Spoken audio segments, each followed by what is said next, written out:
protagonist saying that his name is Lu Changzhi. In real life, he was a player who was very interested in one game. To be as strong as possible in that game, he spent a lot of money. But in real life, he was just an orphan and had an accident. As a result, he was reborn in his favorite game, Heavenly Kingdom. But now he is not alone, because he has parents who love him very much. When he was born, they were very happy and thought carefully about what to name him. In addition, he had a younger sister in that world. He stood there looking at the holographic banner and wondered why he started that game and didn't join some sect. He had the 10th level and the most basic indicators were at the maximum level. He was also extremely handsome, so the attractiveness indicator was at its maximum. But the most important indicator was his spiritual strength, which was pumped up by 99%. It gave him a great deal of self-confidence. He felt like a hellhound. When he came out into the open, he said that he wanted them to accept him as the main hero and as a younger brother. He would be such a hero that he would kill all the demons and become famous all over the world. But for now, he'll pretend to be a simple low-level teacher. Kingdom of Heaven, Mount Danting, the border of the Mman sect. At that moment, my sister was flying on the enchanted palace, and she invited the girl who was flying with her to come down and take a closer look at the place. They went down in front of a large mountain and began to climb slowly up the large staircase that led to the top of that mountain. That girl's name was Lu Dongyi. She was a follower of the Mman sect. She said that it was the first time Xiao Chu's girl had ever been to that area, and she wanted to show her the nature of Mount Danking. In addition, she almost forgot that she had to tell the rules because they require special attention and implementation. The girl Xiao Chu looked happy. She said she would listen very carefully to her mentor. Suddenly, she jumped up the hill very sharply and very strongly and began to say the rules. But because of this sudden action, the girl Xiao Chu did not understand anything. In a moment, Lu Dongyi finished explaining the rules and said that it was time to move on to the most important thing. Xiao Chu was surprised because she hadn't understood anything, and Lu Dongyi had already started talking about something completely different. When they were almost at the top, Lu Dongyi's girl continued and said that this girl Xiao Chu and 10 other recruits had been recruited by the Mman sect. From now on, their mentor will be Lu Dongyi's girl, and the 11th recruit will be taken care of by the sect commander. She said that the sect commander was her brother, who was 6 years older than her. She told the girl Xiao Chu to show great respect for the commander. But most importantly, she forbade Xiao Chu to be alone with the sect commander and did not dare to study with him. Hearing this, she was horrified and asked if the sect leader really ate children. She replied that he doesn't eat children, but the truth is much worse because he is very sick. When he was a child, he used to tell his sister that she did not know where her brother came from. He said that he had completely bypassed the whole heavenly kingdom and that the world was just a game and he was stuck in that world. At the time, she thought he was just talking nonsense and didn't attach much importance to it. When their parents died, a special ceremony was prepared. When he said goodbye to his parents, he said through tears that after 40 years of living, only they gave him the real warmth he had never had.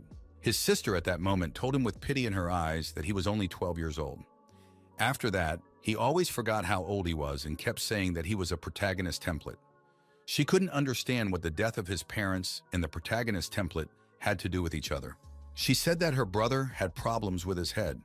It was hard for her, but she is the only one who can keep the honor of the Mman sect. So she had to become very strong so that no one would dare to attack her brother. When they were walking across a large square, Xiao Chu suddenly saw someone and asked if it was the sect captain. Further away on a high rock, a man stood looking up at the sky. He said that the heavenly kingdom was constantly destroying the consciousness of that body, and that soon it would be darkened like a very dark night. My sister was already used to such phrases, and Xiao Chu was very surprised by what she heard. The captain's sister put her hands over her ears so that she would not listen to the nonsense her brother was saying. But at one point, Xiao Chu began to scrutinize the sect captain. She was in awe of how handsome he was. She immediately thought he was a great and very strong mentor. Lu Changzhi said that this child was lucky to have joined his sect, because now the road to a life of happiness is open to him. The sister was upset, but Lu Changzhi said that the child's data was ideal for learning the art of swordplay, and he was one of the great representatives of the swordsman clan. The sister made the mistake of taking him under her care. Lu Dongyi realized that Xiao Chu was being influenced by her brother and would soon become infected by him and then infect everyone else. and she abruptly said to her brother that the child was tired from the road and she would take him to the rest area. When sister began to walk away from that place, Xiao turned around and looked at her mentor with a fascinated look. The sister walked at a fast pace and did not look back, and she turned the child's head and told her not to look back. My brother smiled and gave them a look. He was very interested in the situation that had just taken place. He wondered how his sister could find such a child, because her attributes were very high. Her luck was very high, so they did not find her, but she came to them because of her luck. Then he thought about it, because it had been 21 years since he had entered that world. Heavenly Kingdom is the coolest game in the 22nd century. Some people called it a creation of the gods. He's been playing that game for 21 years and doesn't use cheats. There should be an update soon. Suddenly, a message appeared in front of him saying that an update would be released soon and some features would be unlocked. This news lifted his spirits, just as he expected to receive such news. Suddenly, he was asked to open the panel and see his character's characteristics. They were very good, many points were maximum. When he looked at it, he said that he was lucky that at least some points could be improved. But when he notices the inscription that he is very attractive, he says that levels are not the most important thing because they can be improved, but beauty is for life. Then the scoreboard showed that there were 30 days left before the start of the closed beta test. He said that in terms of the time of the Heavenly Kingdom, this is 300 days, and then new players may arrive. He believes that the real Earth cannot compare to that virtual world. It loses in everything. But he recalls that not long ago, he himself was a part of the Earth. He began to tell me a story from his past life, that he was a child of the second generation, and that he was very rich and very handsome. This combination was a very good magnet for women, and it was very popular.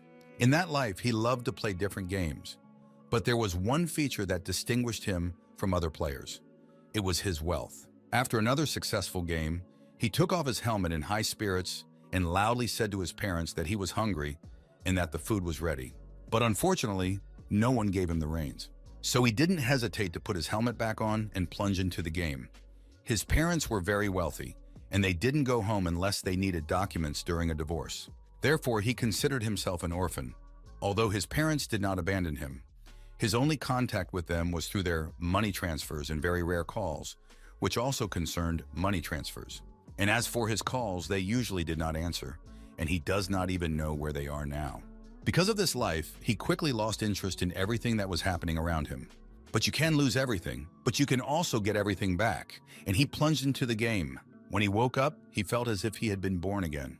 He saw beautiful faces looking at him, his parents.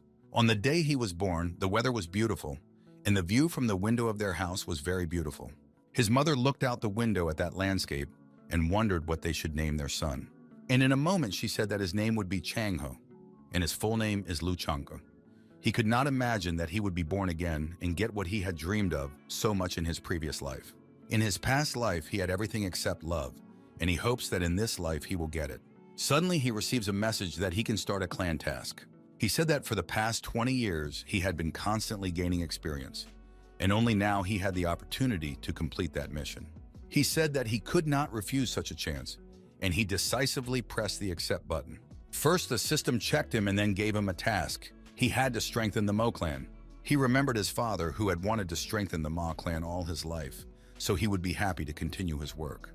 After he clicked on the button about the details of the task, suddenly strong special effects began. He praised the system for this approach, and suddenly, in that whirlwind of energy, an inscription appeared that the Mo clan was not fortified. Lu Changj was so surprised that he could not even say anything. He said that he understood that he did not really follow his father's philosophy, but that this answer was very bad for him. He felt insulted. After that, he sulked and began to recall the hierarchy of the clans by class. From his past life, he remembered that the Sword Clan was one of the 4 strongest clans. But according to historical documents, there used to be a super clan, but it had long ceased to exist.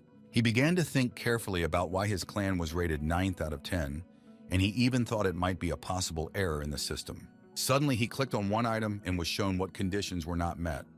The system also added that it never fails, but only weak players. When he saw this, he was surprised, because he didn't think he would be the problem. He decides that he will need to practice a little tomorrow. As he was leaving, he thought that if his clan was weak, he would have been expelled from the union of 300 clans, which was led by the Sword Clan long ago. He has his people in the Sword Clan. The fact that this main clan has a scout is a warming thought. When he was walking, he came across an interesting grave on his way. He went to the gravestone and tapped on it, saying, "Is his friend still there?" He forgot to say that in addition to the 10 full members of his clan, there was one more. And right after that, a loud noise came from that place. Lu Chang said it was good that he was still there. There was a warrior who was found by ancient clan leaders. He has been in this tomb for over 100 years and feels well. He was in a state of isolation. He didn't know exactly who was sitting there, so he even thought that it might be a god who was buried in the grave. The fact that he doesn't know him well is bad, but if he dies there, at least he won't have to dig a grave. The next day, he and his sister gathered for a summit meeting of the Mo clan commander. The clan leader told Elder Lu that this time the issue of descending the mountain was resolved. His sister told him that he was interested in all kinds of nonsense. He shouted at her to shut up, and for disrespecting him, he would punish her by pinching her. But to his great surprise, she simply leaned back and showed no emotion. He was very surprised, asked her why she was evading, asked her if she was afraid of him. She asked him to tell the truth, why he should go down the mountain, because he might get into trouble. She acted as a representative of neutral views. He slammed his hand on the table and said that he was done sitting on the mountain. They needed herbs that could improve the clan's condition, and they had run out of things to sell. He said that in any case, he needed to come down. He was speaking in the role of a radical. Suddenly, with delight and surprise, she asked him if he had finally made up his mind, and he asked her what she thought was so strange about his actions. She was even more excited and said that she thought he would stay at the initial level of skill all his life, and he had stopped talking nonsense. He responded by telling her that she shouldn't be discouraged because he was stronger than her. He said that he was going to do something else besides raising his cultivation. Suddenly, he shouted that he was going to glorify the Mo clan in front of the other clans and glorify their ancestors. She was in a stupor because he had imagined himself a hero again. She thought that his illness was going away, but she saw that it was not. The next day, they were going downstairs, and Lu Chang's only student, Hei Ting, was with them. Lu Chang'e asked the elder if they should wear such clothes. He was worried about how other people would recognize him, how they would realize that he was immortal. His sister told him that they should not draw attention to themselves, so they can be more resilient. And Lu Chang'e said, what if his sister is not as steadfast as she thinks she is? Just as they were leaving their place, two strangers were watching them. They were deciding what to do with the loud guy. They all got on that flying leaf and flew over the fiery forest where the grass they needed grew.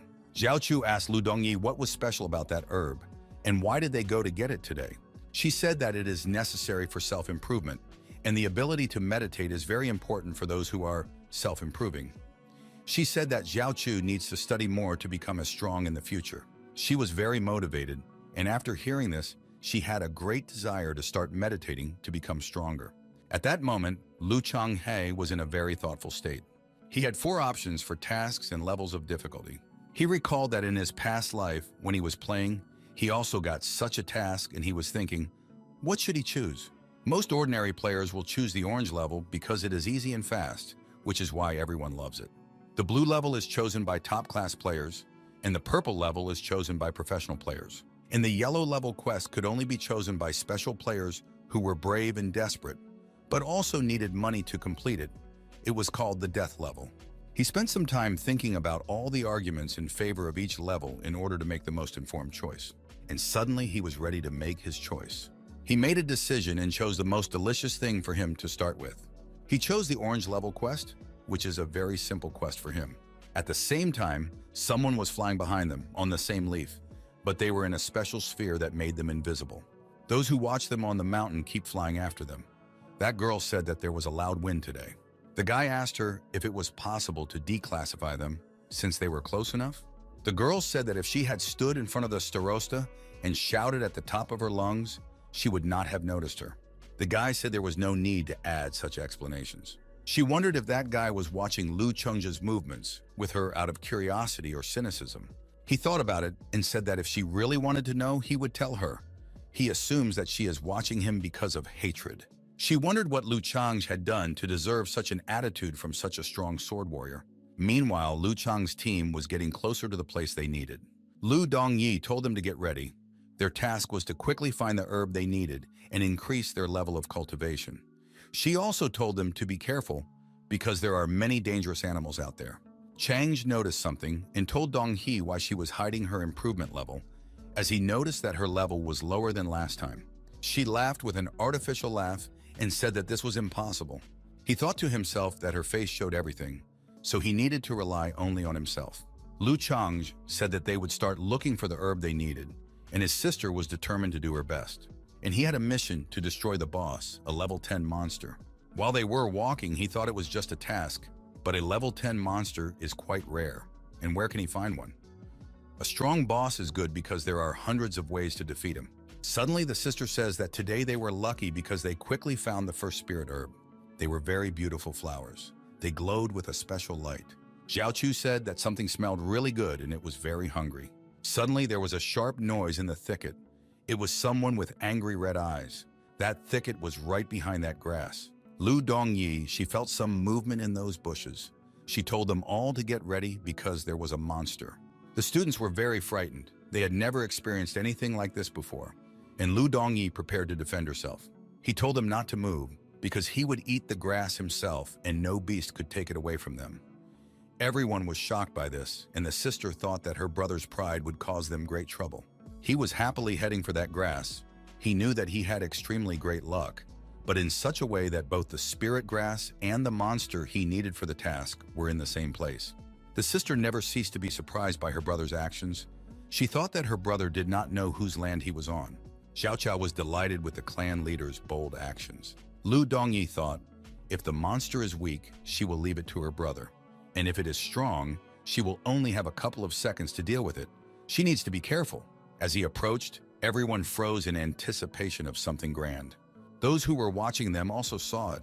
That guy saying that Lu Changyi was stupid because there was a strong level 9 monster. And that woman asking that guy what he thought Lu Changyi would do next. He said that the strength of that monster exceeded that of many martial artists.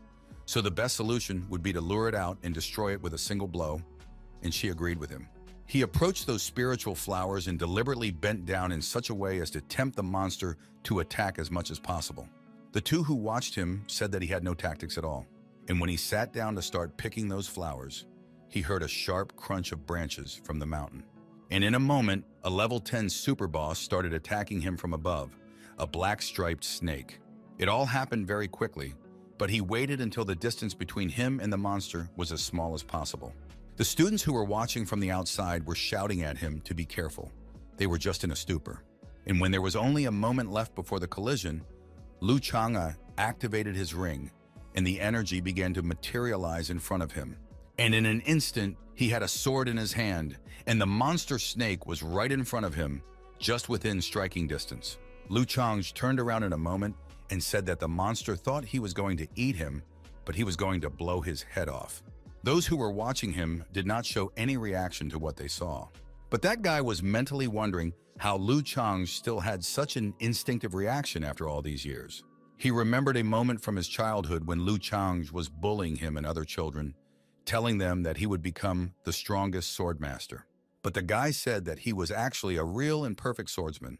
But right after that, he hit him in the face and then told Lu Chang'e that the boy was younger than him and that from that day on, he would call him brother. He recalled that that slap completely knocked him out of his youthful excitement and completely out of his stride. That boy stood high on a branch and watched as that monster was killed. The boy was thinking about how he managed to do it, and he guessed that it was due to his high rate of practice and his rather sharp mind. Immediately after that, Lu Chang'e applied another practice, and the sword that appeared also disappeared. Lu Chang'e pointed his hand with the ring at that monster and said that it would be a worthy prize for their clan. And in an instant, a specific black matter began to appear near that big monster, which began to disintegrate it. Xiao couldn't get enough of her clan captain. In her eyes, he was extremely strong. The sister was not happy because Chang'e used a special sword that slowly kills the monster, even though he could have killed it in one blow if he had used a normal sword. She also wonders if there is more than one monster. After a few minutes, he said that when that snake dies, it can spew out very strong poison, so he didn't go near it, and now it was time to finish with it. He received a message that he had successfully killed that snake and received 10,000 experience points. He also received a message that his quest was completed and whether he wanted to collect the reward. He said that experience points are very good and that he wants to get his award. Suddenly, orange energy flashed in the mountain in front of him like fire. After a moment, it began to manifest, and he thought, is this really the scroll of the orange class spirit practice? This is a rather rare opportunity. It arises at the moment when one ascends from a lower level and has a chance to gain the blessing skill. The so-called blessing makes it possible to have an additional divine ability. Blessed with lightning is blessed with thunder. If you are chosen by the wind, then you have the blessing of the wind. Lu Dunyi has the blessing of the wind spirit, and Lu Ai has the blessing of the spirit of fire. He could not wait to find out which spirit would bless him. He took that scroll and looked at those spiritual flowers, and he thought that if he wanted to create his spirit in that forest, he had to hurry. The wisdom of spirit creation is to take a blade of grass and find a safe place to create your spirit. He said that it was time to start, and that one sprout would be enough, and to leave the other two for another person who needed it. They quickly went in search of a safe place. Lu Dongyi's sister said she would find the safest place for her master. Xiao saw how focused her mentor was to ensure maximum safety. Two people who watched him said that he was in such a hurry that he forgot the rest of the alcohol weed. The woman said that he had forgotten the other half, and that the ones he had taken should not be kept at home, because they would simply dry up and disappear, no matter what purpose he had collected them for. She said they could be kept in a perfume box along with other spiritual herbs. Later, they managed to find a beautiful place with a large waterfall and a small lake. Lu Dongyi said that she checked everything within a 5-mile radius, and she did not see any strong animals or people. Her brother told her that it was not such an important procedure to take such serious security measures. It was just a transition to the first stage. Her sister said that he had taught her that safety should come first. Suddenly, he began to sit down on the ground to take a comfortable position for meditation. And then student He Ting came to the rescue, abruptly throwing a large pillow under Lu Chang, and Chengjia told his sister that it didn't matter. He said that his heart felt like it was going to burst out of his body. His sister joyfully told him that maybe this was a sign that he was about to rise to a new level. Xiao asked if the master wanted to eat that fragrant herb now. She asked if he would like to share it with his faithful disciple. Lu Dongyi was very surprised to hear her say that. She said that he wouldn't share that herb with little Xiao. He just put that grass in his mouth and said that they could certainly eat it, but it would hurt them very much, and he was writhing in pain. Xiao was very surprised to see that. She turned to Lu Dongyi and told her to help the owner because he had eaten something wrong and might have an upset stomach. And my sister stood there silently watching. A moment later, a yellow aura appeared near Lu Chang's, and those who had been following them were already there. The guy said that he could break through the barrier of the kingdom. This woman asked Yu Ye if he and Lu Chang were able to gain enlightenment after the kingdom's barriers were destroyed. He said that his aunt was right as always. The aunt asked Yue if he thought Lu Chang had a chance to receive his enlightened spirit. He sharply replied that, of course not, and she said that he had a very strong reaction. He said that he meant that since ancient times, no one could receive the spirit after the age of 16, so Lu Chang would not be able to either. But the aunt also thought that Lu Chang had missed the time when he had the opportunity to gain spiritual enlightenment, but now he had no chance. But while they were thinking about his chances, he began the next stage of enlightenment, and a golden energy flower began to appear beneath him. When the sister saw this great power, she had no doubt that the brother was serious about receiving his enlightened spirit. Suddenly, something incredible happened. In an instant, a yellow ray burst into the sky with lightning speed. Both my aunt and Yue were emotionally devastated by what they saw. That ray did not stop, but continued to rise into the sky. The sky seemed to open up, and at that moment, there were extraordinary sounds that everyone could hear. That majestic process was visible from a very long distance. They were all delighted. They all left their business with interest and watched what would happen next. But the ant looked back and began to release an extraordinary strong force. She did this to drive away the ordinary people who began to approach. That force was just extraordinary. A very powerful energy flow stopped the group of people. They all stopped and said that these were the powers of a great cultivator, and they had better leave that place because they didn't want to die yet. Meanwhile, Lu Changhe felt that he was approaching something very grand. And in a moment, he found himself in some extraordinary place, a place that looked like space. He looked at it and thought, surely this is the immense power of heaven.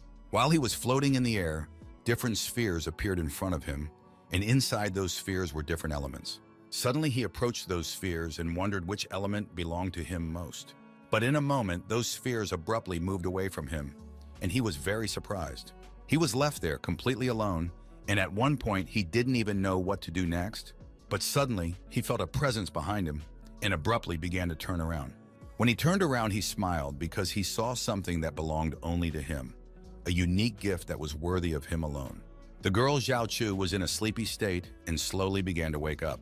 When she saw her mentor's surprised face, she asked what was going on. The fact is that as soon as the clan captain started the process, my sister gave one petal of that flower to Xiao Chu. She ate it and was supposed to sleep for a longer time, but for some reason she woke up very quickly. Probably the grass was of poor quality. When Xiao Chu fully recovered, she wondered how her mentor was looking at something in surprise. She turned her head and saw that the water in the waterfall was very strange. She's in a waterfall, and for some reason she stopped. Meanwhile, the power of the light that hit the sky increased every time. It became so bright that Xiao Chu could no longer look in that direction. And suddenly that bright light in the sky took the form of a lotus flower. It was the spirit of enlightenment. The two of them were even more surprised, and my aunt said that this was something incredible, because only the first beginner of the power of heaven and earth can receive a heavenly blessing. Ya-E thought that Lu Chang's would not only gain enlightenment, but would also be the first to fully master the power of heaven and earth. But he wondered how Lu Chang had managed to achieve control over the forces of heaven and earth. In a moment, my aunt realized that the spirit of power that had obeyed Lu Chang had become water. That event was very large scale, and all the people from the neighborhood watched from afar, wondering which clan's disciple was able to call on the blessings of heaven to save his clan. And Lu Changhe was in the center of that energy cycle, with energy and water hovering around him. Being in the center of that event, he could not keep his eyes open, and suddenly he heard a very loud voice. That voice continued to sound, louder and louder, and it seemed that other voices were appearing there. He stood there, absorbed the energy, and guessed that it was the voices of 6. The sister also knew about the procedure with the votes. She said that 9 voices should be heard, but then said that even 8 would be enough. I told her that according to ancient records, 6 votes are enough to receive the full blessing, and then everything depends on the person's fate. The aunt asked Ya-E again what his opinion was on how many times Lu Chang would be able to invoke the blessings of heaven. He suggested that it would be more than they thought, but the more they did, the harder it would be to control the situation. Lu Chang Hao thought that he must have realized something important. It turns out that the sky is a repeater. He was in the air and those voices were hovering around him, and the energy of the heavens was flowing in all directions. His sister was delighted because the 8th voice had just appeared. In a moment, the flow of energy from the sky intensified even more, and the event became even more ambitious. And at one point, when the 9th voice was heard, my sister shouted with delight that there were already 9 voices. Lu Chang also felt it and thought that he would take his destiny into his own hands, that he had gained all that power himself. So he opened his eyes and said that he was the spirit of enlightenment. He received congratulations that he had successfully accepted the spirit of enlightenment and gained the power of heaven and earth, his spirit being water. Everything was over. He came down to the ground and smiled. He was happy with his result. His sister immediately asked him how he was feeling, and Xiao Chu said that the herb was very tasty and she wanted more. She was hungry again. That was all she cared about. Lu Changho pointed his hand at the water and some energy began to come out of it. He said he could feel something. And in an instant, the water began to move horizontally toward him. She came to him and he made a water balloon with her and said that now the world has become much clearer to him. He clenched his fist and that water balloon disappeared. But as soon as he opened his palm again, that water balloon began to form again. He could make different sizes of that ball and said that there are a lot of useful applications for that property. His sister said that she congratulated him on gaining the power of water spirit enlightenment, but Xiao Chu's mouth was watering all the time. When she noticed it, she immediately wiped it off and said that it couldn't be because of the alcohol weed, so why can't she stop drooling? As she wiped her face, Lu Changhao thought that everything was very good because he could control the water in the human body. Now he can control the water wherever it is. It looks like the power is much stronger than he thought. The sister said she had cleaned up all their traces and they could go back now. Lu Chang's told her that this was unnecessary because other people would not be able to see his magic footprints there either. She didn't understand what magic footprints he was talking about, because if someone almighty saw them, they would be finished. And in a moment they got on that flying leaf and flew away from that place. I thought that the one who used to control him and tease him seems to be coming back. And my aunt thought that Lu Chang's was very promising. But he could not shake the feeling that something was wrong, that something was simply missing. He told his aunt that something was wrong because Lu Chang's hadn't broken through the barrier. She said that they finally noticed because Lu Chang's had received the spirit of enlightenment, but had not crossed the initial boundary. Is he in some kind of trouble? She hopes he will be okay. Meanwhile, that group was flying ahead to their home, and Lu Chang's was thinking about something at that moment. Finally, he fulfilled the task of promotion and gained a lot of experience. He was wondering how many levels he could go up. He thought that with so much experience, he could invest it in attack power and level up other skills. But he realized that if he spent a lot now, it would be difficult for him later. At times, the sister said to raise her hand to those who wanted to drink water from the spiritual spring. Of course, only 2 students were thirsty. Then my sister came to my brother and gave him water to drink, and the brother sat there as if he did not hear her at that moment. And a moment later, he took a mug of water and said with a smile that he had decided that he would raise his level to the maximum. And he began to drink that water, and the energy of raising the level began to appear around him. Suddenly, his levels began to rise very rapidly. His sister was shocked. She asked him that he had just come 5 borders with a mug of water. My brother said yes with a smile on his face, and he asked her if it was strange. Meanwhile, the 2 who were following them continued to fly. They were very surprised, and Yahello said that he had passed the 5 boundaries so easily. Didn't he need to enter a meditative state to do so? My aunt said she was impressed, but even with incredible talent, it's not possible. So how did he do it? And suddenly Yue said that he understood everything. He said that he was sure that Lu Chang's had deliberately delayed himself at the original border. He went on to say that he had misunderstood his actions, that he would not give up his desire for development. That was his plan. Did he realize that he could have restrained his desire and not crossed the border for so long? He realized that he could not do that because he is not like Lu Chang. My aunt thought that the guy was too interesting to come up with such a trick. But she thought that from childhood he was different from other children. Although he had been stuck at the initial limit for many years, he never lost hope or engaged in self-pity. She thought that the guy had an unbreakable heart. Xiao Chu asked Hing if he knew why his mentor always overreacted to everything. He replied that he did not know. She said he was not very talkative. Suddenly, something happened, and Xiao Chu's body began to emit a light. She was very surprised and even scared, and her mentor, Sister Lu Dongyi, was also very surprised when she saw it. She immediately started asking what was happening to her. Lu Dongyi's sister quickly hugged her and began to rejoice. She said that from that day on, Xiao Chu became a first-level cultivator. Suddenly, a message appeared stating that the Mman sect met the standards of the 9 ranks and asked whether the sect's level should be raised. Lu Chang said that there was nothing to think about and immediately pressed the button to raise the level of the sect. Right after that, he received a reward for completing the task. He received 5,000 experience points and the sword mastery attribute. He was surprised by this reward, for now, if his sword skills improved by 1%, his swordsmanship would increase by 10%. Finally, his fencing skill has improved, so he wants to try to use his experience points to further improve his fencing skills. He was very happy because he thought that as soon as he achieved sword awareness, he would surely be able to fly. Then he thought that as far as he remembered, Yue was born with the attribute of being a 10th level swordsman and was called a perfect sword master.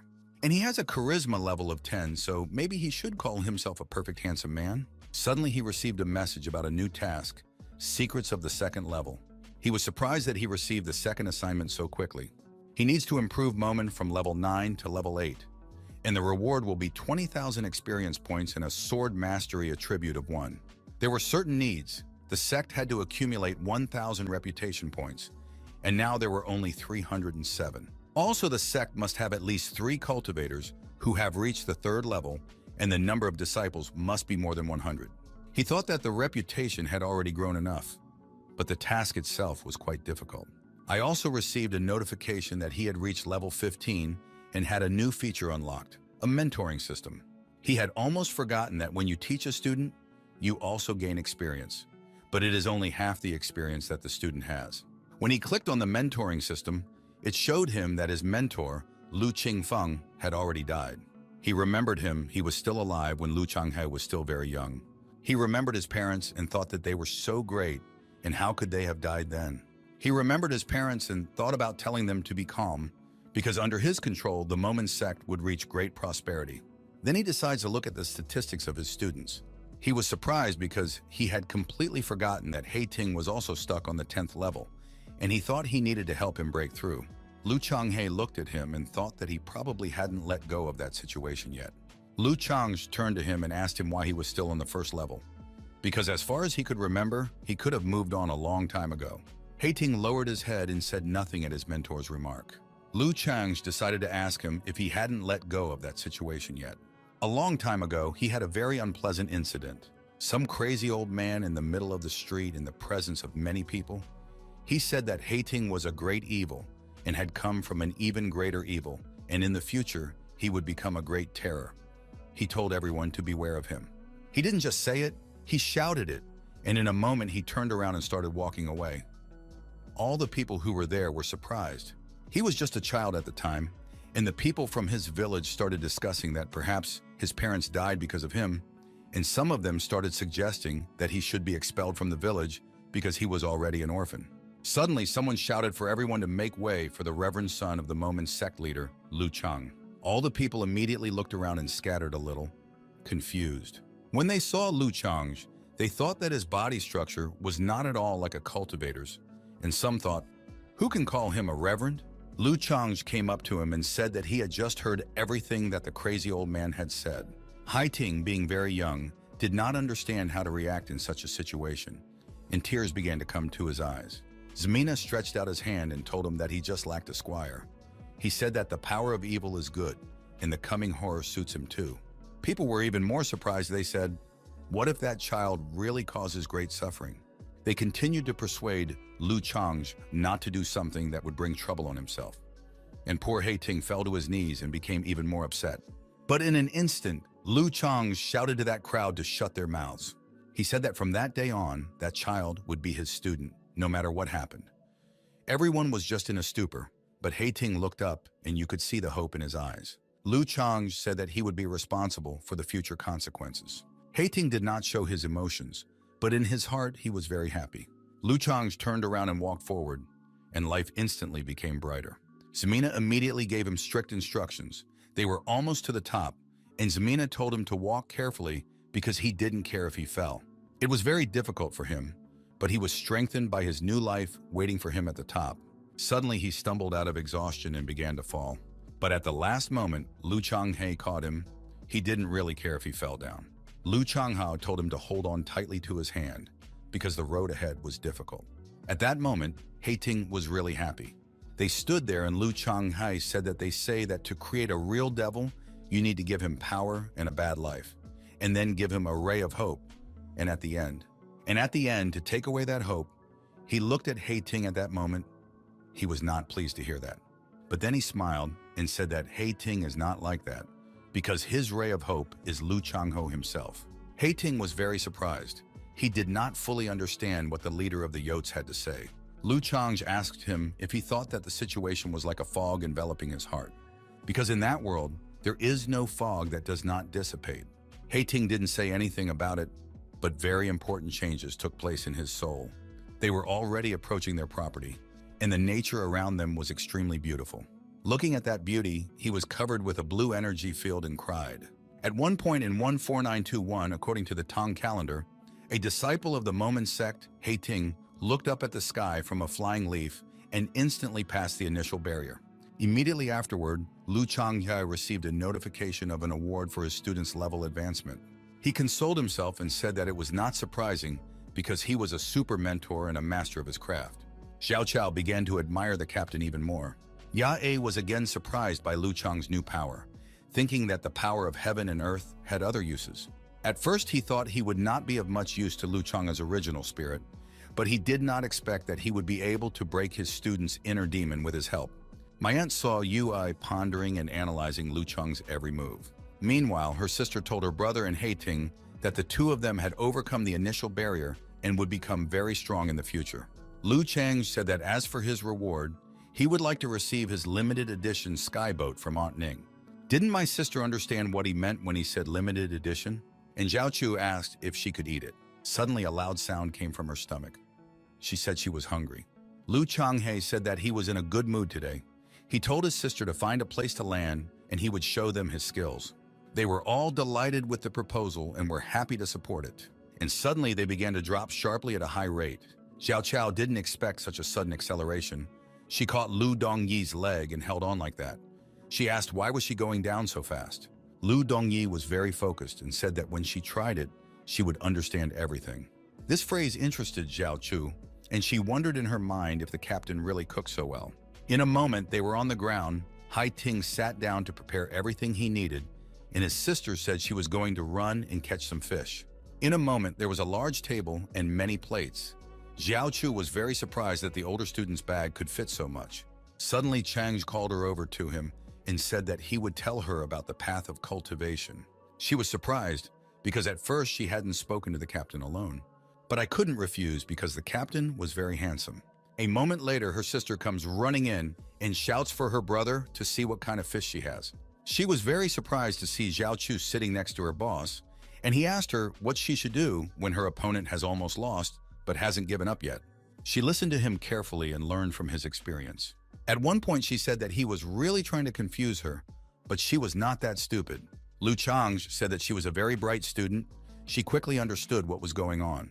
When my sister saw this, she was completely confused. She said that now Xiao had been infected by her brother. They didn't see that there was a very angry sister standing behind them. Lu Chang asked Chu if she didn't feel a sharp cold. She said she did, a sharp cold, and Lu Chang decided to turn his head because he thought the cold came from that side. The sister was furious. She attacked her brother with a fish in her hands and shouted at him to leave her student alone. Over time, the cauldron contained mountain fish seasoned with various vegetables. When Lu Chang was at the cauldron, my sister was giving Xiao instructions, and she told her that she shouldn't behave like a commander, because if you do, you look very stupid and can be beaten. Xiao replied that there was nothing wrong with that, because the Mman clan had her. Suddenly, Lu Chang turned around and gestured to her that she had spoken well. My sister was in despair. She realized that it was too late to teach Xiao anything because she was completely infected. Later, they set off again and soon reached Mount Dankan. They were all in a good mood because they had recently had a delicious meal. But suddenly, Lu Dongyi burst out in hiccups. She felt very uncomfortable and began to cover her mouth with her hand. Xiao noticed that her mentor started to hiccup. Lu Dongyi heard that and told her not to talk too much because she was hiccuping. And Xiao said that it was because the fish cooked by the commander was very good. This year, Lu Chang learned to cook the best dishes of Chinese and European cuisine in order to surprise some people. They had already arrived at the gate and someone was waiting for them. But the aunt said that Chang and Dongyi had already returned. She and Yue blew that they had been secretly following them, and now they had to pretend that their meeting was an accident. Lu Chang said to Aunt Ning that they were on a long journey and how long did they have to wait. She said that they had also just arrived, and she noticed that Lu Chang had already crossed the barrier. She praised him. Yue thought that his mentor was a talented liar. Smina said if he crossed the threshold, maybe she would reward him with a flying boat or something. She said he was a little rascal, but she agreed. When Lu Chang looked up, he noticed Yue. Then he patted Yue on the head and said that he was a little rascal. Suddenly, Yue smiled and began to move himself by the neck, trying not to look into Lu Chang's eyes. Lu Changhe was surprised by the reaction, because when he had hurt him in the past, he would immediately become nervous and respond in kind. But today, he seemed to have gotten the hang of it. When he thought about it, he was horrified. Doesn't Yue have any fetishes? Lu Chang then invited everyone to go inside and continue the conversation there. Aunt Ning agreed and added that if anyone has problems with cultivation, she would be happy to give some advice. When they were leaving together, Lu Dongyi said she had a few questions. They all came to a large hall, and Han Ting began to pour tea for everyone. While they were walking, Aunt Ning answered Lu Dongyi's questions, and she thanked her for that. My aunt decided to ask Lu Chang if he had any questions. He said he only had one question. He asked if a cultivator does not have a high level of swordsmanship, is it better to calmly continue leveling up or focus on swordsmanship first? My aunt was surprised by this question, and Yue was also very surprised. He asked this because he needed 100,000 experience points to improve his sword skills, and that would be enough to raise him 3 levels. She said that if someone wants to become a sword cultivator, the better they master all the skills, the better. She said that a deer cultivator from ancient times who had reached the pinnacle of mastery understood that when he raised his supermaster level, he would gain twice as much experience. but she thought that this was all very important. But Lu Cheng's current Buga cultivation is still very weak. She thinks if he focuses on that, he will probably waste his time and energy. Suddenly he jumped up and said that he understood. He would reach the maximum level of sword proficiency as soon as possible, so as not to let Aunt Ning's expectations down. She asked him with surprise when she had shown such expectations. Suddenly Yue jumped up and said that Lu Chang's would not be able to reach the maximum level of sword mastery. Lu Chang's looked at him calmly and asked him why he would not be able to achieve this. Yue said it was simply not possible. He said it was not as easy as Lu Changhe might think. In order to enter the gate of preliminary sword realization, he trained like a madman, walking between life and death. And after that, he was able to enter it only half a step. If he can achieve sword awareness this year, he will be able to overtake a modern master by a whole year. And then he will become a true master of the sword, whom no one can defeat. He is annoyed by the way Lu Chang'e easily talks about the suffering he had to go through, because he knows nothing about it.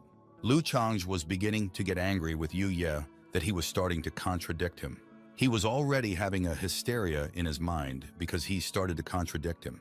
The sister thought that her brother's plan was really too ambitious, and in that situation she agreed with Yu Ye more. But her main goal is to preserve her brother's reputation, so she will protect it as much as possible.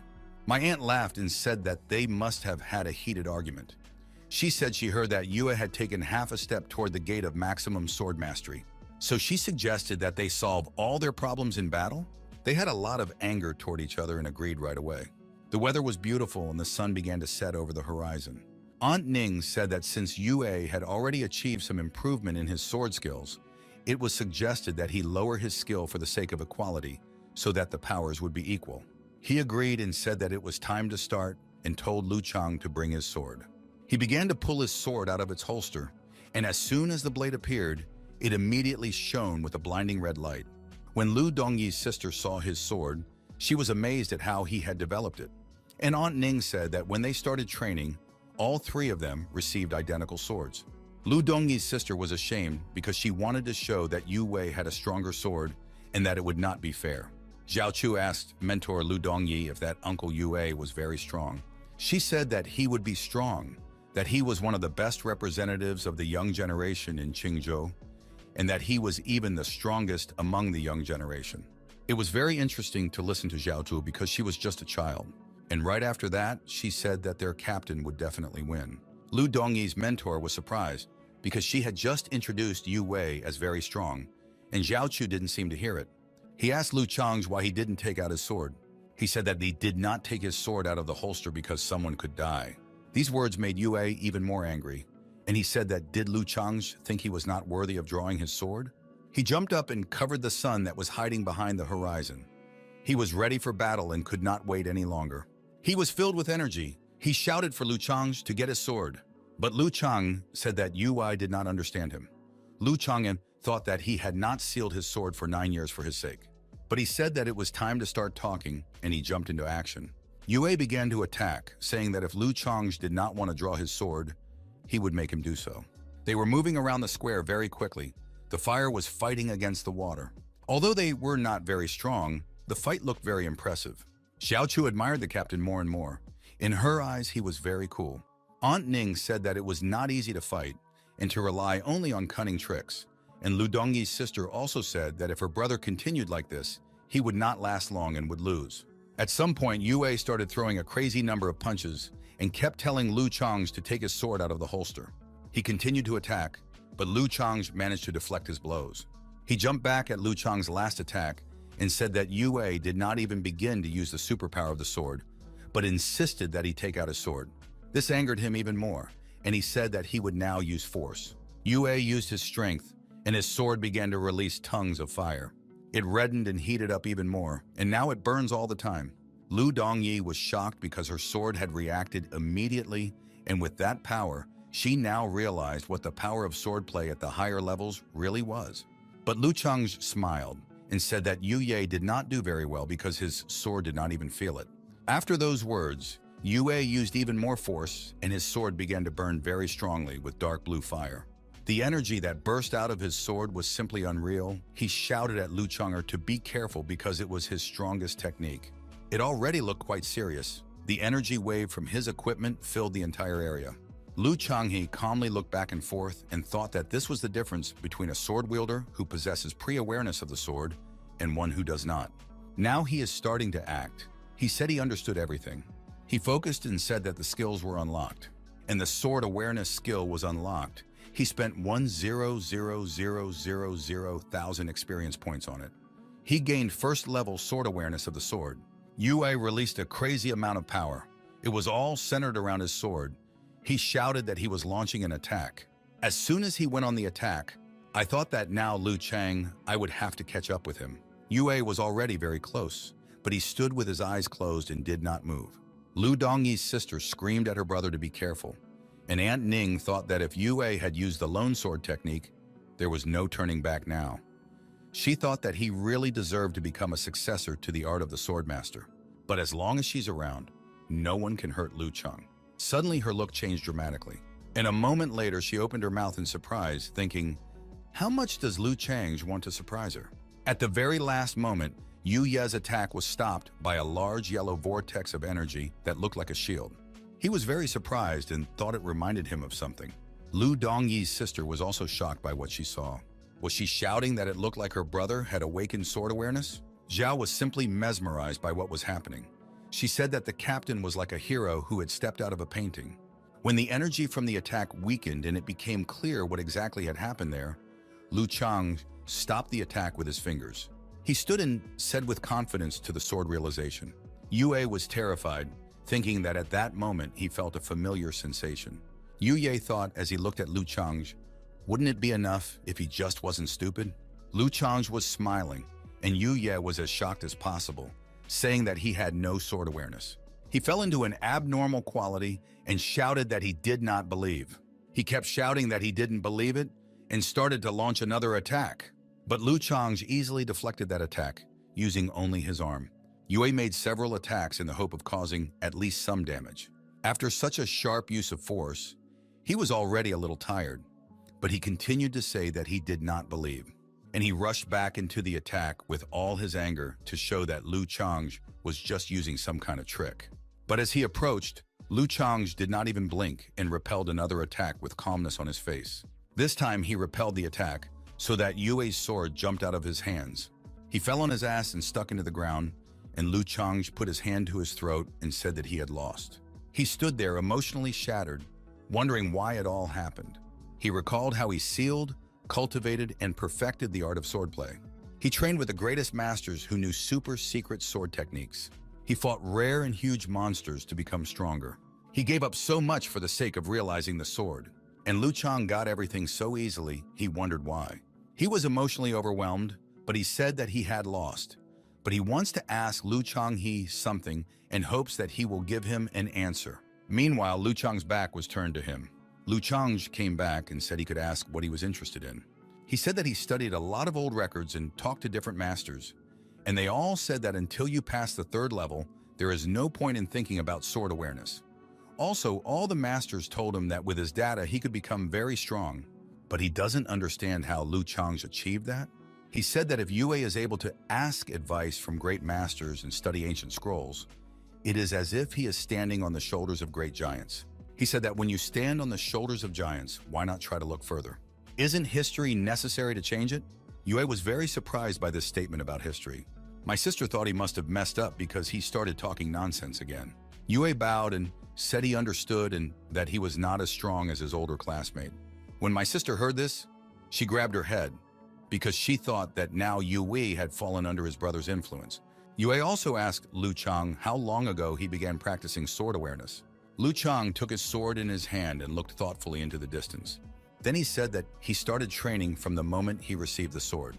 They were all very surprised by this answer. Lu Chang thought he had lied because he had exchanged experience points for sword knowledge, and the experience points started accumulating as soon as he received the sword. He thought he might be a cheater, but he is a hard-working cheater. Yue bowed again and said again that he understood. Aunt Ning was touched. She thought Lu Chang was amazing because he could always cheer up Yue. Yue wasn't done yet. He said there was more. Lu Chang was already getting annoyed in his mind. Did he think that Yue was very annoying? Yue asked him to give him his sword so that he could take a closer look. He looked at me with a serious look and said that someone might die.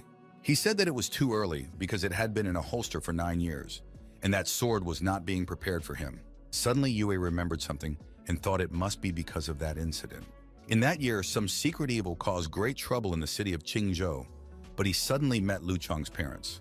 Two people joined forces to destroy the demon, but lost their lives as a result. He had a large dragon monster under his control.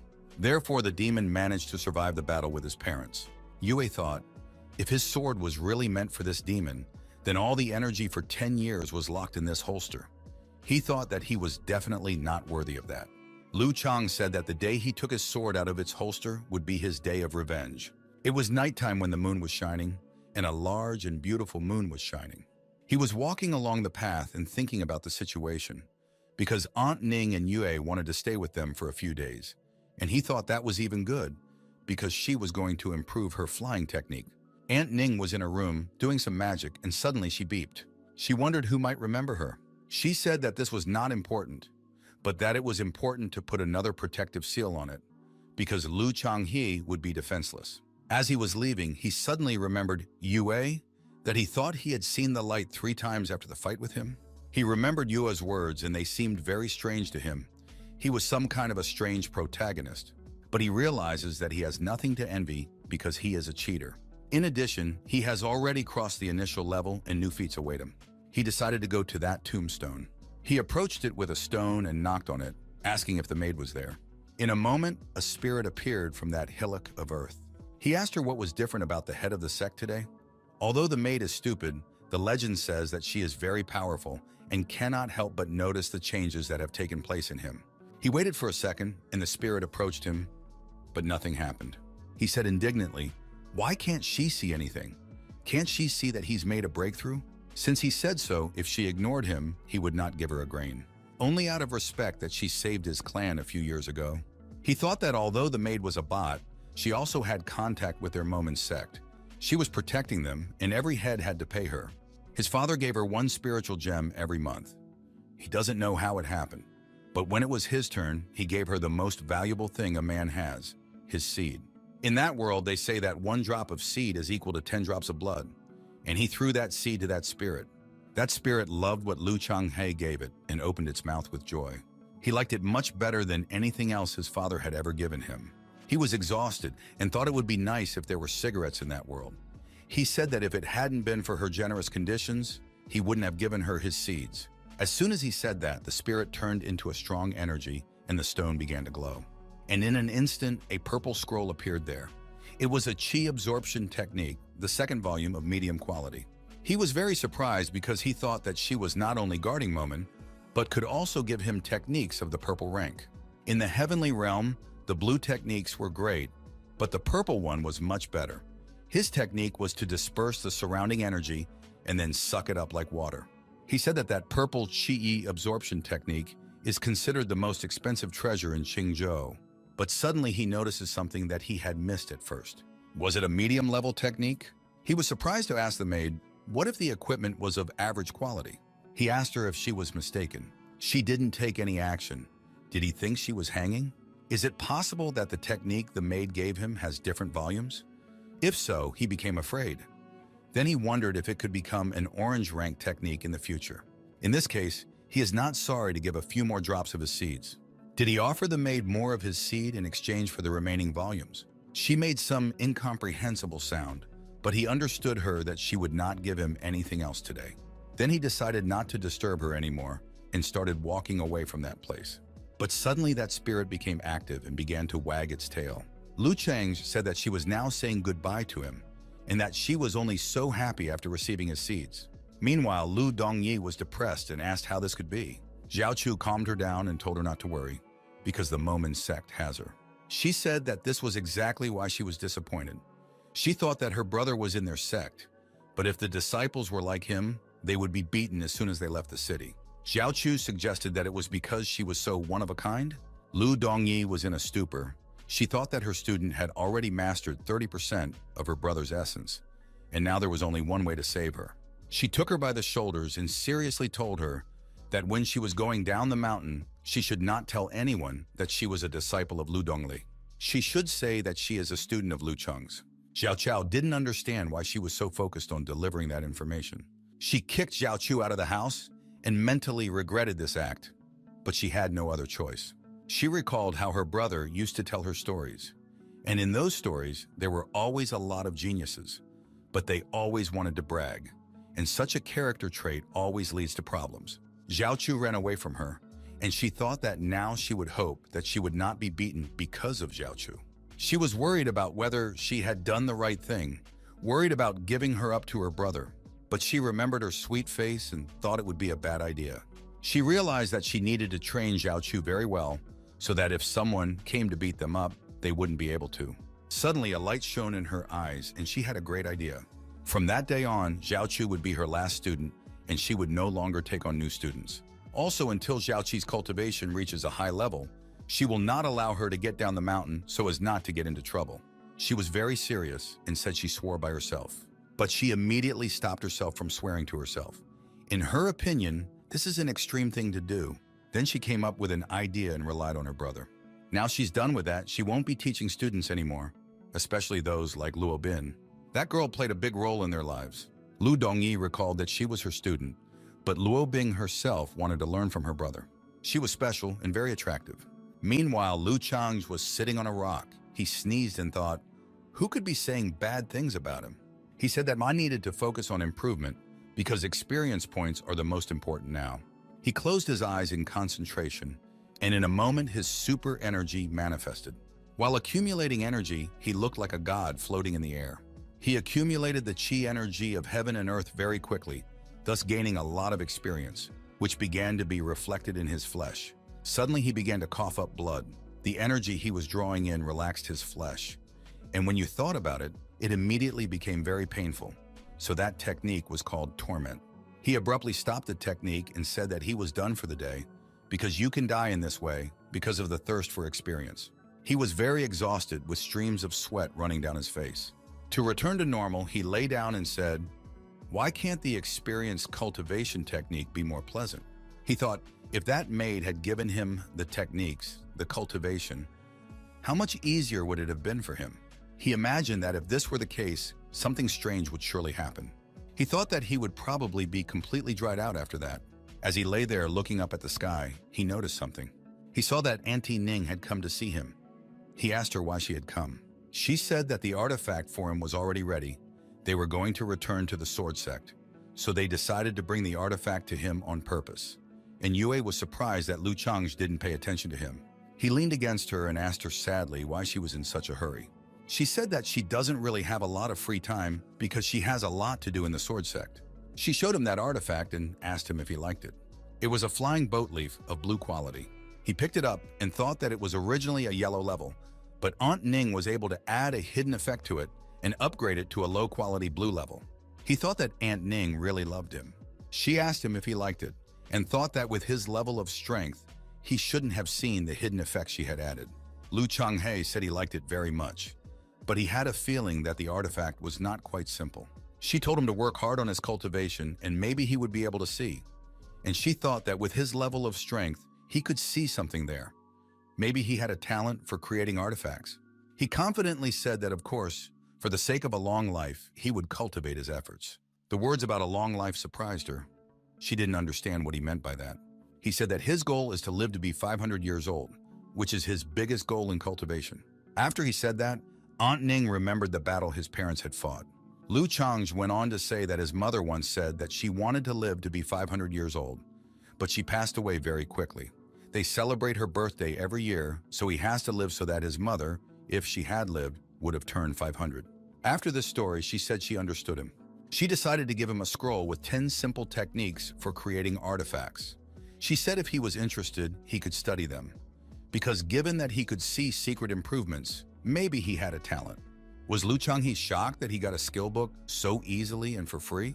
She came back and said she had to go to the Sword Sect.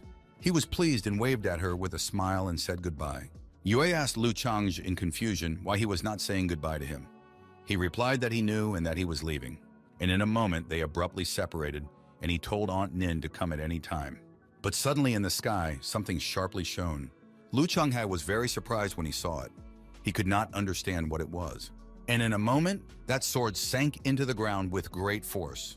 He looked at it with a stern look and saw the letter attached, and he thought that Genzin, that they had become bolder. The Shecha sect, it is one of the 4 strongest sects in Qingzhou.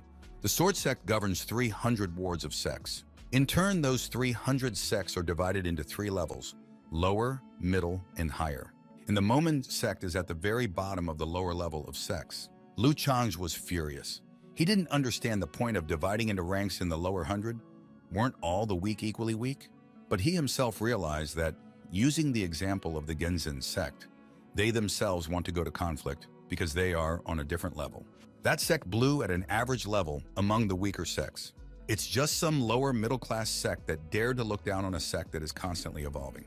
He said that the Mman and Genzin sects, as well as the Tsushimen, are within a 50-kilometer radius, and that the whole area used to be under the rule of the Mman sect. Their sect helped them, and now they are challenging them.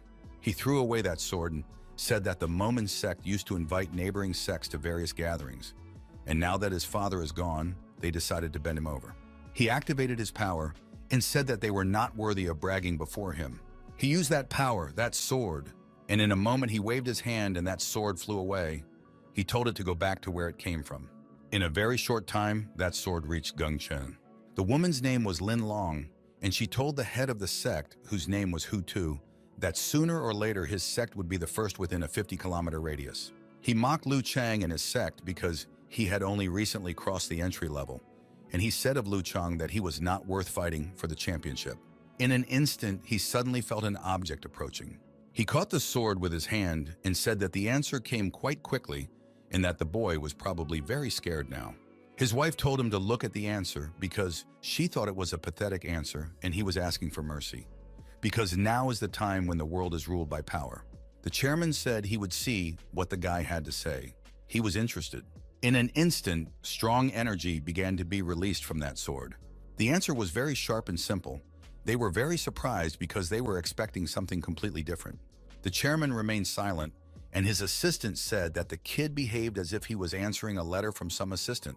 In an instant, that leader slammed his hand on the chair and it broke. He was furious. He called Lu Chang uncultured and arrogant. The woman also said that although he was ordinary, he was confident, like a real man. She went on to suggest that if Lu Chang was so high-minded, they should teach him a lesson at a meeting of the 3 sects. Hu Tu smiled and said that he thought so too, but they needed to plan everything carefully and show him what real power was. Meanwhile, in the sect of the Mman clan, Lu Dongyi told her brother that in 3 days the heads of the 3 sects were meeting, and she asked if she should go with him. My brother sharply replied that it was not necessary. It was better to let her stay at home. Suddenly, a very pleasant breeze blew, lifting the fallen sakura leaves up the mountain. He said that that wind felt like a breath of pure passion. My sister also felt it. She immediately realized that Lo Ben's girl had broken through. She said, "How did Lo Ben do it so quickly? Couldn't she have spent a couple more years in hermitage?" She said she was very angry. Lu Chang was surprised to hear all this. He then asked Lu Dongyi why she disliked her first student so much. He told her to look at his student and then to remember her student. What could she be unhappy about? And immediately his sister became even angrier, and he was frightened by this sudden change. She stopped restraining herself and attacked her brother, started stretching his face and said that he was attracted to that student, and she would not allow it. He screamed for her to take her hands off his face. While her sister was tormenting her brother, she could not believe that her student wanted to become her brother's wife at her expense. When she was 6 years old, her parents sold her to a brothel, and the owner of the brothel raised her for 5 years and taught her many things, including how to read and write and how to serve men. It was an auction. She was the main exhibit that day. She turned 11 years old that day and was available until 1 in the morning. All the men who were there just lost their heads with the desire to buy that night. And the bidding officially started with a starting price of 10,000. Literally in a moment, the amounts of 15 and 20,000 were announced. And immediately one of them outbid the bid and said 21,000. And it did not last long because someone said 28,000. Other girls from that profession discussed that she was born with a face that seduces men. And another girl said that her perga was bought for only 8,000 and she would soon reach 30,000. They said that those stupid men only look at their appearance. And the other one replied that they had nothing to look at but their appearance. The bidding continued, and in a very short time the price exceeded 30,000 and even reached 42,000. The louder their screams became, the worse it got for her. At that time, she fantasized that a young master would appear and take her away from that place. But she realized that these were just fairy tales. But in an instant, everyone abruptly fell silent and turned on their asses because someone shouted out a price of 10,000. Everyone was shocked. He said that he needed that girl, and his sister was standing next to him, but she was in disguise. All the men began to say that the boy was stupid to buy the first night with such money. They said that maybe he was losing money. The woman who was selling it could not contain her emotions.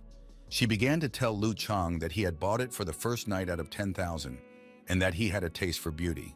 Her face was covered by a veil. She thought that the young man was handsome, but he was just like everyone else. And Lu Changhai smiled and said that he wasn't buying her first night. He was buying her completely and taking her away from that place. This turn of events shocked everyone, and no one could have predicted it. She herself was in great shock and did not even know how to react to such an event. Her former landlady said that if he was buying her for that amount of money, she had nothing to lose. When she really realized how much of money it was, she pushed her away and told her to go to her owner. When it fell, her veil flew off her head and her face showed. He looked at her with a pleasant look and smiled at her. He simply threw the money up the hill and shouted to them to take it. She looked at him that night, and he was like a god who had come down from heaven. The woman gave Lu Chang the girl's papers and said that from today on, she was yours. And she added that the girl had probably spent several lifetimes wishing to be bought by such a handsome master. The other girls said that if he wanted to take them away, they would pay for themselves, because the document is just as important as the owner who holds it. The woman tapped Luo Bin on the shoulder and told her why she hadn't called him her master yet. He was standing there looking at that document, but he had a smile on his face. And now she realized that he was her master because he had her bondage book in his hands. And in an instant, he started tearing that document to pieces. He said that we did not need her to call him her master because from today she was free. It seemed that nothing would surprise these people, but this act surprised them even more. They simply regarded him as a fool to do this with a document that was bought for 10,000. Of course, she was also stunned and thought that the young man was not stupid at all. Now she would always follow him, no matter if his papers were valid. Lu Chang held out his hand to her and told her to come with them. Suddenly, Lu Dongyi took the lead and said that she would lead her. They were leaving that place, and that girl was overwhelmed with emotions. It was night and everything was very well lit. She said that the lanterns were very beautiful.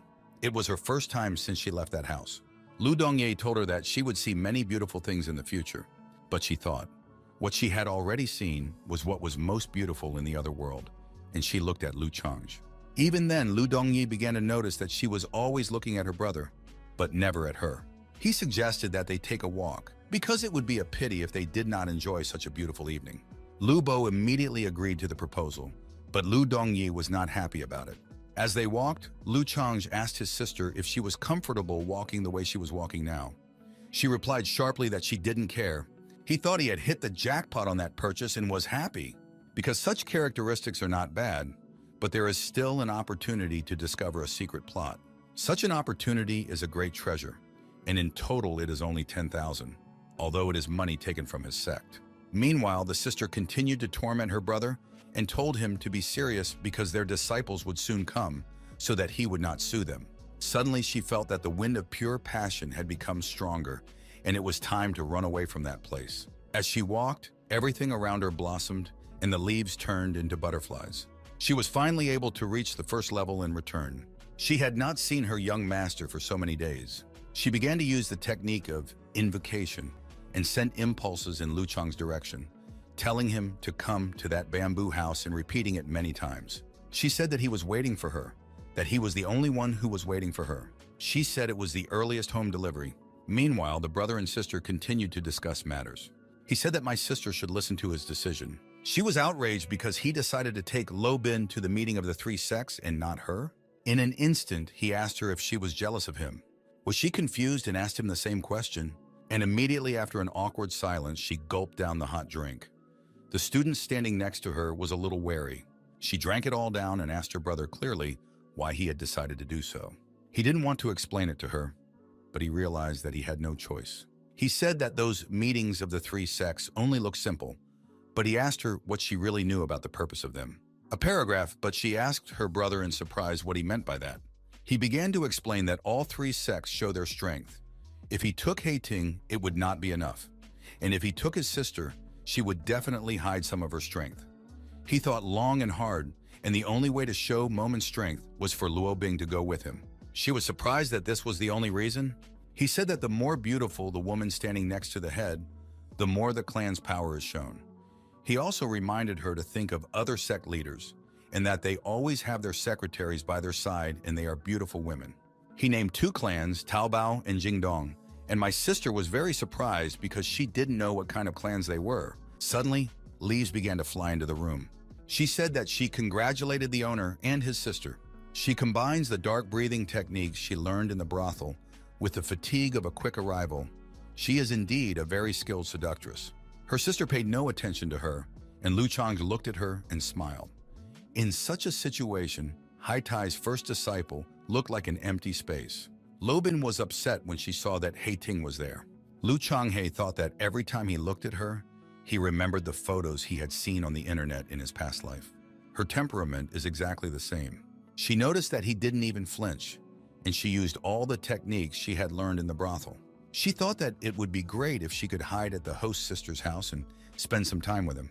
He said to her that this time he called her to go with him to a meeting of the three sects that would take place in 3 days. Her face showed joy. She thought this was her chance. She humbly told him that she understood and would do everything. At that moment, Lu Dongyi was very angry. She thought that for some reason that sinful student was smiling very hard. And suddenly she crushed the mug she was holding in her hand. Lu Changge and Ting were surprised and even scared. She stood up abruptly and was angry and sad at the same time. She thought that why does such a creature as a daughter-in-law exist in that world? After that, she abruptly left them and went to her room. Lu Changge asked if he had offended her, and Ting said that the owner must have offended her very much. The master immediately looked at him and asked him if he was the smartest. How dare he make comments to his master? Ting immediately began to apologize. He immediately began to say that he would pour the owner some fresh tea. But suddenly Lo Bin told Ting not to worry. She would pour the tea for the owner herself. She slowly sat down and began to pour tea into a mug, and did so as seductively as possible. This is an art she learned in a brothel, so that even if it's the owner, he still has to be seduced. But Lu Changge began to say that for some reason he thought his sister was not just angry, but also jealous. She was surprised that he had completely ignored her. She was disappointed. She didn't understand how it was possible that he was completely ignoring her. He thought that Lo Bin's tea art was very good, but he had told too much in his past life, and now such tricks don't work for him at all. And at that moment, she was looking at him and could not look away. She looked at that young master and admired his calm gaze, as if he was above all earthly concerns. She wondered if he would fall for her charms. Would he remain such a wonderful host afterward? She became even more eager to seduce him to find out what would happen. She had such a great desire that it became very obvious. Lu Changge thought that she was determined to win him over. He didn't understand why things had turned out this way. In his past life, he conquered women, and now they want to conquer him. There were 3 days left before the sect meeting, and Luo Bin tried her best to stay in the house with Lu Changge, which caused Ting to lose his usual job. When Ting was wiping the table after tea, she said she would do it. She used her technique again, took a special pose, and slowly wiped that table. But Lu Changge asked her with a stern voice if she was done, because if she kept doing that, she would make a hole in the table. Then the older student carried the water, and she said again that she would rather do the job. And it was as if she had accidentally spilled water on herself. She stood there soaking wet and said that all her clothes were wet. But Lu Changge said again that she was doing everything wrong. She couldn't even fetch water. He told Ting to take her out of that room. She was desperate and sat on the doorstep of that building, waiting for her next chance. When it was time to go to bed, the older student was preparing the bedding, and she decided to take over the job from him again. When she was approaching the bed, she seemed to accidentally hit her foot on the bed. So she defiantly fell on the bed and lifted her legs up. The owner was even more angry and told her why she was lying on his bed with her clothes on. He told Ting to change the bedding again. 3 days passed, and Lu Changge was improving again, his energy swirling around him. She stood behind him and thought, as expected of the young master, even during the refinement, he looks like a god. He had just finished, sweat was streaming down his face, and he said they had to go to a meeting. She happily said that she was ready and would follow his orders. In an instant, he took out the artifact that Aunt Ning had given him, and it suddenly began to grow from the size that fit in the kutsi to a larger one. They stood in front of him, and he said that now they were completely ready for the meeting. And in an instant, they rose to the height of the clouds and flew at high speed to meet the sun. While they were flying, he said that Lu Dongyi was still angry that she hadn't even come to see them off, and he planned to have a serious talk with her when he returned. Meanwhile, Lu Bing could not believe what was happening. She was very happy because it was her first trip together with her master. She looked at him and caught herself thinking that they were alone, just the two of them, and that maybe something would work out now. With that joy, she inadvertently said out loud that they might sleep in the same bed. Lu Chang's turned abruptly and asked her what she had said. She felt very uncomfortable, and she doesn't know how it happened. And he kept asking her and insisting that she repeat it. She turned on the seduction again and began to say that the young master was unique and outstanding. He would outshine the other two participants in the meeting, and his incomparable military prowess would defeat them. After that, she just stood there smiling, thinking that the brothel owner had told her that in moments like this, as long as they praised the men, they could get away with anything. Lu Chang waved his hand and said that it was enough to suck up to him. She was very surprised to hear this, but suddenly she thought that the young owner had something in mind. She looked at a certain part of his body and began to recall the words of the brothel owner. She wondered how best to do it. Should she sneak up on them and start suddenly, or should she do something else? Lu Chang noticed that she was strange at that moment, and suddenly she fell to her knees and opened her mouth to him. Lu Chang immediately used the pushing technique and started telling her to calm down. She turned away in shame, and Lu Chang-hee thought that the truth of childhood education was very much in evidence. A moment later, she offers him a mug of spiritual water.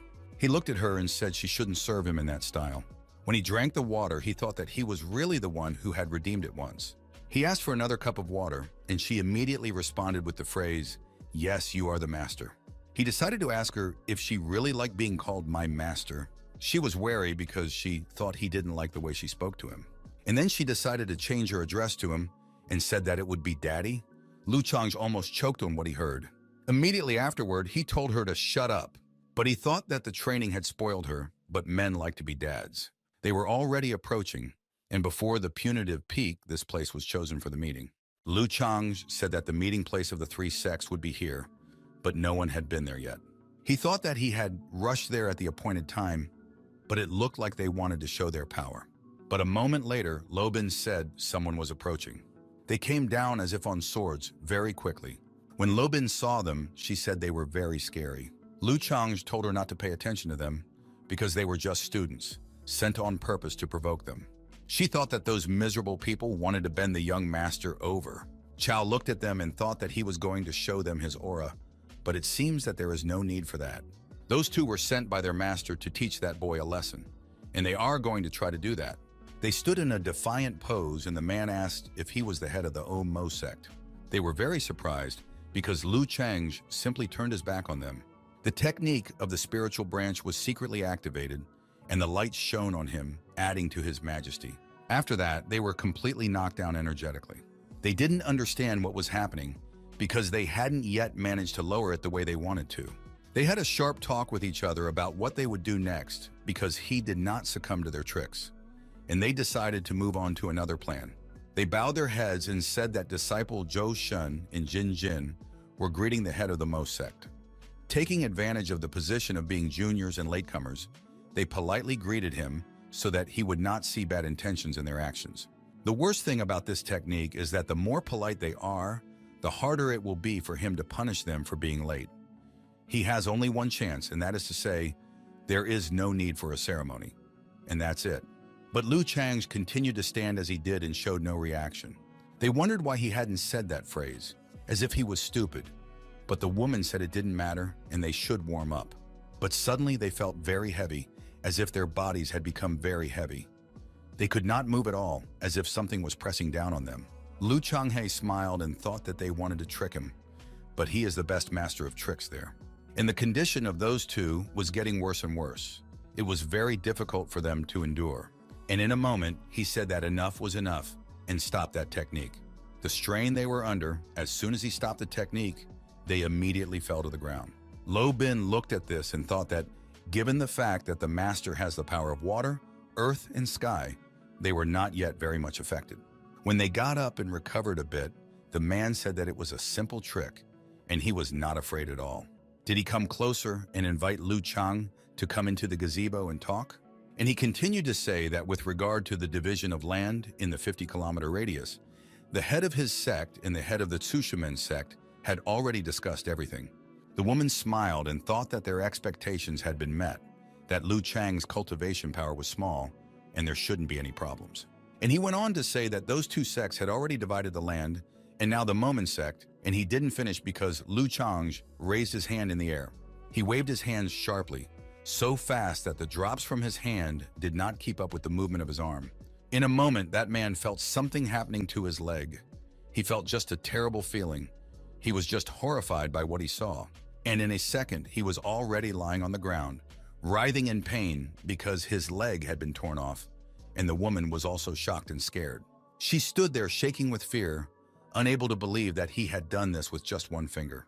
Then Lu Chang directed his power at him, because he was screaming very loudly, and in an instant, he stopped screaming. He was in a lot of pain, but he just couldn't scream because of what Lu Chang had done. Luo Bing hesitated, thinking that this was expected of the young master. Only he could come up with such a use of the power of heaven and earth. She admired him and thought he was still strong. The man continued to writhe in pain, but he did not scream. Somehow, he was able to get his partner to stop the bleeding. Meanwhile, Lu Chang and Luo Bin began to walk to the gazebo, and the woman sat down next to the man. She was afraid to act because she was afraid that he would cut off her head. He sat down on a chair and told her to pour him some tea. Did that woman still think that Lu Chang was letting her heal her wound? She gently started to touch the man and looked at Lu Chang carefully. She wondered how she should proceed, and the man almost fainted. For a moment, she looked up and was very frightened. From rumors, she knew that he was a very weak sect leader, so why does he have such a scary aura now? Lu Chang asked sharply and loudly what was going on there, if she was thirsty. After those words, she almost fainted. Her heart almost jumped out of her chest in fear. In an instant, she used all her skills to grab her friend as quickly as possible and run away from that place. Because that phrase about the water definitely meant that why was she still sitting there? When she was pouring him tea, she said that the woman must have misunderstood him. And Lu Chang said that his face literally said that if she didn't fail, he would kill her. She was ashamed and said that she talks too much. Then he told her to sit down next to him because there were no strangers there anyway, and the view was beautiful. And the other two sects would be arriving soon. She sat down and began to say that what he did with one finger was beautiful. Once she started sucking up, she couldn't stop. She continued to see him as an unsurpassed man. She used all her skills to the maximum, at every opportunity to charm him. As he drank his tea, he thought that the girl was literally radiating her charms everywhere. But he couldn't react because she would stop holding back completely. It was a beautiful day. They were sitting in that gazebo and enjoying the view. And that girl kept running. She was very scared. She kept saying that that Master Lu Chang was a real monster. She ran as if death itself was chasing her. She must run faster and get back to her sect as soon as possible and tell them everything. The man she was carrying was able to say through the pain that he could fly with a sword. She was even more surprised, but at herself how she could have forgotten about it. And the next moment, it flew uphill at top speed. In a short time, she reached her sect, and those who met them immediately asked the older disciple why he was so seriously injured. And another noticed that a cultivator had beaten him in the face. Meanwhile, the leader of that sect and his assistant rejoiced that 50 kilometers would be theirs. And then they saw their students running toward them, one of them shouting that everything was bad, that Lu Chang had severely injured their fellow student, and his whole face was damaged. The owner of that sect was shocked by what he saw and heard, and he shouted that Lu Chang was a scoundrel and how dare he. His partner noticed that he had lost his temper, but it was not her student who was injured. He sharply pointed his finger at the wounded man and told him, "I want him to tell me everything that happened quickly." He began to speak very emotionally, waving his hands very much. The master of that sect was very surprised when he heard that he had torn off his leg with one finger. But that disciple said that he felt something else. He said that Lu Chang had the power of heaven and earth. After he said that, both masters were very surprised because they knew he sucked and was stuck at the entry level. The student who saved that wounded man said she had more information, but didn't know whether to tell it. Her female master told her not to drag it out and to tell it quickly. She began to say that a new talent had been born within a 50-kilometer radius a few days ago, and this had set in motion the 9 decrees of the heavenly Tao. She said that everyone had heard about it. She was not the only one. The owners were horrified by this information. He remembered seeing that divine sign in the sky, and he immediately wanted to go there to see who was able to summon the power of the gods.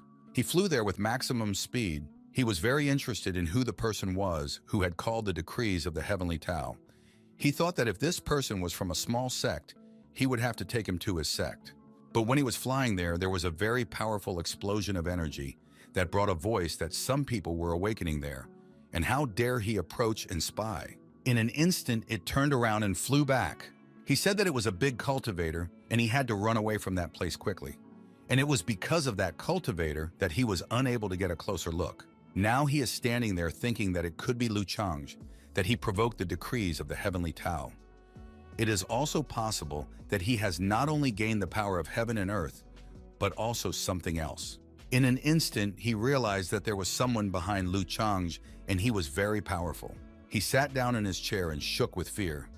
Now he realizes why he had said one word and why he had dared to cut off his disciple's leg. He realizes that he is in big trouble now. His students wondered what was happening to their master. He was all wet. Sweat was pouring down his face like a waterfall. They thought he had drunk too much water.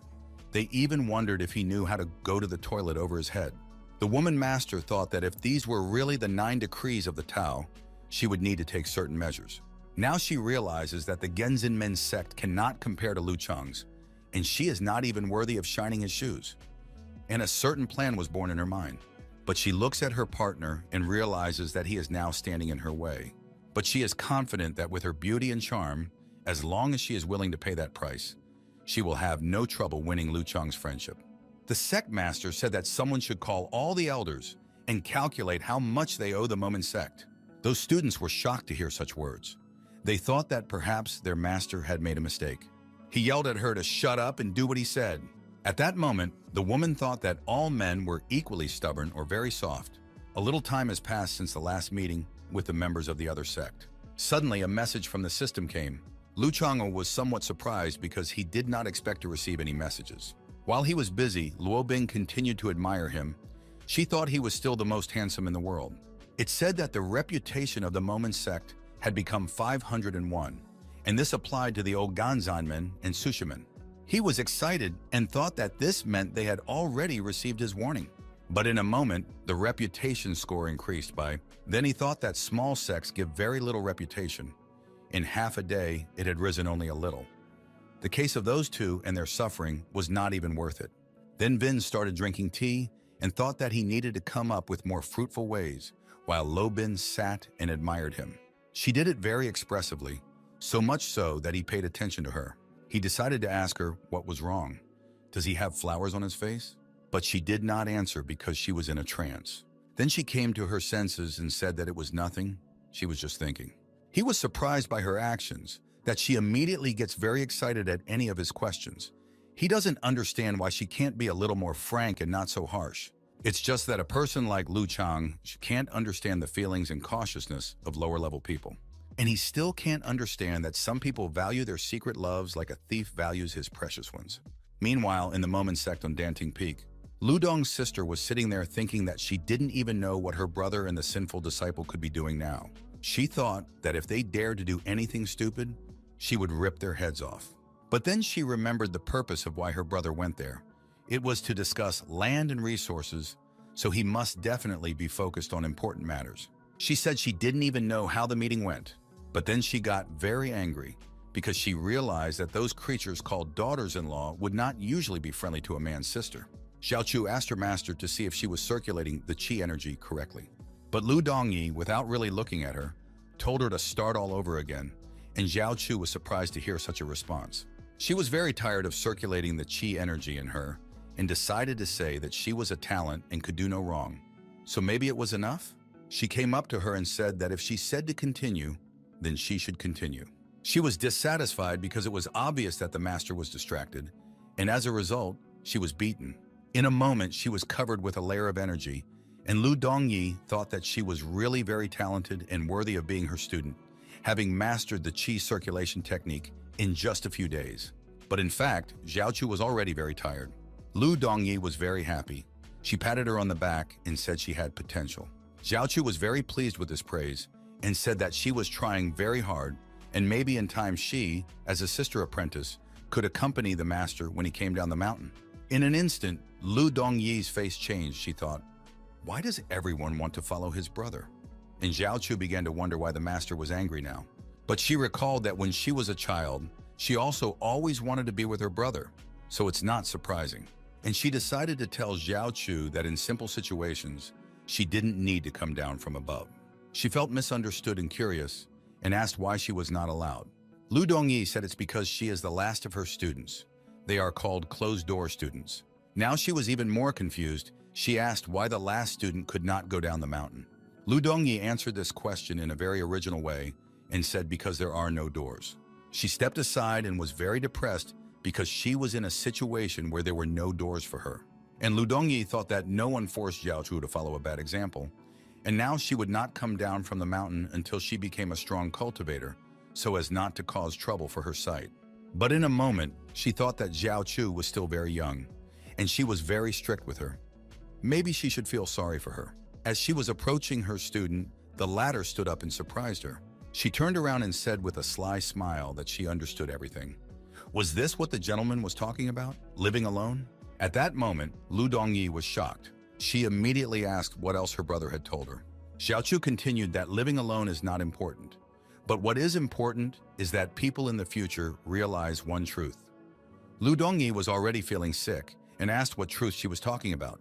It was at this moment that she felt like a great master. She said that when a dragon comes out of its long sleep, its roar alone shakes thousands of mountains. She stood there and saw her master's shadow approaching her abruptly. At some point, she even felt a little scared and looked around with caution. She was frightened because Lu Dongyi abruptly rushed at her to grab her. She took her in her arms and told her that she would be with the master on the mountain until she was old. Xiao was very surprised to hear this. Suddenly, she felt some movement in the sky and immediately thought that maybe her brother had returned. But it was some other man. He stood firm and looked forward, flying on a great sword. Judging by what Lu Dongyi saw, she realized that the man was from the Sword Sect. It was a majestic and powerful sect of the sword. The Sword Sect, as the name implies, is a high-class sect that swings swords. Since it is a high-end sect, the students there are divided into ranks. There are inner rank students, outer rank students, and direct rank students. These are the bronze sword students. These are internal students. They are silver swords. Direct disciples are the rank of the golden sword. The one who flew to Mman is a direct disciple. His sword is golden. In other words, he is a personal disciple of the great teacher, and because he is the master of the sect, his status is very high. She would look at him and assume that the guy was on the second level or at the beginning of the third level. She thought that if he was in the middle of the third level, she could defeat him.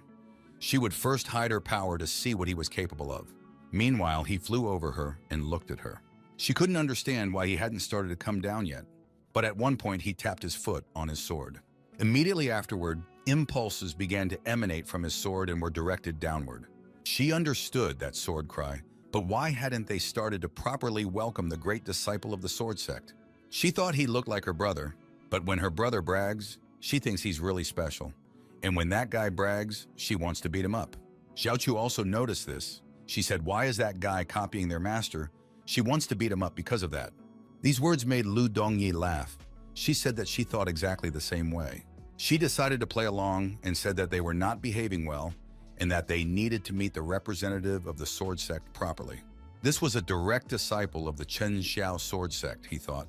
What's wrong with that momentum sect? He had arrived a long time ago and even used the sword cry, but no one had come out to meet him yet.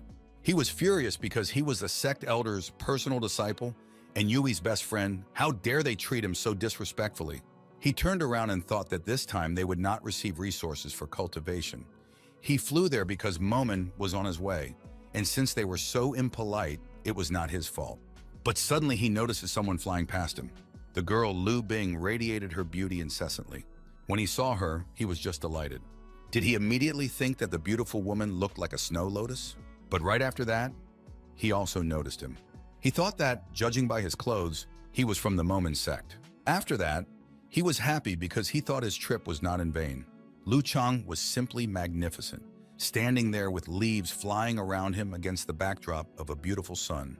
When he saw him more clearly, because he was more surprised than when he saw Luo Bin, he didn't understand how this man could be so amazing. He said that this was a trick. He would learn it, and next time he would be the same. When Luo Bing looked at him, he almost fell off that sword. He immediately thought that he needed to greet her and show her his position, that he was a direct disciple of the sword sect. When they got closer, Lu Changzhe also looked at him. After a moment, he began to say that he was a direct disciple of the sword sect, a personal disciple of the second elder, and a second-level cultivator, and his name was Chang Xiao. Did he think that he had such a great title that that girl should appreciate him, and that student Momenas must have been frozen with fear? But Luo Bing continued to admire her master, and he showed Lu Changzhe a surprised face. This already alerted Chang Xiao. In a moment, they just flew on. He didn't realize anything. It was as if he had fallen through the ground with shame. He was simply ignored. He was very angry. He realized that this was unacceptable. He accelerated sharply and met them. He said, "May he ask who he is?" Lu Changzhe smiled and raised his hand up. The steam that swirled around him immediately turned into drops of water. They stopped in front of him and started to climb the mountain, and he couldn't understand what was happening. In a moment, the sun began to blind him. As Lu Changzhe headed up the mountain to the level of the sun, the drops that were around him created a circular rainbow around him. He specifically took this position to say that the head of momentum, Lu Chang, was in front of him. What surprised him even more was that he was facing the head of a small sect, one of the lower 100, and he was a direct disciple of the sword sect. He couldn't believe that Lu Chang'er had risen to a rank higher than him. Even though he wants to get a hold of him, since he's so rough, he'll have to use his position and put pressure on him. He said that he had come there on the orders of his sect, and was he being shown such hospitality? He asked Chief Lu if he was not being very polite to him. Lu Changhe asked him what he had called him. He was wary, but he said he had told Chief Lu. Lu Changzhe then asked him what his position was. He sharply replied that he was a direct disciple of the sword sect. Lu Changhe said that a direct student is still only a student, and he went on to say that this student would teach him how to behave. He was surprised to hear this. He thought that the man was some kind of a fool, because a disciple like him is sure to become a steward, or even an elder in time. Also, personal disciples like him are likely to become great cultivators who cross the 5th level. He is annoyed that this guy will not restrain himself from pleasing him. The sister thought that her brother had started doing his favorite things again. The student thought that if Lu Changzhe didn't suck up at all, then there was something phenomenal about him, and he needed to find out what it was. He tensed up and began to concentrate his energy. Lu Changzhe realized that he wanted to find out his level of cultivation, the first level in the 5th celestial layer. He said that he had just used a special vision technique and had probably discovered that Lu Changzhe was on the 1st level and in the 5th heavenly level of his own. Did Lu Changzhe say to him, or is he sure about what he said? That student was very surprised. He didn't understand what to expect next, and Lu Changzhe waved his hand abruptly. A light shone around him, and something happened. Lu Chang'e was covered in blue energy, and the other disciple was shocked, for Lu Chang'e had raised his power to the 1st level of the 6th heavenly layer in front of him. But that was not all. Suddenly, the blue energy began to transform. The disciple could not believe his own. Now his power is the 1st level in the 7th heavenly layer. Lu Changzhe then asked him what he thought of his strength now. Paragraph 1070. He was very surprised, so much so that he could not speak. His whole face was covered with sweat. He thought that Lu Chang's power was so great that he could easily hide it from him. My sister was watching. Did she think that her brother had crossed the line again? She remembered her brother in the past years, what he was like, and wondered if he had changed. But of course, he is still her older brother, the brother she has always admired. Therefore, she will love him very much and believe that he will be fine. Lu Changzhe thought that Chen Xiao was quite famous in his past life. Lu Changzhe recalls that he was a minor character on the run. He also always liked to brag, but he was not good at it and only teased people. He was the top dog, always pleasing Yue. Because he liked to brag, he always got into trouble and always hoped that Yue would save him. Lu Changzhe also recalled that although Chen Xiao had the image of a walking mess, he was always there. He was always pushing the plot forward. So he wondered if he was really ready to spend the experience points he had been collecting for more than 20 years on some grieving partner to put him in his place. He decided that it wasn't worth it because the game was about financial management, and it was better to spend those points on sword awareness than on petty squabbles. And he thought that the power he had already activated would be enough to defeat him, and the money he brought them should stay, and he could leave. Suddenly, Lu Chang told the student to follow him. After seeing what he saw, he immediately agreed. When he was flying from the back, he noticed a leaf on the boat. He knew it was a valuable artifact and that Aunt Nin made them. He wondered if it was a fake. If so, it is a very high-quality fake. He was still surprised because he remembered that a few days ago, Aunt Ning and Yue had come down from the mountain. Could he not believe the guesses that were coming to his mind? He wonders if Lu Chang is the secret student Yue told him about. In addition to the small tasks, he had another task. He had to find out who the secret fellow student was that his friend had told him about. Then he told him that among the subordinate disciples of the Sword Network, there is a sworn enemy of Yue's, and he considers him the main rival of his life. He also recalls that in recent years, the topic has been raised very few times, but something has changed since Yue and the Elder returned. He remembered what Yue had said to him, that although his sword skills were mature, his secret mutual students were also mature, and he was much stronger than him. At that moment, he was very surprised to hear such words, but Yue said that he had to become stronger. After writing those words, the topic of the secret disciple was revived again, which is why he was in such a hurry to find out more. Then after much questioning, Yue told him that his classmate was in the south of Qingzhou in the Qinglong district, and that area has a lot of different sects. But everything suggests that the common student his friend was talking about was named Lu Chang. Lu Chang was calmly flying his leaf boat ahead. He did not even realize how much of a mental assault that student had just experienced. And he kept going, thinking that he had to make sure, and then he would have a secret in common with his friend. The thought of sharing a secret with him already makes him excited. Meanwhile, Lo Bing was watching him and wondered why he was constantly looking at the young master's ass. She decided to say that the guy was looking suspiciously at Lu Chang's spine, and she would like to cover him. Lu Chang said that if that son of a bitch did something like that, he would tear him to pieces. Lo Bin was very surprised. She asked what exactly was it that she was thinking of. Lu Chang was furious. He told her to shut up because if she didn't, he would kick her out of the sect. She did not expect such strange thoughts from herself and was upset. She thought that she had been waiting for the body of the young master for so many years, and now she would not give it to anyone.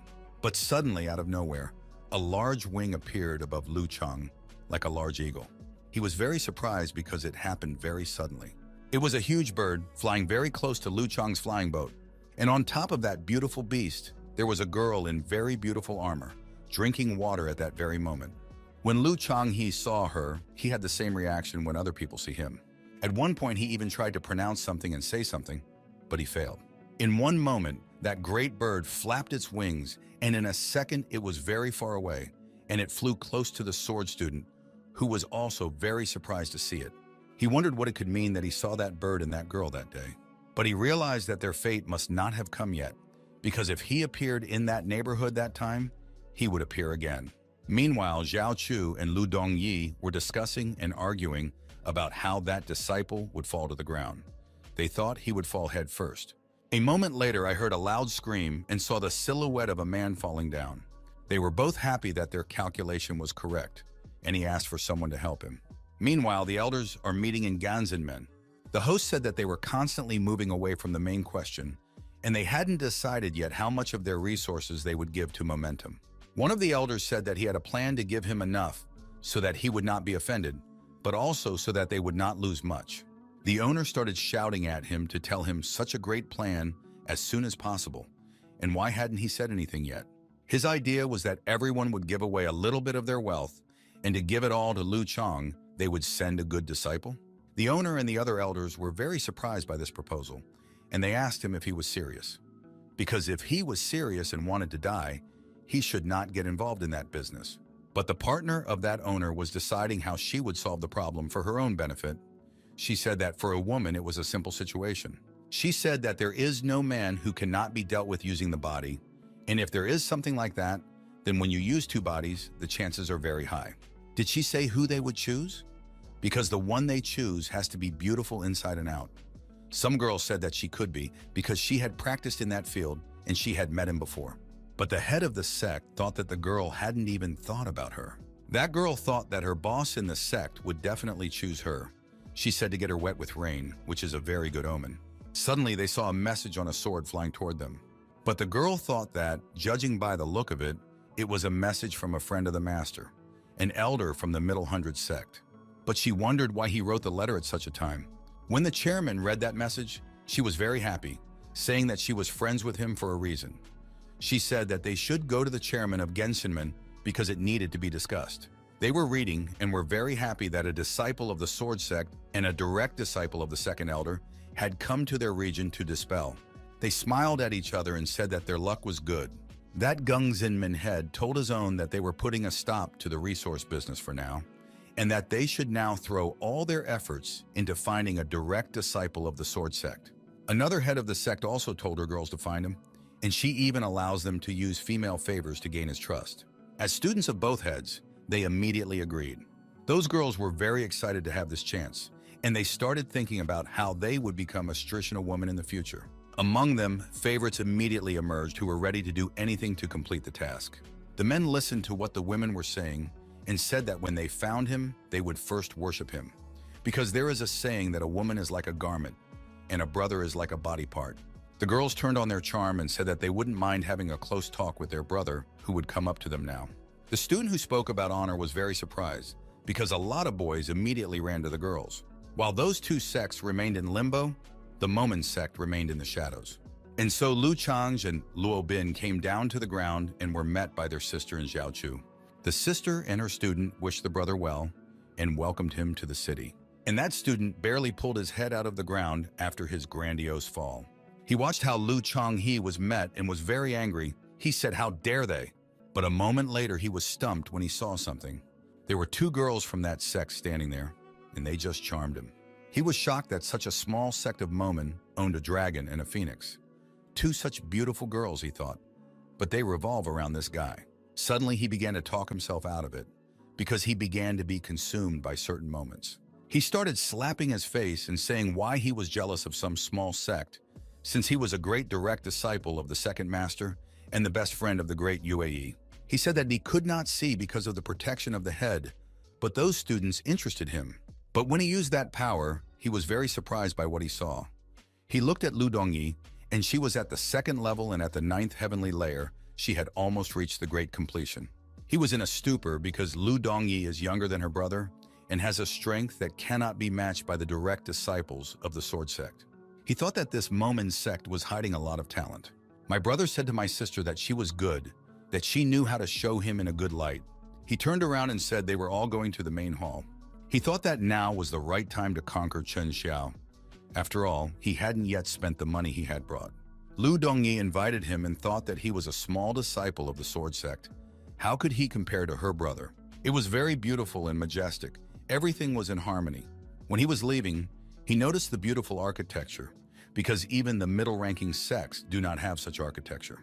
Lu Changhe was walking and the sun was shining around him, as if he was pulling the sun to him so that it would always illuminate him. He still couldn't believe that this Lu Changhe was really the secret mutual student that UAE had spoken of. They came to a large hall and he was offered a seat at the table. When he looked back, Lo Bin was standing behind him, pouring tea, and he thought that she would be so close that he would even be able to smell her aroma. He was very excited and looking forward to that moment. He closed his eyes to enjoy it as much as possible, because he heard the tea being poured, but for some reason he didn't smell that wonderful aroma.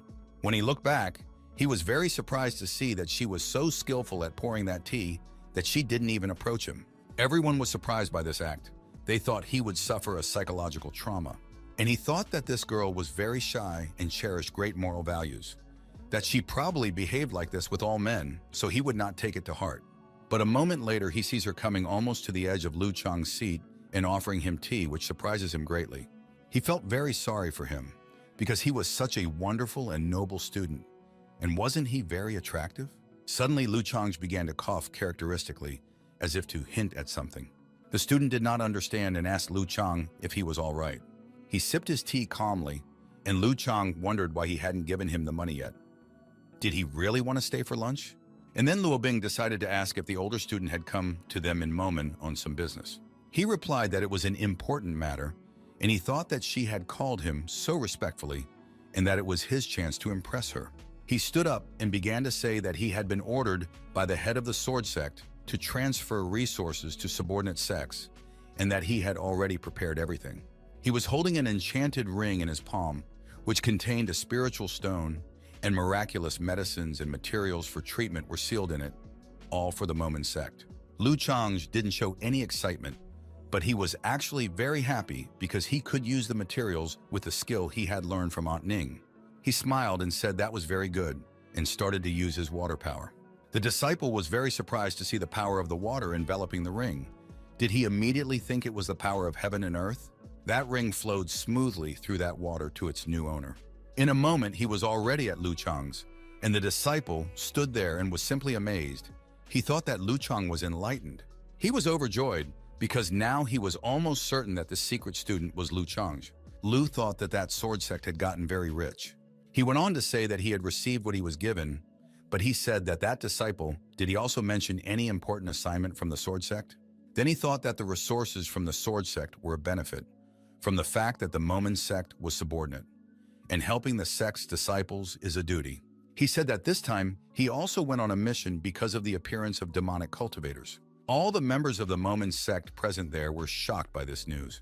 Suddenly, Lu Chang abruptly placed his sword on the table, showing his readiness. He was equally surprised by this news and immediately asked where they had been spotted. Such a sudden action even scared the student a little bit. He thought that when others received such news, they were immediately frightened and tried to avoid such a task. Then he thought that Lu Chang had asked where it was, and he was comforted by this because sword cultivators like them are not afraid of battle. And this is exactly the kind of attitude he needs. Demonic cultivators are not wickedness at all, but people who have deliberately mixed their blood with beasts. This mixing made them very strong, but at the same time they turned into very cruel cannibals. Among them were those who were unlucky and became something very strange. The resounding power of those demonic cultivators was that they could become the animals they were bound to. Such monsters are different from the demons of the Celestial Empire. They have almost no intelligence, but are very bloodthirsty and aggressive. They become especially aggressive when it comes to eating people. The more they eat, the stronger they become. For demon cultivators to be considered invincible in the cultivation world, except for a few geniuses, all other people are afraid of them. Because they are not just strong, they can become stronger just by eating people, and no one knows how strong they are. In a special race of demons, they are different from those who have diligently cultivated and become a demon. That is why all sects always tell their disciples that when they encounter such a demon or monster, they should simply run away and not leave their heads to them, so that they do not become stronger. Xiao said that the sect had passed on information that that demonic cultivator was at the second level and was being followed by several monsters. Lu Changhe was a little upset. He thought he would be weak, that he was not the right person for him. Xiao wondered why Lu Chang looked so disappointed. But he hopes that the demon cultivator will be able to give him information about the demon he needs. He went on to say that if Xiao needed help, he would give it to him. He officially asked for help because a demonic cultivator had been found. He thought that on that trip he would be able to see how strong the sect master was. And if he was very strong, then he was definitely the mysterious disciple. And then he thought that if Lu Chang was weak, he would destroy that demonic cultivator himself and thereby restore his honor. In a moment, a task offer appeared in front of him. He needed to destroy that demonic cultivator, rewarded with 5,000 experience points and 1 ticket for an artifact, yellow rank. He accepted the task and said that tomorrow they would go down the mountain together to kill that demonic cultivator. Xiao was a little uncomfortable hearing this in such a tone, but he agreed. Lu Chang thought that the mountains were for immortals, and this was a place for the Mman sect. He thought that if someone wanted to cause trouble, they should first ask his sword for permission. When the student left, the sister remembered that she hadn't asked her brother how the meeting he had come from had gone. She was tense and thought that that hateful student saw her getting close to her brother, but she was in no hurry to leave them. He told Luobin to tell his master about it. My sister was not happy, but Luobin was immediately happy. She said that Lu Chang, as a true god, not only made Kushumen and Gungsing men tremble in fear, but also strengthened Mman's power in the future. He is truly an immortal who has descended to Earth. He was enchanted by such a beautiful story about him. She recalled that the 1875 prophecy mentioned something about the Kishimen and Gengshinmen sects. Lu Chang's asked his sister what she was muttering to herself. She said that it was nothing important, but she thought that those two sects were not supposed to do any harm in those prophecies, and that she probably didn't need to worry. But she asked if she could join the trip tomorrow, because the demon cultivator is strong and she is worried about her brother. Lu Chang looked at her and thought that she was worried about him. And his sister wondered why he didn't say anything, because if he said no, she would pinch his cheek. He decided to say that if she wants to do it, let her do it. She was immediately excited, and he thought that given Lu Dongyi's character, it would be stupid to take away her monsters. He would also deal with Chen Xiao and keep her as a backup weapon. Lo Bing was alarmed, for how could she sit still when her master and young master were in danger? And when they were leaving, she decided to address them. But in an instant, her sister turned around and said in a clear voice that she could not and that she should not even think about it. Lo Bin thought she hadn't even finished speaking. Lu Dunyi's girlfriend emotionally began to say, "If it's forbidden, it's forbidden." She thought to herself that that girl definitely wanted to handcuff his brother. In a moment, Lu Chang turned around and calmly said that she would not go with them this time. He said that she had no idea how terrifying those demon cultivators were. With her current level of cultivation, she would not only be no help, but would be a hindrance. And her sister told her to train hard. And they turned around and left, leaving her in that hall. She was thinking that the owner hadn't made a breakthrough in a long time, and she had caught up with him in improvement. But recently, he had made a breakthrough again. In addition, he made this breakthrough very, very quickly. If the difference between him and her in the level of perfection gets bigger and bigger, then everything will be exactly as the girl master Lu Dongyi said. She will not only not help, but will hinder. She should try to stand with the young owner and be always needed by him. And so that wonderful and very busy day ended. Mman is located in such a beautiful place that it is always very beautiful there. A strange sound was heard from one of the huts. Lu Chang continued to cultivate experience points. He did so at a very fast rate. At some point, he ran out of steam and started coughing up blood. He was catching his breath and thought that others pay a lot of money or with their minds to gain power. And he is forced to give his life, and the torture technique is very cruel. As soon as he got a little more experience and blood was pouring out of every crack, suddenly the maid from the cemetery entered his house. She seemed to be saying something. Did he ask her if she needed anything? He went to the place where she lived. He came there and asked what happened, because if she wants his seed, it won't work this time. She started making some sounds, trying to say something. She started pointing to Xiao Xiaoyu's house. She mimicked a knife, and Lu Changhe did not understand what she meant. She waved that knife against the background of that house. She clearly had something in mind. Lu Chang asked her if she meant to kill him. If so, definitely not. She started explaining something, that it wasn't him I killed, but someone else. He realized she was referring to a demon cultivator. He asked her what she wanted from a demon cultivator. She began to explain what she wanted, and with each word she said, Lu Changhe was more and more surprised. And suddenly he realized that she meant that she wanted the corpse of that demonic monster. He asked if she needs the whole body. She demonstrated the silhouette when the head came off. Now he realized that she didn't need only his head. Lu Chang said that the demonic cultivator is very strong, and when he encounters him, he must use all his strength.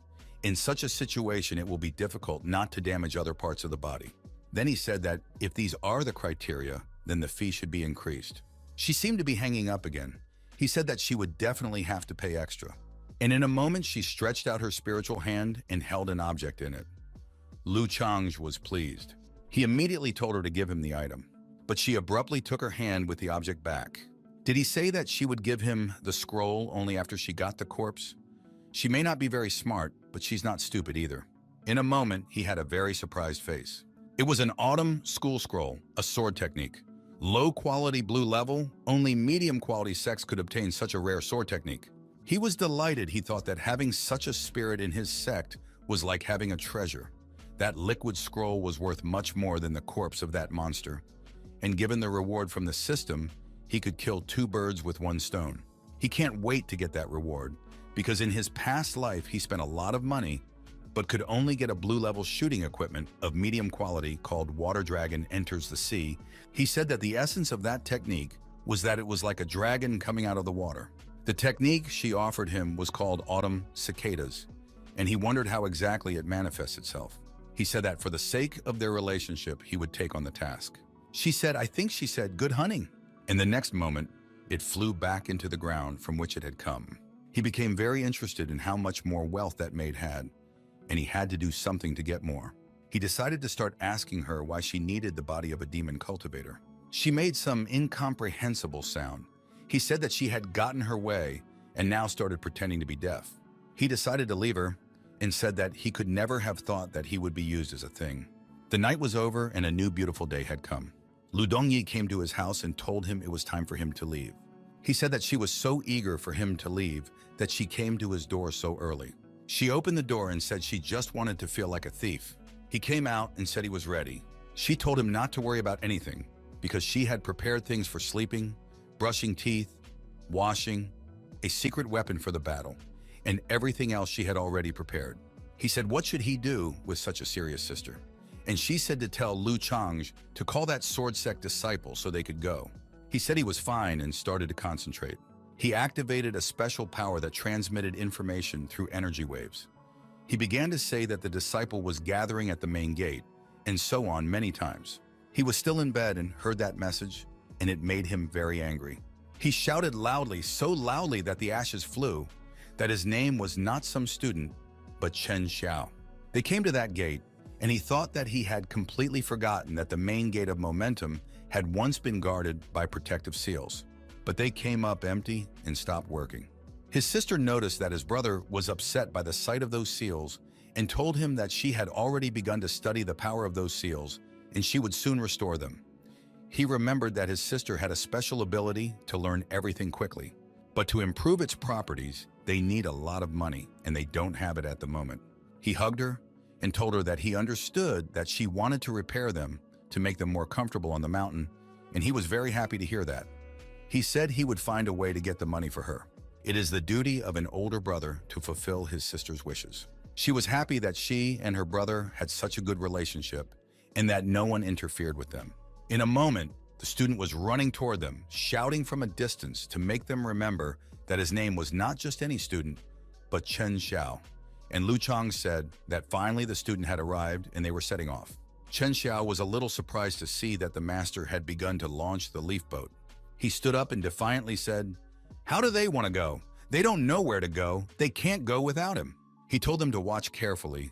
He would track down that demonic cultivator. He raised his hand up and cast the spell of movement. And in a moment, a very unexpected object appeared there, and Chen Xiao wanted to start explaining what it was. But Lu Chang'o began to say that it was a blood vessel. It was used to examine the owner of the blood. He told Chen Xiao to start this ritual already. He started doing that spell and thought that he was constantly humiliating him. He needed to figure out how to relate his reputation. My sister asked my brother how he knew, because in their sect they don't have such a thing. He actually sees it live, but the first time he saw it on a stream, he said he saw it in a special place, at a special time, with special people using it. Was your sister surprised that there were so many features? Suddenly, Chen Xiao began to say that the thing was starting to react. He suddenly started flying on his sword and said that the thing started vibrating if he approached that monster. The object was already vibrating very strongly. His sister decided to ask him how else this object was used. He immediately regretted what he had said, thinking that he could not spoil the child. Then he decided to say that it was very convenient for hammering nails. Chen Xiao began to say that the object began to vibrate very strongly. He could barely hold it, so they were close.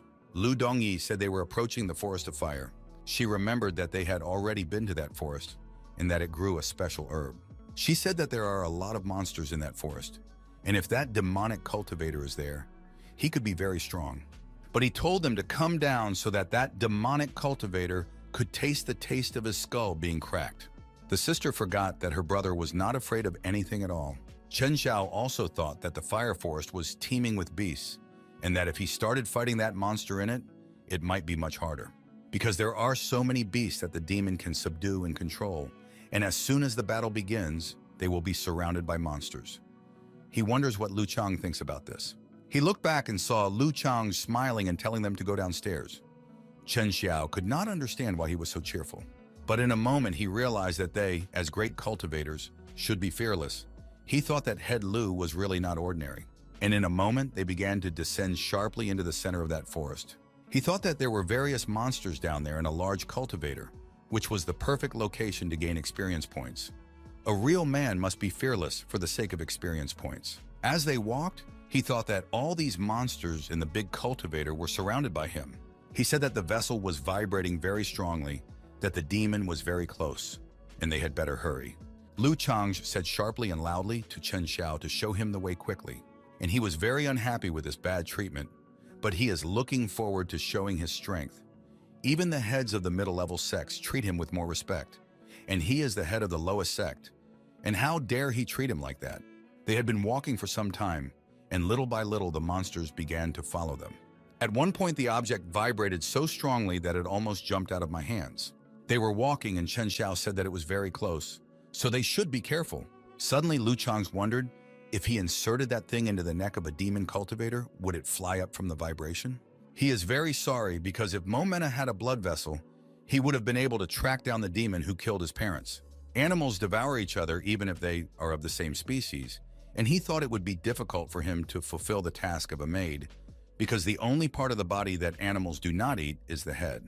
He began to activate his power and thought that those beasts would gnaw his whole body and leave no part clean. Lu Dongyi said that you first need to hide their qi energy. Chen Xiao thought that he also knew such a technique, but he was not able to control it so skillfully. When he came closer, he saw the monster, and he said that if their qi energy was hidden, he could come closer and just kill it. Lu Chang abruptly came over and told him not to move. He was furious. He didn't understand why Lu Chang wanted to prevent him from simply cutting off the head of that monster and ending it. Lu Chang came closer and quietly said that they had already been spotted. When he turned around, he noticed that big red eyes were glowing in the darkness. It was a black flying dog. It was 21 levels. And it was a scorpion lion. It was level 25. Chen Xiao started shouting that they were monsters. And Lu Chang quickly went on the attack and said that no matter who it was, he would destroy them. At first, he managed to attack a flying dog, and when he flew up, he began to warm up his strength. He got very excited. He was shouting, "Oh, he's going to cut off the dog's head." He used a kick to knock that monster to the ground. He put a lot of energy into that punch so that it was very important for that monster to fly up the mountain again. Chen Xiao looked at this and thought that this is what a sword cultivator should be like, and he was so frightened. As soon as Lu Chang fell down, another monster began to attack him from behind before he could see it. But suddenly that monster roared in pain because someone had struck him hard on his big paw. Lu Chang turned around and saw that it was Chen Xiao, and he moved to the front with great speed. He told Chief Lu to back off and he would cover him, and he thought the guy was a pretty good fighter. In a moment, the flying dog, but no longer flying, started attacking Lu Chang again, saying that he could now kill him in peace. The energy was just coming out of him in all directions. He hit that monster hard when he was doing a flip. When he looked at Lu Chang, he thought that he, as a great disciple of the Sword Sect, should not be inferior to him. And he jumped up over the other monster and began to strike many very precise blows. Lu Chang looked back and had a surprised expression on his face. He saw that the monster was afraid of the way he was waving his sword. It looked very strange. The flying dog flew up again and began to attack with great speed. When that monster was close, Lu Chang thought that surely if he didn't use the sword's pre-awareness, he wouldn't be able to do much damage to it. Besides, a great cultivator is nearby and waiting for the right opportunity to attack. After this realization, he decided not to hold back. And in an instant, a strong energy just exploded and began to spread around. The sister was glad that her brother had started to use his true power. It was high time to do so, and the strongest techniques should be used. That monster didn't look scared at all, but rather playful in the battle with Chen Xiao. And when he saw that strength, he thought it was a real sword sublime. Now he's sure that he's the secret joint student, because even Yue's technique was just beginning to take shape, and Lu Chang's is already completely complete. This is the only way to call him an incomparable sword master and a worthy rival of Lu Yue. He thought that Lu Chang was definitely an incomparable sword master. Come to think of it, there were already two incomparable sword masters living at that time in the same generation. He rejoiced, for he thought that he too would soon have great power. He just turned his back on the monster, and the monster thought that this person had stopped attacking and turned his back on him, and this was a good chance for him to attack. And he decided to attack, because if he didn't bite him now, there might not be an opportunity. Chen Xiao turned sharply and was very frightened, because that punch was right in front of him. He suffered quite a lot of damage from that blow. He flew a very long way from that blow. Lu Chang's was surprised that level 25 had beaten level 30, and that Chen Xiao had so much faith in the power of the sword sect's defense. Again, that flying dog flew with great anger to attack. Lu Chang activated an even stronger power and told Chen Xiao to watch carefully, which means a man who is blood-hardened. And in a moment, a blow of incredible power was delivered. And that huge monster just flew away at high speed. And he said to that disciple of the sword sect that he should never take the enemy lightly. Chen Xiao bowed ostentatiously and thanked him for his important advice. He thought that the disciple had almost completely submitted to him. Suddenly, a very strong roar sounded from the darkness of the forest, much stronger than the one from those two monsters. Lu Chang turned abruptly and said that the same chief demon had come. A large paw of the monster appeared from the darkness. It was a level 27 demonic cultivator Luo Lin standing on a large monster. And it was a large monster, a level 27 steel rhinoceros. That demon Luo Lin said that some level 1 cultivator wanted to kill his dog. He definitely overestimated his strength and chose the wrong enemy. He began to give orders that the flying dog should attack again and just eat the warrior, and then he could grow new wings. And that monster increased its own power and became much stronger. Then that demon turned his attention to a disciple of the sword sect. Suddenly Chen Xiao struck, and a few more would be accurate and powerful blows. That monster was quite seriously injured, and Chen Xiao asked that demon, did he underestimate Head Lu that much? That demon started laughing and said that he really had to be afraid of some scum and consider him a rival. He said that a demon like him wouldn't even be able to imagine who Lu Changhao really is. His sister watched him laughing at that demon and thought, has he also been completely infected by his brother? That monster flying dog became very fast. It started flying around and around, waiting for the moment to attack. Lu Chang'e thought he needed to reduce the number of opponents to minimize accidental injuries. So he got ready and the flying dog prepared his strongest attack and launched it, and he had only seconds to act. He prepared his own technique for a counterattack, the technique of spraying the soul. In an instant, there was a super strong impact which immediately showed very big consequences. In a moment, there was another blow, and that monster could not stop his attack. But he could not start it either because he was wounded. An energy explosion began to form, and Lu Chang wrapped his power around it so that it would not hurt his friends. That demonic cultivator was surprised and also covered himself from that explosion. He couldn't believe that his second-level flying dog had lost. Chen Xiao was sitting there with that other monster, and he said that he had said earlier that Lu Chang would sooner or later become the second strongest warrior in the world, because the first one will be his joint student, Lu Yueyi. He immediately received a message from the system that he had completed the task, killed the black flying dog, and received 20,000 experience points. He was happy that he was given so many points for a dog. He needs 18,000 to raise his level. This is a good opportunity to raise his level. He wasted no time in raising his level from level 17 to level 18, and in a moment he began to glow with blue energy. He said that it would be nice to feel restored health and full energy. The sister and the student were very surprised that he had raised his level again. The sister thought that her brother had moved to a new level again, and that he had started to raise his level very often lately. And if this continued, she would be far behind. Chen Xiao wondered why Lu Chang had raised the level now. But then he realized that Lu Chang wanted to defeat a demon cultivator at that particular level. He thought that this was how Head Lu was cultivating strength during battle. That demon said that he didn't know why he had named Lu Chang second in command.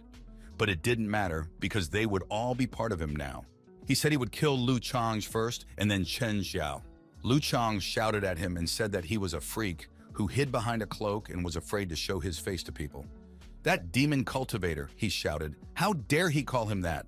Lu Changhe said that he should not go into details but attack because he was just a big ant who overestimated his glorious powers. He ordered his steel rhinoceros to kill him, and in a moment that big rhinoceros began to accelerate an attack. Suddenly Chen Xiao decided to apply the new technique and began to activate it. That technique was very powerful. The light from its use filled the entire space. That technique caused a very large hole in the armor of that monster. That demonic cultivator was very surprised. He had not expected this at all. He did not understand what had happened. When that bright light began to fade, Chen Xiao was already holstering his sword. That monster was captured by his technique and was dying, and he said that his monsters had no right to come near Chapter Lu. He stood there and thought that all his energy had gone into that move.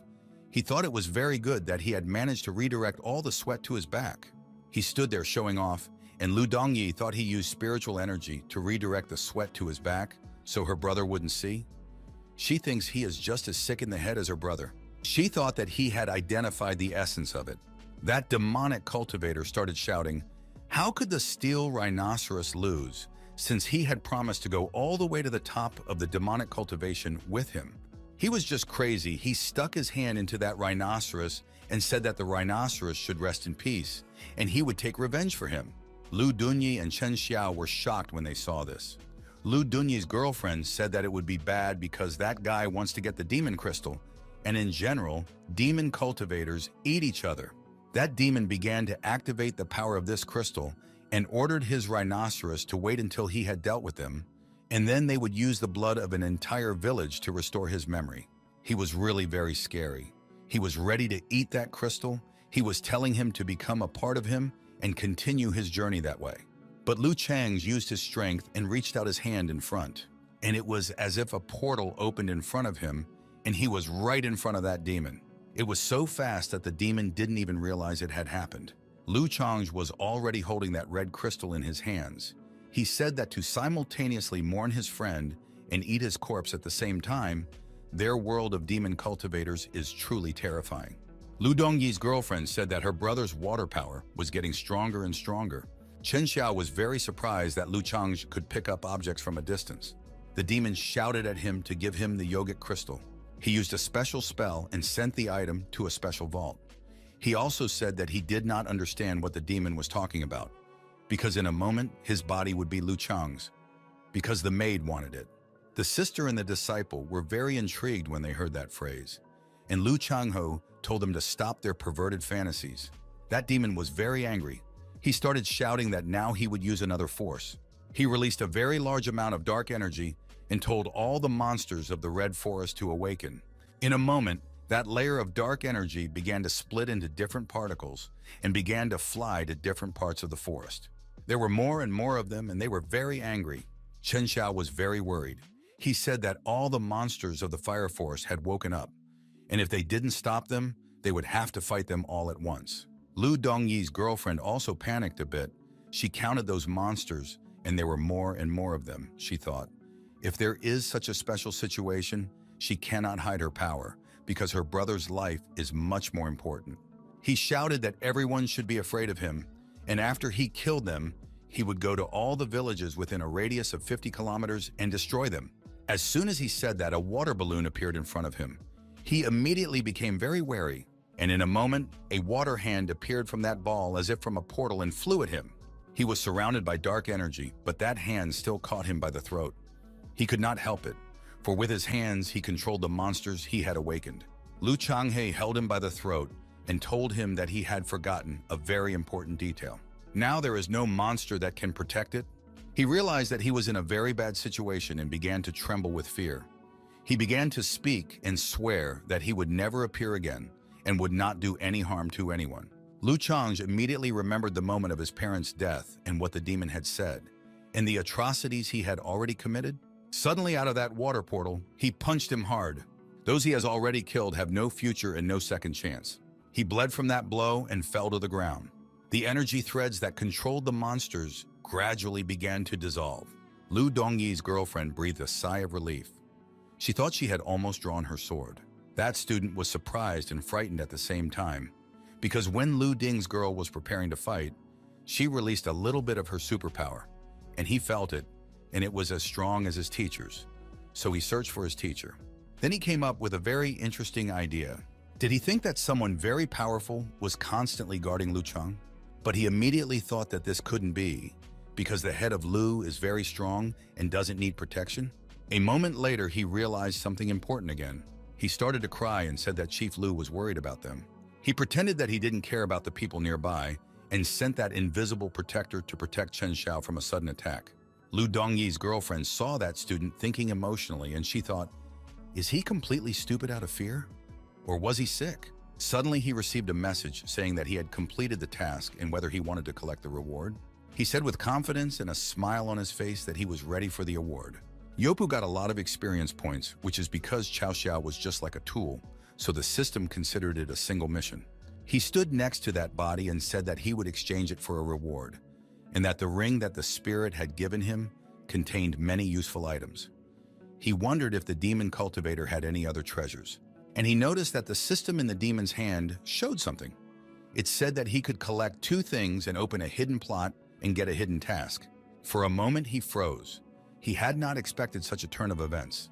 He gently removed the thing from the demon's finger. He turned to Dongli girl and told her to clean up the battlefield and the monsters as well, for her to take away. While his sister was busy, he looked at that object and thought that that object could reveal a hidden task. In the secret missions of his past life, he had never seen such a thing. Is it some special way of activation? Suddenly he flinched at a voice behind him, saying that he was very grateful. Lu Changhe replied that it was nothing to him, and he thought that the kids should get out of their way because the task was completed. And was he going to stay for dinner? Next, Chen Xiao decided to make a wish for the demonic cultivator's body. He immediately said that he could take the head to prove it, and he needed everything else. He bowed respectfully and agreed that he would take only the head.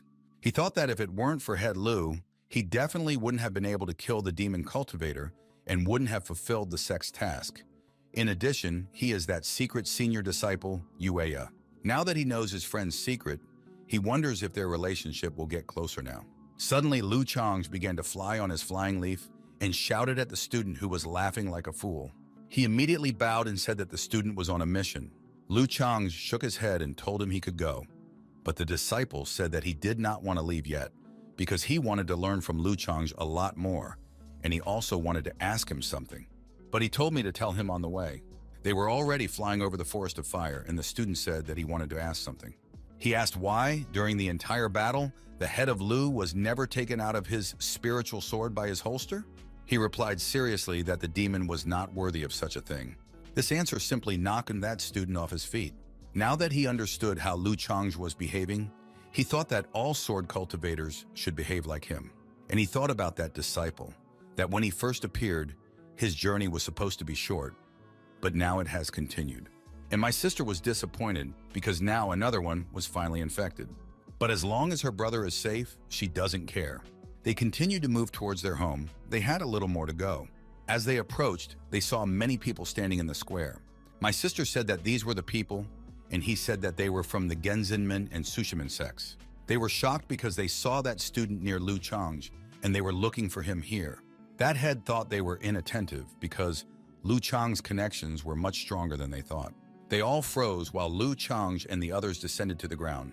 He turned to them and asked what was going on. The clan leader started saying that they used to divide the resources for cultivation every 10 years. And right now they are all dividing resources and running their own businesses. And he stood there and listened to what they were telling him. The head of the other clan was very interested in why Lu Chang was so handsome. Now she is not surprised that the girl volunteered to take it because she wanted it for herself. She thought that the student girl was her favorite, but she was too young to do that, so she'd better do it herself. And she began to say that by allocating resources, they were ready to give in at that time. Chen Xiao said that he had dealt with such a case many times in the sword sect, and he asked Lu Chang if he could take charge of the case. He began to smile and gladly agreed, and he thought that this person was becoming more and more useful to him, and he thought that the head of Lu patted him on the shoulder, which meant that he accepted him. Now Lu Changhe was thinking about how else he could use the boy. As a result, he told the girl, Elder Lu Dongyi, to follow him. And Chen Xiao caught the female head Lin by the arm and told her to follow him. She tried not to show her disappointment. Did she think that this was the end, that she would not be able to touch Lu Chang? Chen Xiao thought, if he did a good job this time, would he have a better relationship with the head? He also wondered if he would have more topics to discuss with his mutual friend Yue. That Chen Xiao lived up to expectations and did well, and Lu Chang thought it was time to pick up his second award. He came to that monument and knocked on it and said that he had come. He also said that the body was also there. In a moment, laughter sounded from behind that monument, and that spirit began to appear. She immediately took out the scroll she had promised to give him if he completed the task. He snatched it up and was very pleased. While this spirit was flying to the body, Lu Chang'er thought that he would give the technique in the scroll to his sister, because he would just lose it, and she would pass it on to the students and teach him as well. She is just a copy machine. In addition, it is the property of their entire sect. But he thought that the sect's property shouldn't be managed by the wife of the head. He thought that it would probably be difficult to convince his sister to transfer those powers. The maid began to examine the body, and Lu Changzhe asked her why she wanted to see the body in the first place. Did that maid raise the hand of that demon and look for something? Then she raised her other hand and continued to search, and he could already guess what she was looking for. He said that given that she was a member of their sect, he would let her see what she was looking for. She immediately flew up and carefully examined the object, and Lu Changhe asked her if she knew what it was. He was surprised when she began to touch the object, and suddenly that object broke. It had something more important inside it. It was a very rare object. It was in the shape of a moon. Suddenly he realized that it was a sign of the purple moon. At that moment, he immediately remembered that he had seen this symbol before. He realized that the Purple Moon Society was connected to the demonic cultivator who killed his parents. He decided to ask the maid what she would say, whether the sign meant what he thought it meant. The maid immediately made him realize that he was right. Then he decided to ask her if the demonic cultivator who had killed his parents was a member of the purple community. He couldn't understand what she was trying to tell him. He had to guess what she meant. He asked her again, "Do you need 2 of these things to become a full member of that community?" She said something, and he realized that if there is only one sign, then someone is only a reserved member of the community, and the more signs, the greater the status and power. He asked her if she was familiar with that community. She nodded her head that she knew him, and he thought that then he had an opportunity to learn something about that demonic cultivator. But suddenly she hung up, and he hoped to use her to find the killer. He thought that in his past life he knew a little about the community of the Purple Place. He recalled that there was one guild that was very diligent in bragging to him, and that guild was diligently pursuing the Purple Moon community. That guild of warriors was known for its donations. They were very proud of them and despised those who had a zero balance of donations. And if they did donate, they were very strong. But at the time, he fought their entire guild himself and managed to defeat them. He remembers telling them not to try to catch up with him in terms of donations, because they wouldn't have enough money to live on, and for him it was just a small expense. As he recalled its past glory, the thought occurred to him that there were more important things to do. He realized that in his past life there was a lot of information about that guild of the Purple Place, but he had a hard time remembering it. He decided to try again to ask the maid if she really needed the thing. At that moment, he remembered his parents again as he held that thing in his hand. The maid started working again. He said he could give that thing to her, but he might need it in the future, and then she would have to lend it to him. She silently took the thing and admired it, and he thought, what could be so important to her in that thing? He asked her if she knew where else he could find such a sign, because to open the hidden task, you need 2 of these signs. The maid suddenly approached him, and he asked her why she was looking at him so intently.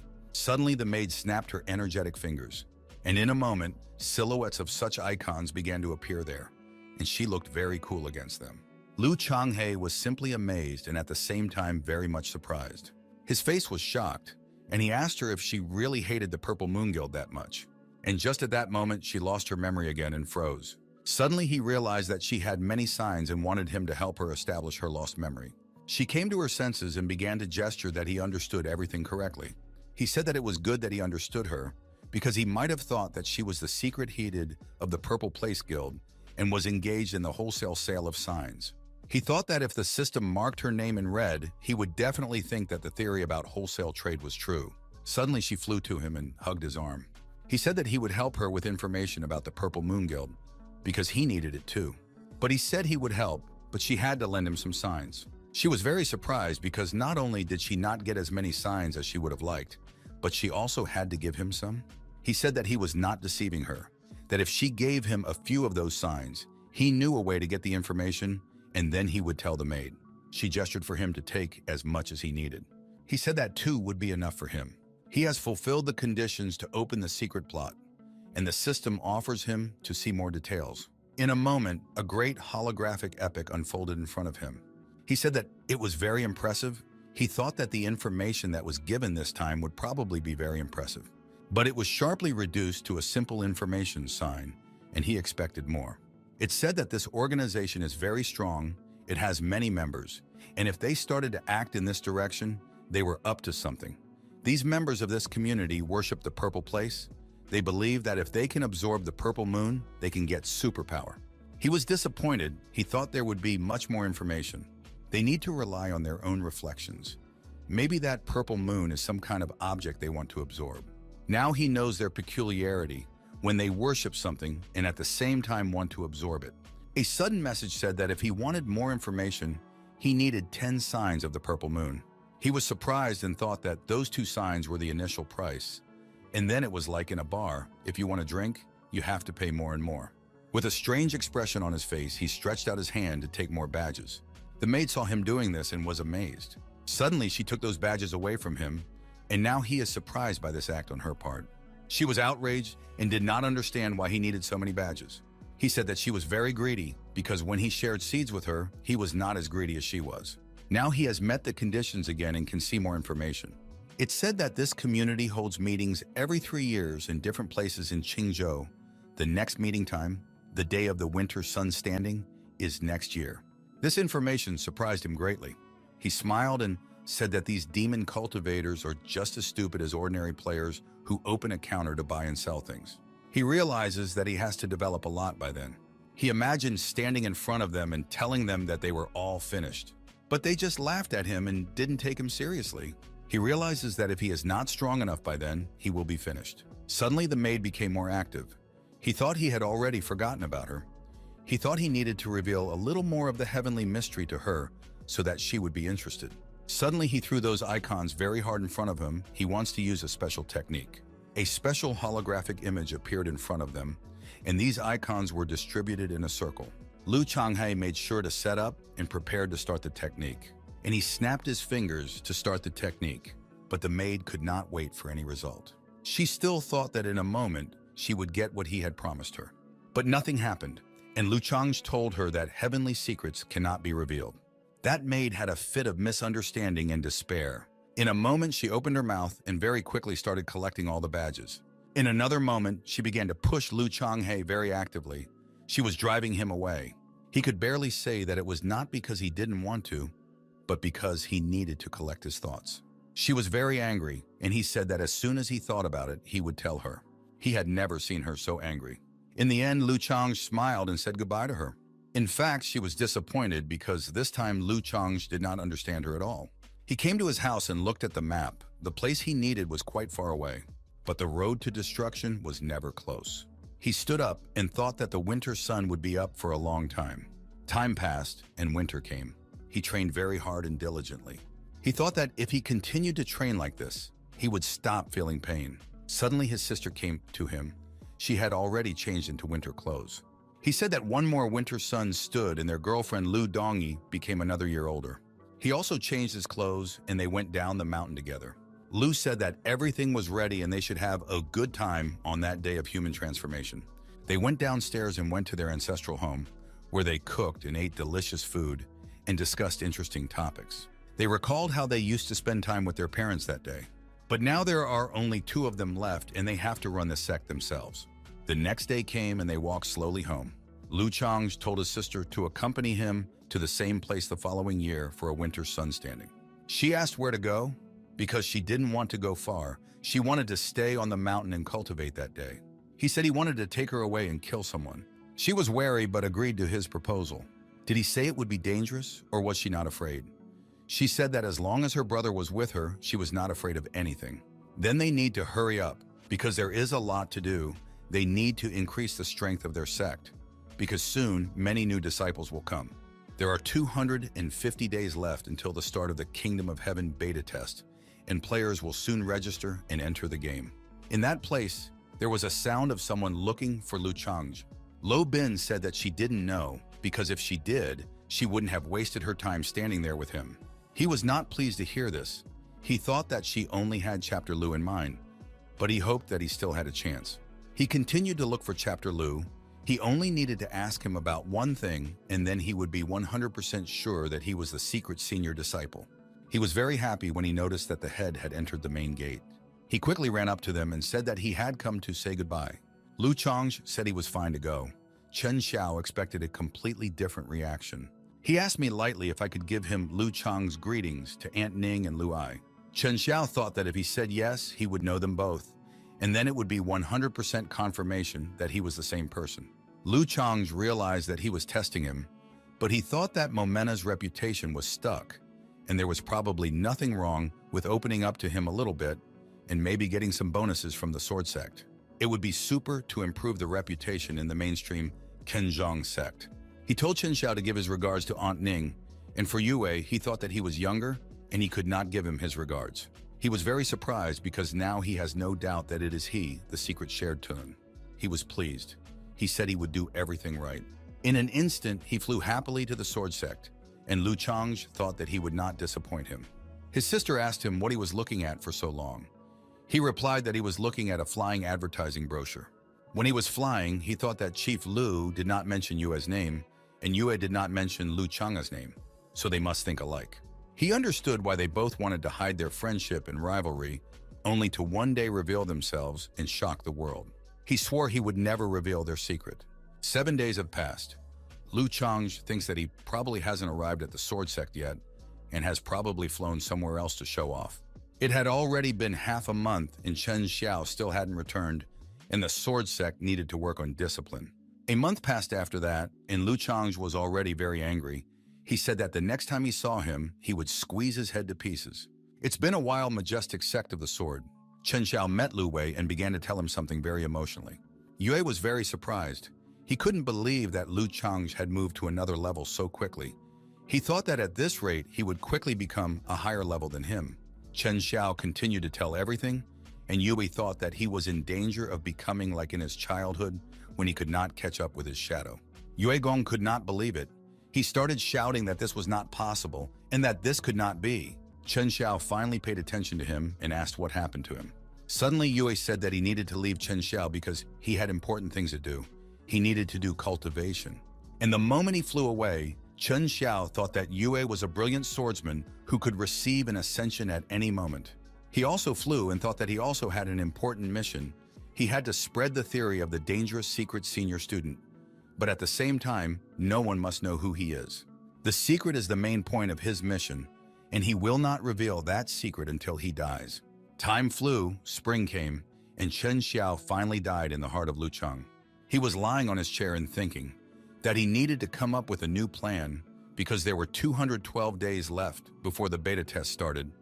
After all, how else could a small sect call on nubs? Because for nubs, the most important thing is power. He himself probably did not pay attention to such a sect as theirs in his previous life. Luo Bing coughed and thought that the head was secretly looking at her. He was really looking, and he was well aware that she saw him looking. He thought that only old perverts would come to their sect.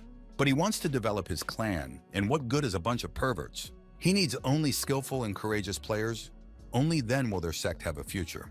When he thought about the past, he remembered his past master, and he wondered if he would meet him in this life. He was very close to his master and loved her. He thought that he shouldn't think about her, because in a little while he wouldn't be able to stop himself from starting to look for her. He first decided to see what condition his disciples were in when they came down the mountain. Why hadn't any of them returned yet? It was so empty without them. Suddenly he heard a sharp sound and was very surprised, and his heart sank. The girls were also surprised. It was a nationwide call asking what happened. When he came to, he was happy because it was a chance for him to show off. The main bell was installed against the main gate at the time of Mman's founding. There were 301 such bells in the area. That bell is very expensive and was made by the 9th Lord of the Sword Sect. For thousands of years, that bell could ring by itself on the sub without the use of spiritual energy, and people thought that there was something inside. In fact, its essence is very simple. If something happens in the mortal world, you just need to light incense and the bell will ring. Lu Chang approached the bell and began to read the energy from it. Lo Bin immediately began to suggest that she come down the mountain with the head. He said he didn't need to, and he thought he couldn't give her that opportunity. But she began to insist that she really wanted to go down the mountain with him. He said that he couldn't stay any longer because he was afraid that something bad had happened. He said she could come with him. Lu Dongyi's girlfriend thought Luo Bing was a wicked student. Lu Chang started using the technique to see more and find out information about where to fly. He saw a foggy river there. Lu Dongyi was surprised. She could not understand what could have happened there. He said that the last time they had a caddy, there was also a foggy river, and he was also wondering what had happened there now. They had already approached the foggy river. When people saw the cultivator approaching them, they were excited. When they landed, all the residents began to bow and greet them. Those ordinary people admired the head of Lu. He activated the power and asked what happened there. The same old man said that there was a waterman there again. He wondered what it could mean. Luo Bing thought that Lu Chang's would definitely get angry because those people hadn't done anything since the last time. He went to the water and began to concentrate. He received a notification that he had accepted the task. He was concentrating and could not fully believe that it was the waterman. The task was to destroy a water yak at the bottom of the river. The reward for this task would be 10,000 experience points. Luo Bing thought he was so angry because 6 months ago, they had already destroyed a waterman like him. Half a year ago, Lu Chang's was busy training, and Lu Dongyi's girlfriend came down the mountain, and it was just her and Hei Ting. At that time, they were very weak, and if they had gone there, they would probably have stayed there. And then they took the spiritual stones of their sect and went to ask another sect from the Middle Hundred to help. That sect took those jewels and said that they would deal with the waterman. At the time, Lu Chang even praised them for doing so. He told them that they did a good job, because that place is under their control and they have to take care of those people. And those jewels are nothing. Now she realizes that those sects took the stones but did nothing. He was very angry. They had deceived his disciples and cheated him. He began to step on the water. In that world, evil does not come from one meal, but from many meals. To create a water one, you need the lunches of those who drowned to come together over many years. Those people confirmed their guesses that Lu Chang could walk on water, and that the person who helped them last year was very arrogant and worthless. There can't be two water bodies in the same neighborhood. There is the one that was there, and those bastards just came and went back, and they did it for appearances. He asked the elder of the village if anyone had been injured. He said that one man who went fishing died. When they found him, he was already dead, and they were very sorry for his family. He told Lobin to stay with them and guard them, and that he would be back soon. In an instant, he activated the strong energy of water and prepared for the case. Suddenly, he sank underwater in the air. He decided to use the system. He told it to capture the target. He was level 20, born 6 months ago, very strong. The system singled him out well. He was disappointed because it was exactly the same as it was. In a moment, that water monster had already accelerated and was flying at Lu Chang at a very high speed. Those people on the surface were wondering how the head was feeling, while others were saying that he could easily handle that water guy. Suddenly, there was a huge explosion, which raised the water to a very high height. People started shouting that it was the waterman and that the explosion sent him flying up the mountain. People said that he killed that man. When he started to fall, Lu Chang appeared behind him. It was very majestic. He was very serious and told me to make that monster disappear. He used his new power, and that black energy began to completely envelop that monster. In a moment, a strong flash began to appear. People shouted to each other to close their eyes. In a moment, the water calmed down and turned blue. Everything became brighter, as if the great evil had retreated and everything was in its place. All the water was destroyed, and those people started looking for Lu Chang because he was not visible. They said they hadn't even thanked him. They were flying back, and Lu Chang asked Luo Bing which particular sect they had asked for help from that time, and she replied that it was the Shu Yemen sect. He received a reward for the task. He thought that the sect his disciples had chosen specialized in cultivating water sword techniques. They were very smart to choose that sect. She asked him if they were going to go to that Shu Yemen sect now. He said that they would definitely go there, but now they had to do something else. They flew to a large house that was located under a mountain. There was a woman sewing clothes and her son playing with a wooden sword. She was crying and remembering her husband. It was very hard for her at that moment. That boy noticed that his mother was always crying. He wondered where his father was. He said he was supposed to bring him fruit and hadn't returned yet. Suddenly, there was a loud knock at their gate. The mother shouted to her son to open that door quickly. He quickly opened the door. He started looking around, but there was no one there. He picked up the sweets from the ground and thought that it must be his father who had returned. For that neighborhood, it was a simple death of a simple fisherman. But for that family, it was a very big loss. They hid behind the trees, and Luo Bing said that the boy probably had no potential for cultivation. And Lu Chang said that he felt that the boy had a great personality and no one knew who he would become in the future. His luck was at the 9th level, and he mentioned that it was the same as Xiao Chu's from their sect. He turned around and left, and she thought that if he said he was not a simple man, then he must be the head. He must know something. As they walked, She thought that the head's demeanor was a bit strange, but that he was quite kind inside. The Xiao sect is at level 98 in the middle hundred. Their head is almost exhausted, and the elders dislike and do mischief to each other. There is discord in that sect. When they approached them, the students thought that the couple was very beautiful, that they were definitely not ordinary people. The person who met them asked them what sect they were from and what was the purpose of their coming to their sect. Suddenly, a task called Rules was activated. He began to carefully consider the details and significance of this task. That disciple took the spiritual stones from Mman, but he acted lightly. He did not kill the waterman as he promised, and he did not fulfill his duty to the public bell. It should help to understand who did such a bad thing and explain what the consequences were. He mentally told the system to show him the names of those standing in front of him. Those NPs looked at him with surprise, and they were all unknown to him. He said that the one they needed was not among them. Suddenly, 2 disciples blocked his way, and they asked him how he could sing and come to their sect so easily. They told him to answer because if he didn't, they wouldn't be nice to him. Suddenly, he noticed a large national bell on the mountain. He had a good idea of how it could be used and its purpose. Suddenly, he pointed at him and shouted loudly, "Go ahead!" And in a moment, a water arrow flew to that bell, rang it, and a very loud sound was heard.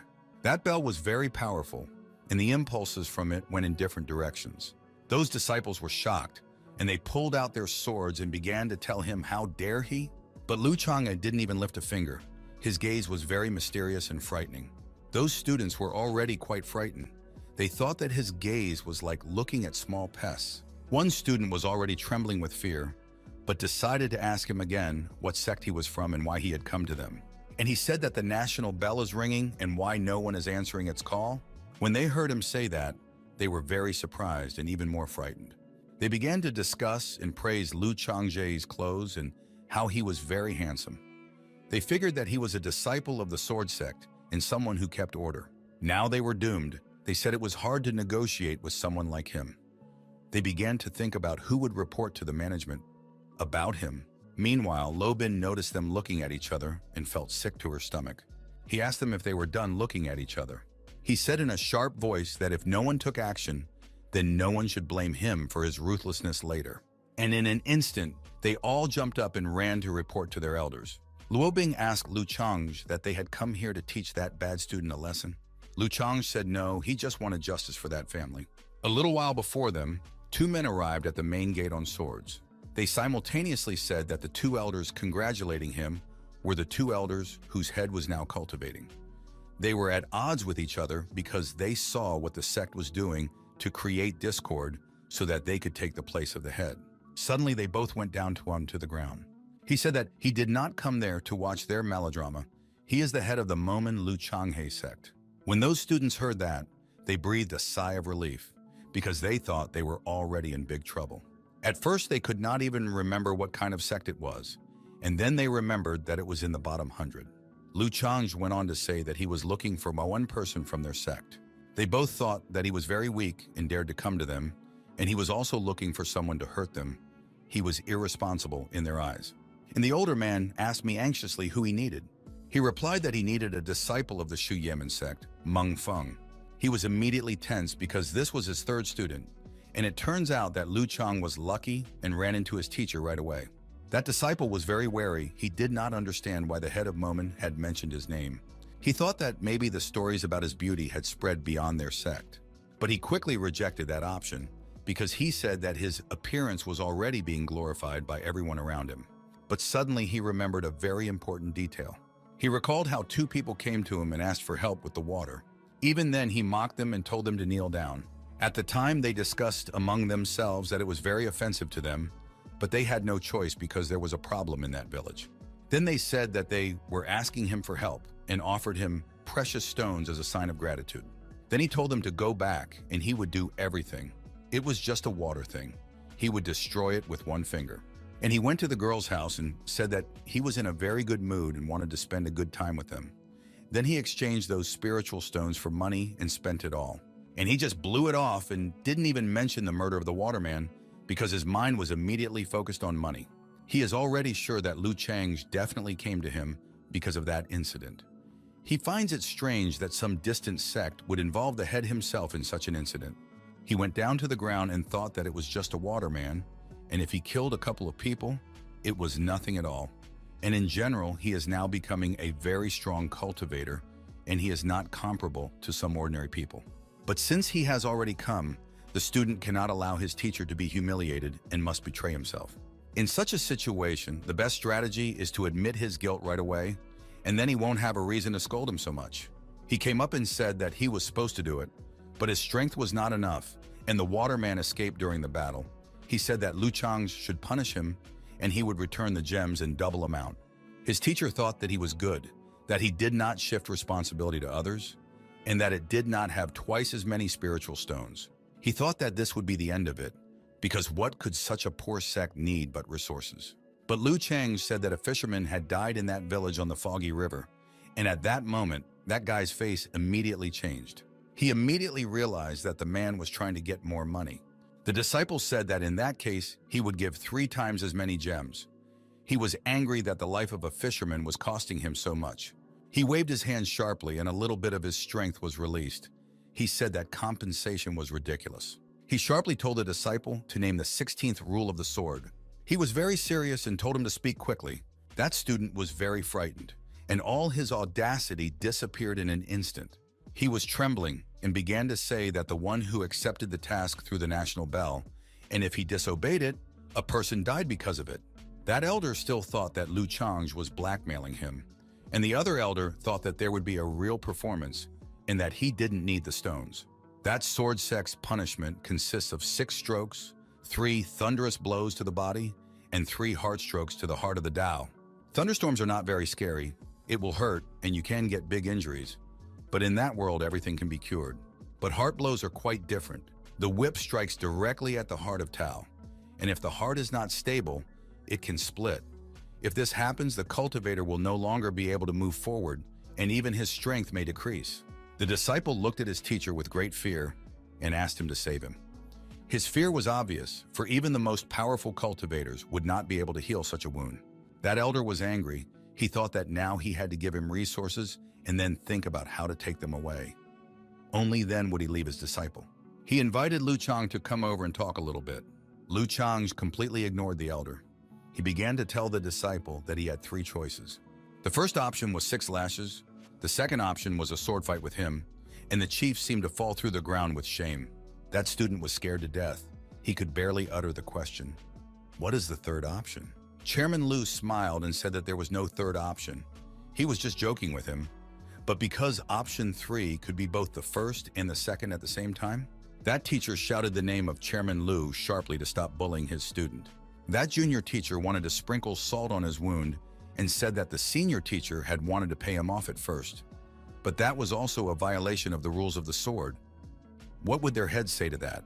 That teacher was surprised that this younger teacher wanted to destroy him at such a time for him.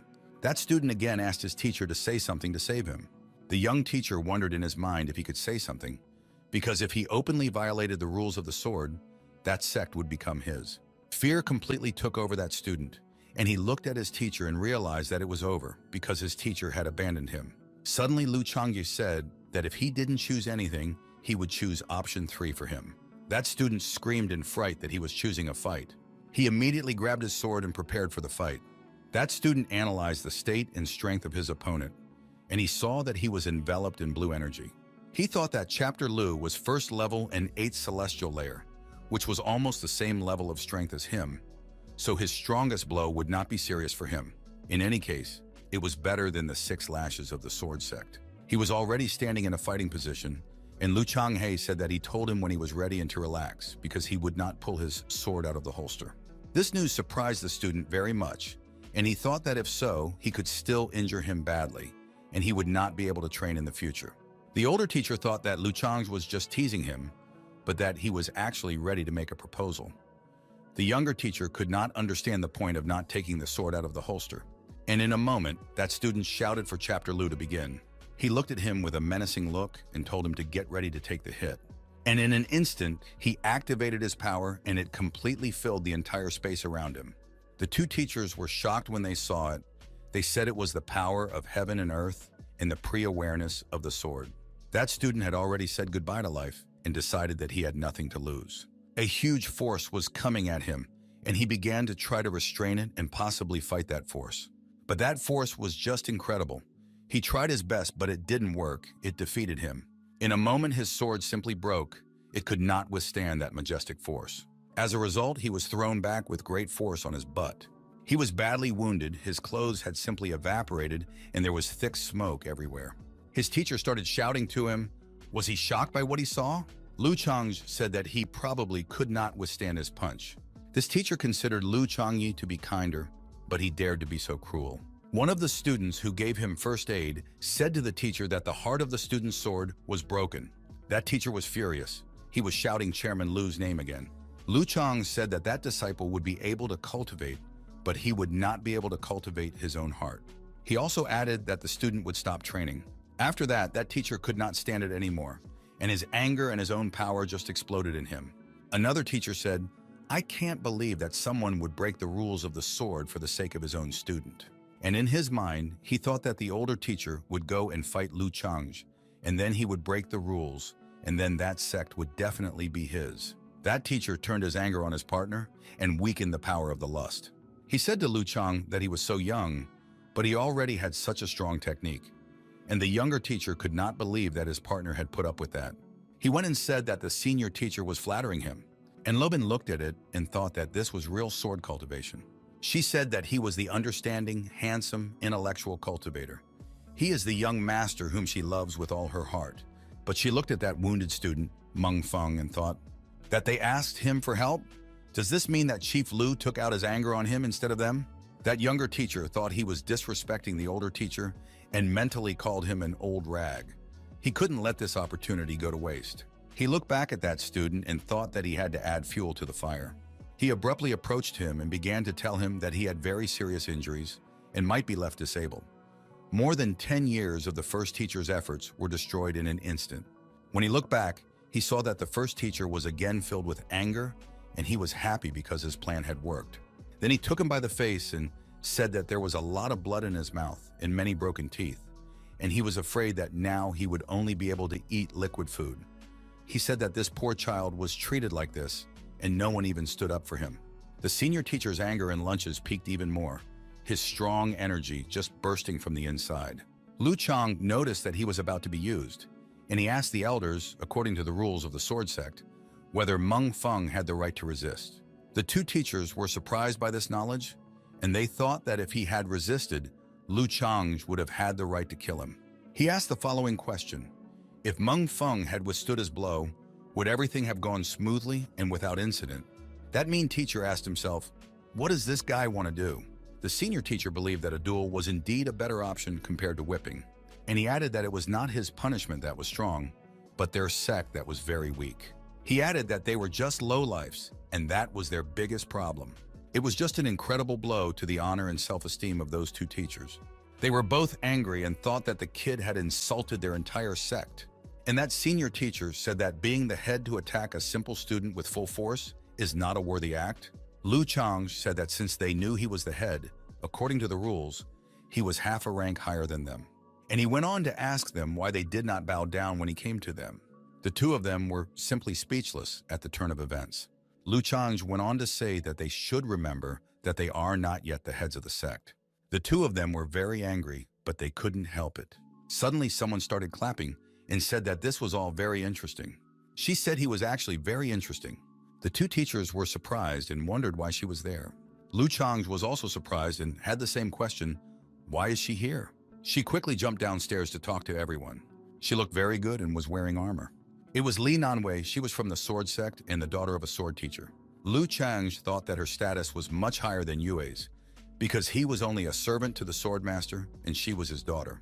Her rank is not even lower than that of the daughter of the head of the sword sect. In addition to her high rank, she has one more feature. She is the daughter of a sword teacher, and the minion Yue are a couple. The saga is a game canon. Did he think that Yue was still in the stage of hidden love? Lu Changji was looking at the girl's eyes, and Lu Bing saw from her side that he was looking elsewhere. She thought that this is the kind of girl that Head Lu likes. She recalled that when she was a child, there were two women in the brothel, and they were not very beautiful. But they had something else, and they always had visitors. She was disappointed because in this case they need to be massaged, but someone else should do it to increase the effect. Did Head Lu use the system to look at how high a level that girl was if she was the daughter of a sword teacher? The check took much longer than usual, and as a result, the system didn't just say that it was a powerful creature, so he should be careful. He thought that if the system couldn't check, then it was at least 20 levels stronger than him, which meant that it was at least level 40. She went up to him and introduced herself and greeted Chairman Lu. He smiled at her and told her that he had heard about her from Yue, and he thought that Yue shouldn't say that Lu Chang's didn't help him.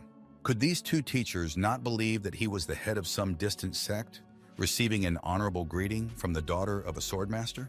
She thought he was very interesting because others, when they meet her, show their help and show her greatness, and he accepts respect from her. She smiled and thought that Yue had once spoken about a secret older student. She thought that maybe it was him and wanted to check him out. Did she say that Chairman Lu also knew Yue? And if so, what did he say about her? He replied that he had nothing but good things to say, and he thought that he had already done everything he could do for Yue. While the two of them were actively discussing something, the two teachers thought that they had offended them both as a result. He said that he had other things to do in his sect and had to leave, and she did not object to him in any way. Lu Chang's and Luo Bin turned around and slowly began to walk away from that place. But suddenly he turned around and surprised everyone. They could not imagine what he was going to say. He reminded us of the triple compensation and that the teacher should be responsible for the students' debts. The senior teacher did not want to start to analyze in the presence of that girl and immediately threw him the bag and said that there was even more. Vig caught him abruptly and handed him to Lu Bin, telling her to carry him carefully. When they flew away, the girl thought that he was just an amazing person, and she had to find out if he was really the secret disciple. Those teachers came up to her, and the older teacher began to say that their sect had raised a sinful student and had shown themselves to be bad. She looked back and realized what the older teacher was talking about. She came back and said that he should train more with the sword. The teachers were very surprised by this answer. They thought that she was expressing the opinion of the sword sect. They stood behind her and did not understand what to expect from someone like her. Suddenly, she jumped up on her sword and said that she had a lot of things to do, so she was leaving. As soon as it flew away, the younger teacher began to tell the older one that he had raised such a student. Lo Bing looked back and noticed that the girl from the sword sect was flying after them, and she told the teacher. Lo Bin mentioned a special part of that girl's body. She was outraged and wondered if it was legal. Was it possible that she had pumped air into it? Lu Chang's didn't show any worry, but he wondered why she was following them. She quickly caught up with them and asked if she could ask Head Lu something. He activated the spiritual wind technique to add more charm to himself and asked her what she wanted to ask him. She asked if he and Yue had known each other since childhood. Lu Chang's recalled various moments from his childhood, mostly where he was beating Yue, and a smile appeared on his face. He told her that she was mostly right, and he had known him since childhood. She said excitedly, "What do you mean, the secret mutual student that Yue was talking about? Is that Lu Chang's?" He turned with a puzzled face and said that he didn't understand her. And he thought, what is this Yue doing there? She began to tell me that Yue often talks about the head of the Lu sect of the sword sect, but never mentioned the name. Even when her father asked him, he still did not say it. He immediately got very angry and thought that now he understood why his reputation was not growing. He wants to exercise his brain. He doesn't understand what he was thinking. He decided to ask what her father said when he heard about it. She said that her father replied that he was very jealous. Head Lu asked her how she was jealous. He thought, why would a sword teacher be jealous of him? He concentrated and began to think. He remembered a large statue of a sword teacher. After a moment, he said he understood, and she asked him if he understood why her father had said that. He asked that girl, Naniwei, if she knew what the loneliest people in the world were. Lobin was also curious, and she asked what it was. He said that to be invincible is to be the loneliest in the world and to spend your whole life looking for someone who could defeat you. She did not expect such an answer and was very surprised to hear it. Lo Bin was also delighted with the simplicity and logic of that thought. He went on to say that Yue is a great talent who is born once in 1,000 years, and that he has such a great rival as the young master, which is why the sword teacher is jealous. Lo Bin began to greet him and said that he had an enemy of his life. That girl thought that Luo Bing was also very smart. She understood everything so quickly, and Ning Wei thought that the Mman sect was very talented, and he was angry, and especially angry at Yue, because he could have gained a lot of reputation points if the sword teacher had found out about him.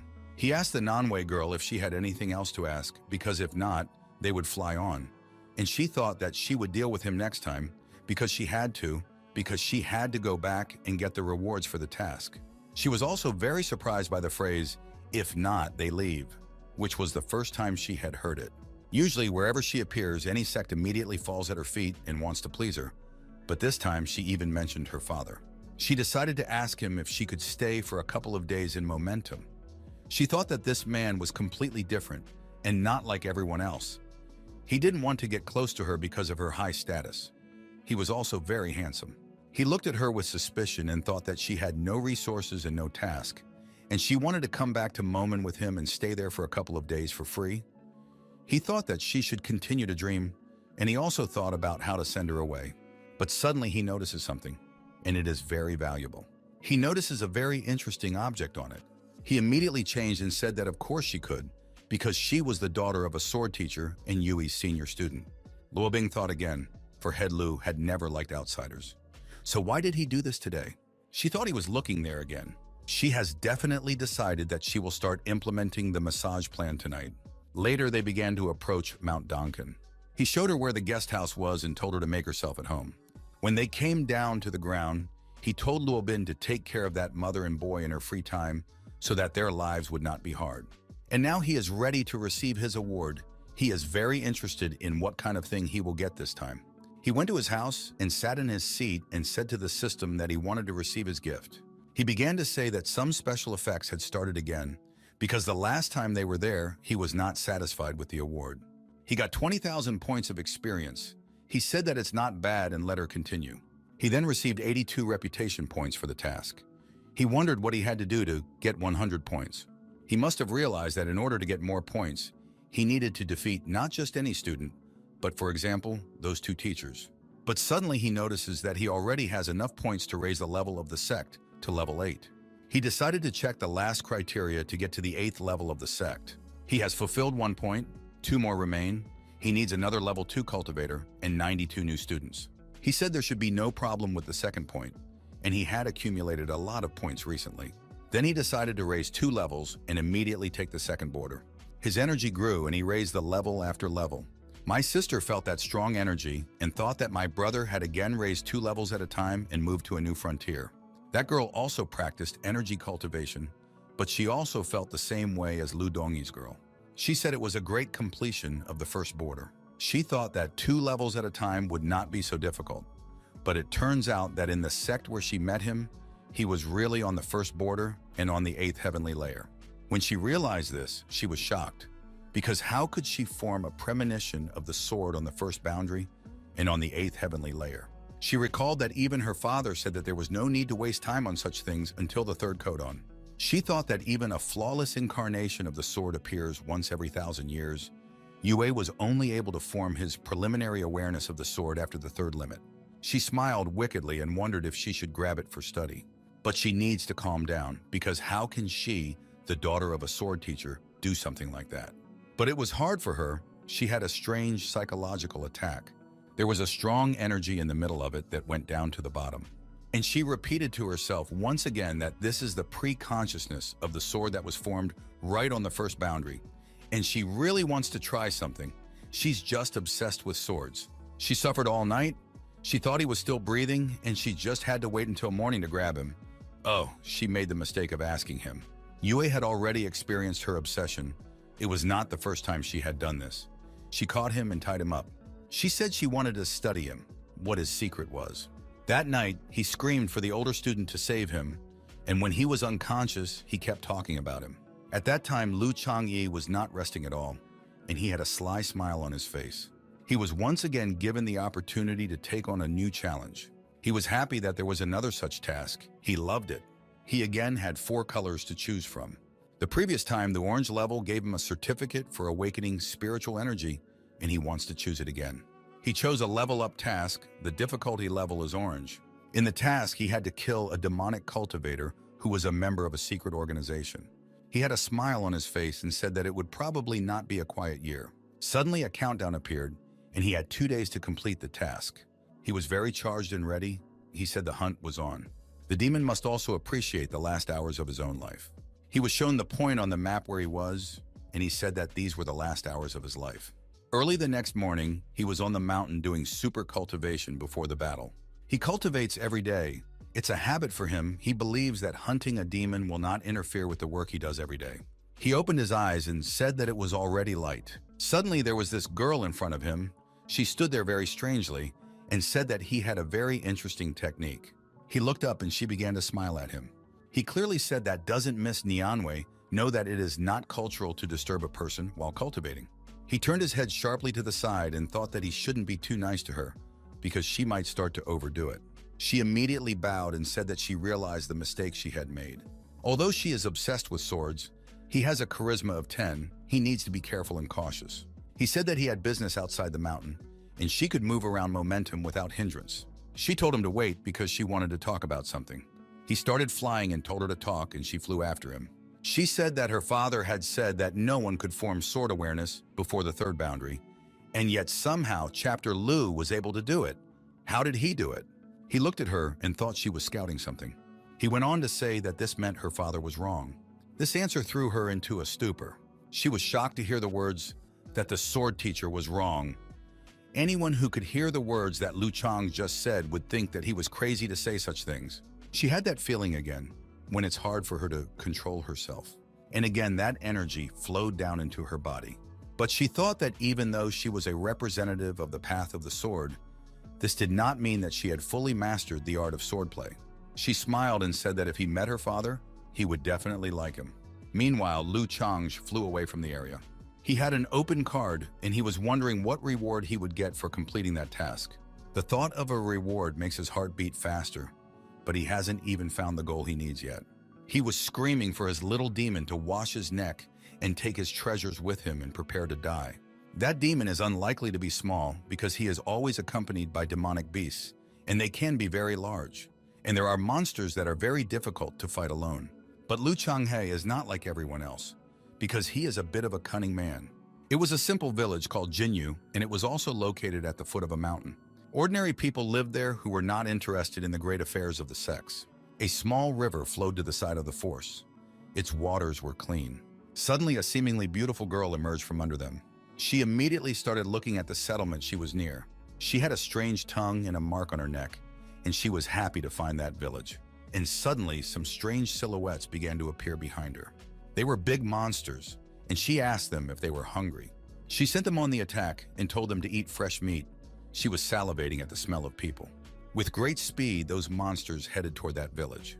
They suddenly jumped out from under the water and onto the shore, and people started shouting that they were monsters and scattered in different directions. In a moment, that monster jumped up the mountain, and just as his shadow blocked the little girl and her mother, he was about to land right on them. In the air, he twisted and wanted to eat that child first, and the mother ran to help him. But a wall of water appeared in the customs office there, which separated that monster from that girl and her mother. There were two monsters there, and that wall of water prevented them from accessing the village. The mother and daughter were shocked to see such a force, but in their hearts they rejoiced because they were saved. Suddenly, Lu Chang appeared in front of them. He made that water wall. He came just in time. He told them to find a safe place. But the woman quickly took her casting away and said that a great cultivator had come to help them. That big snake was 21 levels. It was very scary. And that spider was level 20. Just like the snake, it was mixed with some kind of animal. Lu Changhai looked at them and said that he had normal opponents that day. Suddenly, those demonic beasts began to attack at the same time. And that demonic cultivator said that they should take their time and let her look at him because he was very brave for some reason. She stopped them and asked who he was, who dared to interfere with them. And Lu Changhe stood calmly and did not show a bit of fear. She was surprised and at the same time noticed his boundless beauty. For a moment, she lost control of herself from his beauty, and then she caught herself and started saying how beautiful he was again. She coughed and told him that he looked very tasty, in addition to being handsome. He smiled and said that meant she wanted to eat it. He asked which mouth she wanted to do it with. In fact, he didn't mean that. In an instant, she changed and said she wanted to tear him to pieces. Suddenly, she activated her superpower and said she wanted to dip those pieces in the sauce and eat them. He said that this was not what he expected and also activated his superpower. Suddenly, there was a big explosion. Lu Chang's went on the attack and said that he thought she would choose a wetter way of eating. In response, she began to release poisonous gas from her mouth and said, "How dare he hit her?" In that second, he used his water power.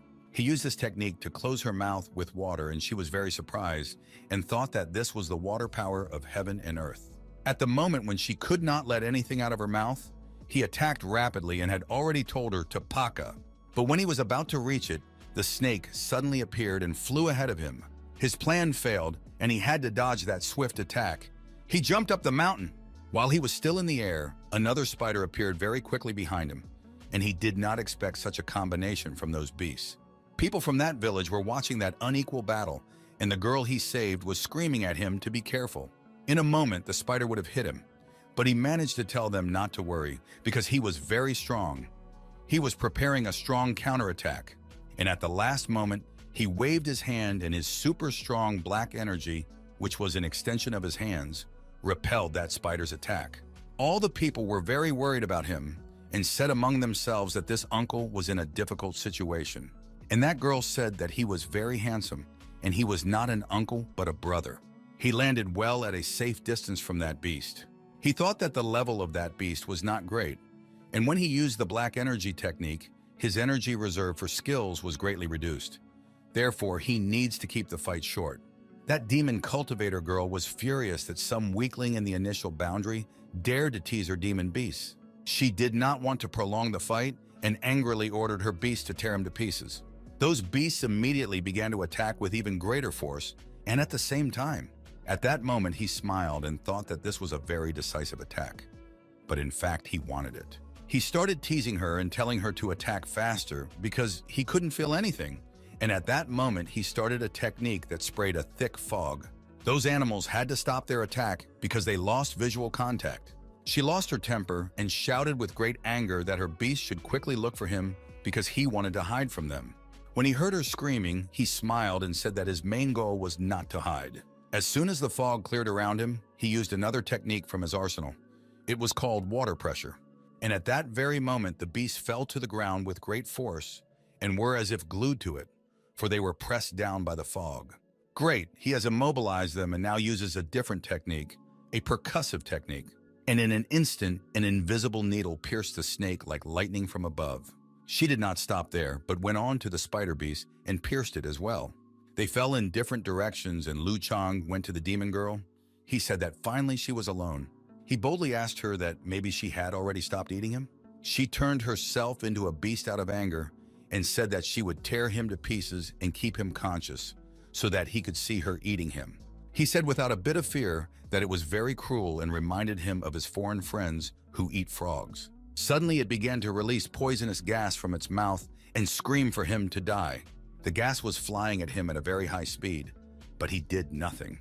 He moved very sharply to the side and was just shocked that she knew that his power was her, and she was using that poisonous gas based on water again. He asked her if she had no brain at all. She was horrified to realize that she had made a mistake. When the poisonous fog almost reached him, he put his hand forward and ordered it back with force. And in a moment, that fog was flying at her with even greater speed, and she was scared. She couldn't dodge it, and it went right through her. He did her a lot of damage. She fell to her knees and started coughing. Her body started shaking from the effect of that poison. With the last of her strength, she started some kind of technique. This technique created a green barrier that prevented this fog from spreading around her. But she was hurt and coughing a lot. He asked her if she was dead yet. In fear, she began to ask him to take pity on her. She offered him her own body, saying that it was very good, and he could do whatever he wanted with it. He said that he used to be fixated on these kinds of short-term pleasures, and that her body was really good. But now the women are affected only by the speed with which he takes out the sword. And he waved his hand sharply, and that black energy, like his energy sword, hit that barrier hard. He said that besides, the soul she ate wanted her dead. That spider and her were still barely breathing. Suddenly, that spider came to full consciousness. That girl was happy. She ran to him and said that her brother was good. He won, and he was very cool. That spider saw that girl approaching and prepared to make one last attack. That spider released a special stinger that flew at a very high speed.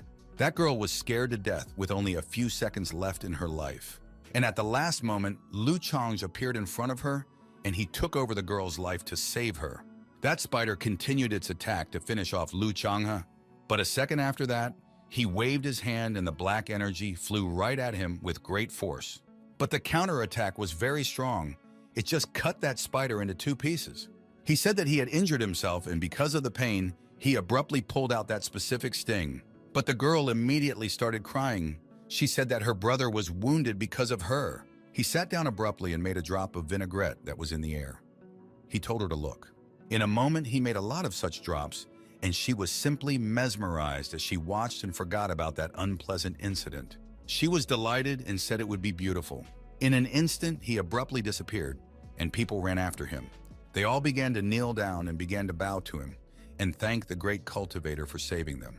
They said that the only way they could thank him was to write his name on the list of their gods. They set fire to the corpses of those beasts and shouted Lu Chang from Mman. He flew back and took medicine for his wound. He held up the girl's clothes and said that the style was good, but the material was bad. The animal skin and the dress are of the yellow level, but of poor quality, but he will put them on sale anyway. He imagined his sister and Lo Bin in that dress and thought it was very revealing, and one careless move and a view of something would open up. He himself was outraged by those thoughts and thought it was very wrong. He was high above that village and saw that those people were still thanking him. He looked into the distance and thought that in the world of the heavenly realm, celestial cultivators cannot become celestials. They are just a little stronger than ordinary people. And the people of Qingzhou unconditionally believe that sword cultivators will always protect them. And what good is it to have a sword and not be able to protect the weak? He also took the woman's bracelet, and he wonders if there is something special about it. He looked at it, and at first didn't see anything special. Suddenly a portal appeared in that bracelet, and he stuck his hand in there in surprise. He managed to get some spiritual stones, but not enough, and he thought, was she poorer than he was? Suddenly he felt something else and was even more surprised. Unfortunately, it was a skull of a person, and it had been there for a long time. He decided to dissolve him into dust and told him to rest in peace because he had avenged him. Then he got 2 signs of the purple moon, which means that she was a full member of that community, which means that he did not kill her in vain. And she had nothing else. She was quite poor. He hopes that at least the system will make him happy. He called up the system and clicked to submit the task. She said that the reward for that task would be in the form of a roulette wheel, and she wished him good luck. The rewards for this orange level task are divided into 4 classes, with the A class being the best, the D class the worst, and then he needs to run a roulette wheel. A moment later, a huge holographic tape measure appeared in front of him. He pointed indignantly to the Class A sector and asked why it was so small. Is it even legal? Immediately, the system gave him the answer that it was legal, and he indignantly asked her where she had learned this. He said that it didn't matter because given his character, he should easily get an A-grade award. He concentrated and shouted that he was starting to spin the tape measure. Although he spun it hard, it didn't spin fast. He watched her spin with concern. A little more and she would be in the A class. He said that she had to stop, and he shouted that he had succeeded and it stopped where he wanted it to. But he didn't notice that it was still barely moving, and in a moment began to move away from that place.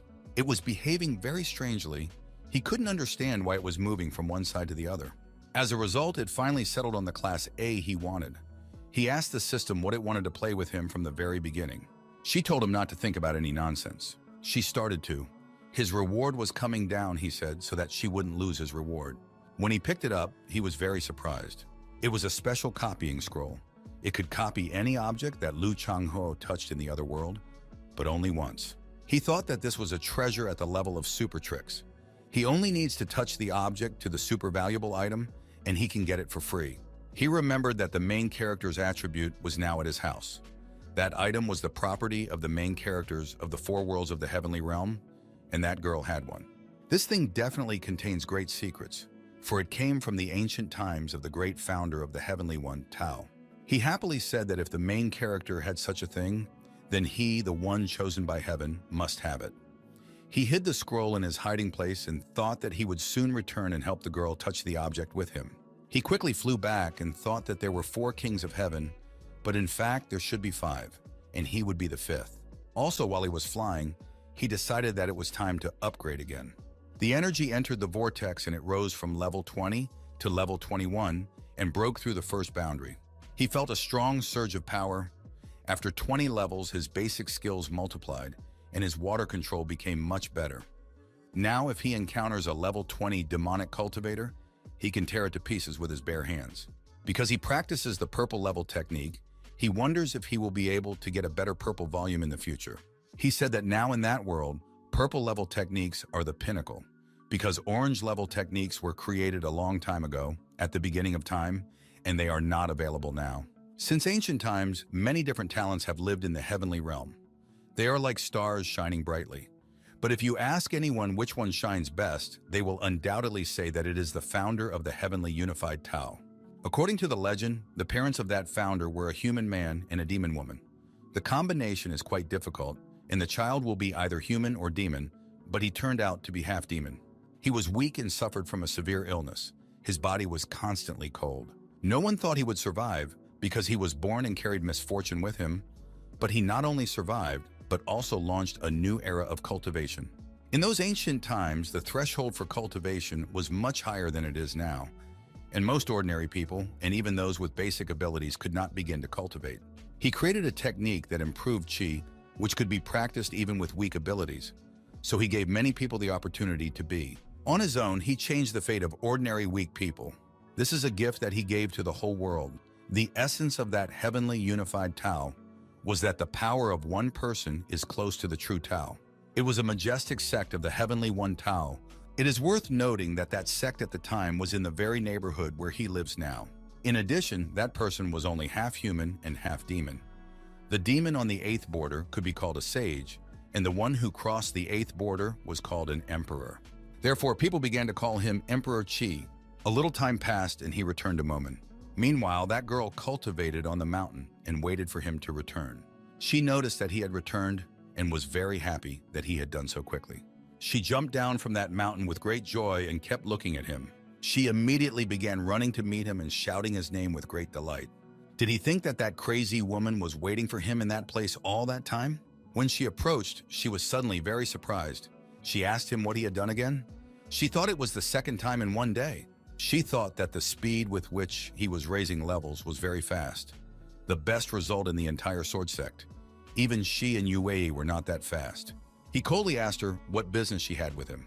She abruptly changed her gaze and said that she had one thing to do with him. In an instant, she pulled out a large sword from behind her back and pointed it at him, and then she told him to give her advice. He was surprised by her and thought she was very much like her father, because he was also so obsessed with swords. In his youth, the sword teacher was constantly looking for rivals.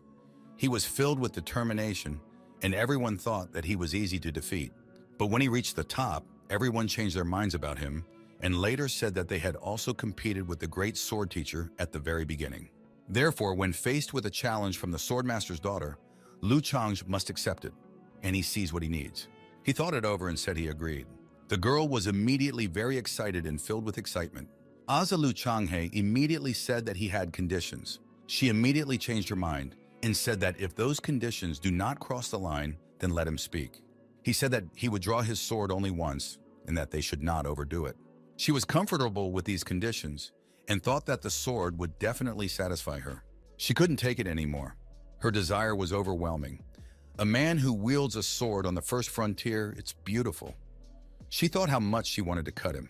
He told her to follow him because their training arena was in a different place. Meanwhile, Xiao was practicing with a sword and was approached by Ting, Lu Dongyi's girlfriend, and Luo Bing. Luo Bin told her what she was doing wrong and said that she would show her how to do it right. She prepared herself and said that the stroke should be performed like this. She jumped up the hill and executed that shot with unsurpassed beauty and precision. Xiao was impressed, and Lu Dongyi's girlfriend said it was a very good shot.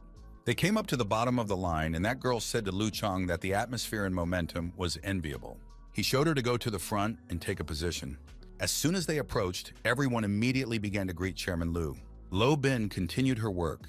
She thought that she had the feeling that they had become even bigger. She continued to think about why the ointment didn't help. Did she really need someone else to massage her? That girl noticed Ting's student, and she noticed something in him. She said to Chapter Lu that she knew a little bit about reading auras, and she noticed a dark aura clot on that student. He looked at him and told her it didn't matter. He went on to say that he did not believe in any fate. In response, she asked him what he meant by fate. Lu Dongyi's girlfriend was disappointed and wondered why that girl gave her brother a chance to brag. He said that fate is an excuse for the weak and a shackle for the strong. His life belongs to him, not to heaven. She was very surprised when she heard this answer. She really liked this answer. Suddenly, he opened the inventory portal. He took out his sword and said to her that he was waiting. They were ready to start a fight, and my sister thought that my brother had come there to measure his strength. Luo Bing was as surprised as Yao Chu that Head Lu had come to compete with that interesting girl. She said she would also lower her own power to the same level as Chapter Lu. Lo Bin was surprised to hear that her brother had already completed his second degree, thinking that he was developing so quickly. Lu Changhe noticed how his sister looked and couldn't understand why she wasn't happy, as she always did. But the girl started pulling out her own big sword and said that he had said that he would draw the glorious sword only once. She prepared herself and said that she would also put all her strength into that one shot. When she was preparing, her sword was covered with a thin layer of ice. Lu Chang was surprised to see snow at first. Xiao Chu said that it was very beautiful, and Luo Bing asked if it was really snow. The girl, Lu Dunyi, said that the snow that covered the sky was a technique related to the previous sword knowledge of this girl, the daughter of a sword master. He said that as expected of her, he would also begin preparations for a strike. He suddenly took a step forward. He felt that he had entered a special invisible zone. He thought that this sign, Jin, was the 7th sign of the 10-year cycle. It corresponds to the element metal. In an instant, he activated his own power and directed it at her. She responded by immediately going on the attack. She said that he wants to break her awareness of the sword, but it's not that easy because it's her strongest blow. Lu Changzhe also quickly began to get closer to her, thinking that she was Li Nanwei's girlfriend, the daughter of a sword master and Yue's senior fellow student.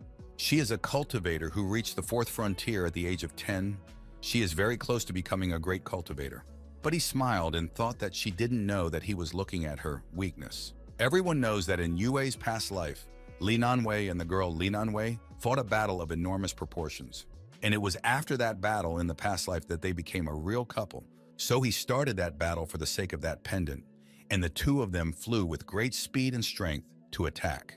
Boom! There was a big explosion, but it was without fire, but the noise was very loud. When the smoke cleared, they were sitting in opposite places to when they started the fight, and there were piles of snow falling everywhere. At first, they didn't understand what exactly happened and started thinking that it might be a draw. The girl, Nianwei, did not expect this and did not know what the outcome would be. She also thought that since they were both on their feet, it would probably be a draw. But suddenly he raises his hand and tells her that she has lost something. She was shocked as to how she had lost that thing. Was she even angry because she and he were almost equal in strength? Or she thought that he was actually holding back and was actually much stronger than her? She thought it didn't matter anymore because she had lost. She came up and humbly bowed to him and said that she had lost. Those girls said that this was understandable, because Chapter Lu was not victorious and that he was very strong. But she said that she didn't understand a little bit, because she is not inferior to Master Lu in terms of sword awareness, strength, or experience in general. So how did he win? He said that she had a weakness and to think about it. He said that what he was grabbing at was her weak spot. She was very surprised, she thought. What weakness is he talking about? My sister was also very surprised. She didn't understand what kind of weakness it could be. Zhao Tso also thought that this was a weakness. And Lo Bin was just emotionally shattered, she thought. How can you say something like that in public? She recalled the words of the woman from the brothel that a girl should manage her wealth properly. She was crying because of the thoughts that were in her head, and others did not understand why she was crying and what had happened. She shouted that it was nothing and immediately realized that she had humiliated herself. The girl Nianwei suddenly realized for sure that he meant that Jin sign. She wondered how he had managed to recognize her weakness so immediately. But after a moment, she was overjoyed and thought that Chapter Lu's knowledge of the art of the sword was much greater than she had thought. She bowed again and said that she understood the lesson. Zhao Chu thought that Chapter Lu was teaching her the art of the sword, but Luo Bing told her that he could not teach her because she was the daughter of a sword master. Lu Dongyi's girlfriend said that he did teach her a lesson, and Luo Bing misunderstood their conversation. Zhao Chu shouted rapidly that their head was the strongest in the whole world. She looked at him and said that she would be the second most powerful after him. He groped the object well and told her that no procedures were necessary because it was a friendly match and extended his hand with the object to her. And he started the copying process, and he thought that he needed more time for that copying process. He was surprised that it took so long to copy that object, if there were really big secrets in that plate. He gave her that sign and thought to himself that maybe there was a hidden mechanism for determining the role. She picked up that sign and started looking at it, and she breathed a sigh of relief when she saw that everything was fine with that sign. He thought that that girl, Nianwei, was very precious about that tablet. She said, "I won't hide it from Chief Lu that the tablet is indeed not ordinary, but it does not have storage magic." She said that she had received a plate from a relic that was connected to the Heavenly One Tao, and that this was something he left for posterity. It does not have the property of storing anything, but it does have the property of acceleration. Lu Changhe said it was quite interesting. She smiled and said that the thing was not very expensive, but that Yue was very interested in the Heavenly One Tao, and she wanted to give it to him. He thought that it was no wonder that the thing would end up in Yue's possession later. He wondered why she was smiling at him so strangely. Then he thought that she was treating Yue like a child right now, and he wondered what would make her love him. His face changed, and he thought that Yue was in love with her sisters. She said that when her wish was fulfilled, she would return to her own business, and she said that their meeting was very informative for her. He also said goodbye to her and told her to go and give his regards to the great swordmaster. She said to everyone that she was saying goodbye to everyone. He watched her fly away from them and thought that this time the swordmaster would recognize his name for sure. He wondered how much reputation he would get this time. After a few days, he was very angry because the girl had long since returned home, but there was no improvement in his reputation. He had already started saying that when he had the opportunity, he would go there himself and start beating up all the students. Suddenly, he has shown the system and sees that the copying is complete. As soon as he saw that, a smile appeared on his face. In the Sword Sect, while Lu Changhe completed the process of copying that tablet, Yue's heart could not calm down. He sits on the doorstep and guards the girl Nianwei while she cultivates, but he realizes that given her rank, he highly doubts that anyone would dare to interfere with her. He recalled her telling him that she knew who the hidden student he was talking about was. He thought that she was leaving the sect at that time and may have met Lu Changhe. He wonders what happened between them and if Lu Changhe mentioned him. He also wonders what level Lu Changhe is at now. It was already hard for him to think, but he couldn't calm down from curiosity. Suddenly, he felt something and focused. Suddenly, at that moment, he noticed that it started to snow, and at first he didn't even realize what it was. But in a moment, he calmed down and realized why the snow was falling. At that moment, the doors of the house he was guarding began to open. He turned around and thought that this was the realization of the sword of an older fellow disciple. She left that house because she had been cultivating for quite some time. He immediately bowed and said that he congratulated her on completing her cultivation. She said that she had finally filled that weak spot. He was looking at her and admiring her beauty, which is just magical for a man. But he thought he had to pull himself together. He had to ask her about Lu Changhe. She put her hand out in front and gave him that sign. He did not understand why she gave it to him, and she said that the object was not really valuable, but it was connected with the heavenly unified Tao, and she gave it to him because she knew that he was very interested in that topic. When he heard about the heavenly unified Tao, he was immediately overjoyed. She said that the shoe was torn and she mended it, but it was her friend Lu Changhe who broke it. He was surprised by what he heard and even a little indignant. Suddenly, he decided to ask her. He asked if she had trained with him. Then he asked what level he was at now. What level is his sword awareness, and is his sword awareness developing at all? She told him to stop and ask questions one by one. He calmed down and decided to apologize to her. She told him to go somewhere else, and she would tell him everything. They approached, and she sat down on a red bench. And Yue stood there looking at her, waiting for him to do something.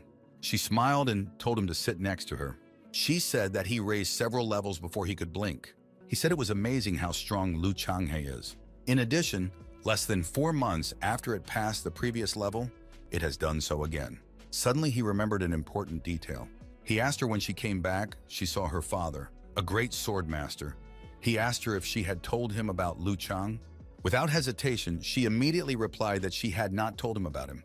Yue expected something else and asked her why. She said she had a feeling that he would be a big surprise for her father. She said that it would be much more interesting because how else could you organize a meeting between the swordmaster and the rising star Lu Changhe? He didn't know if this idea would be appropriate.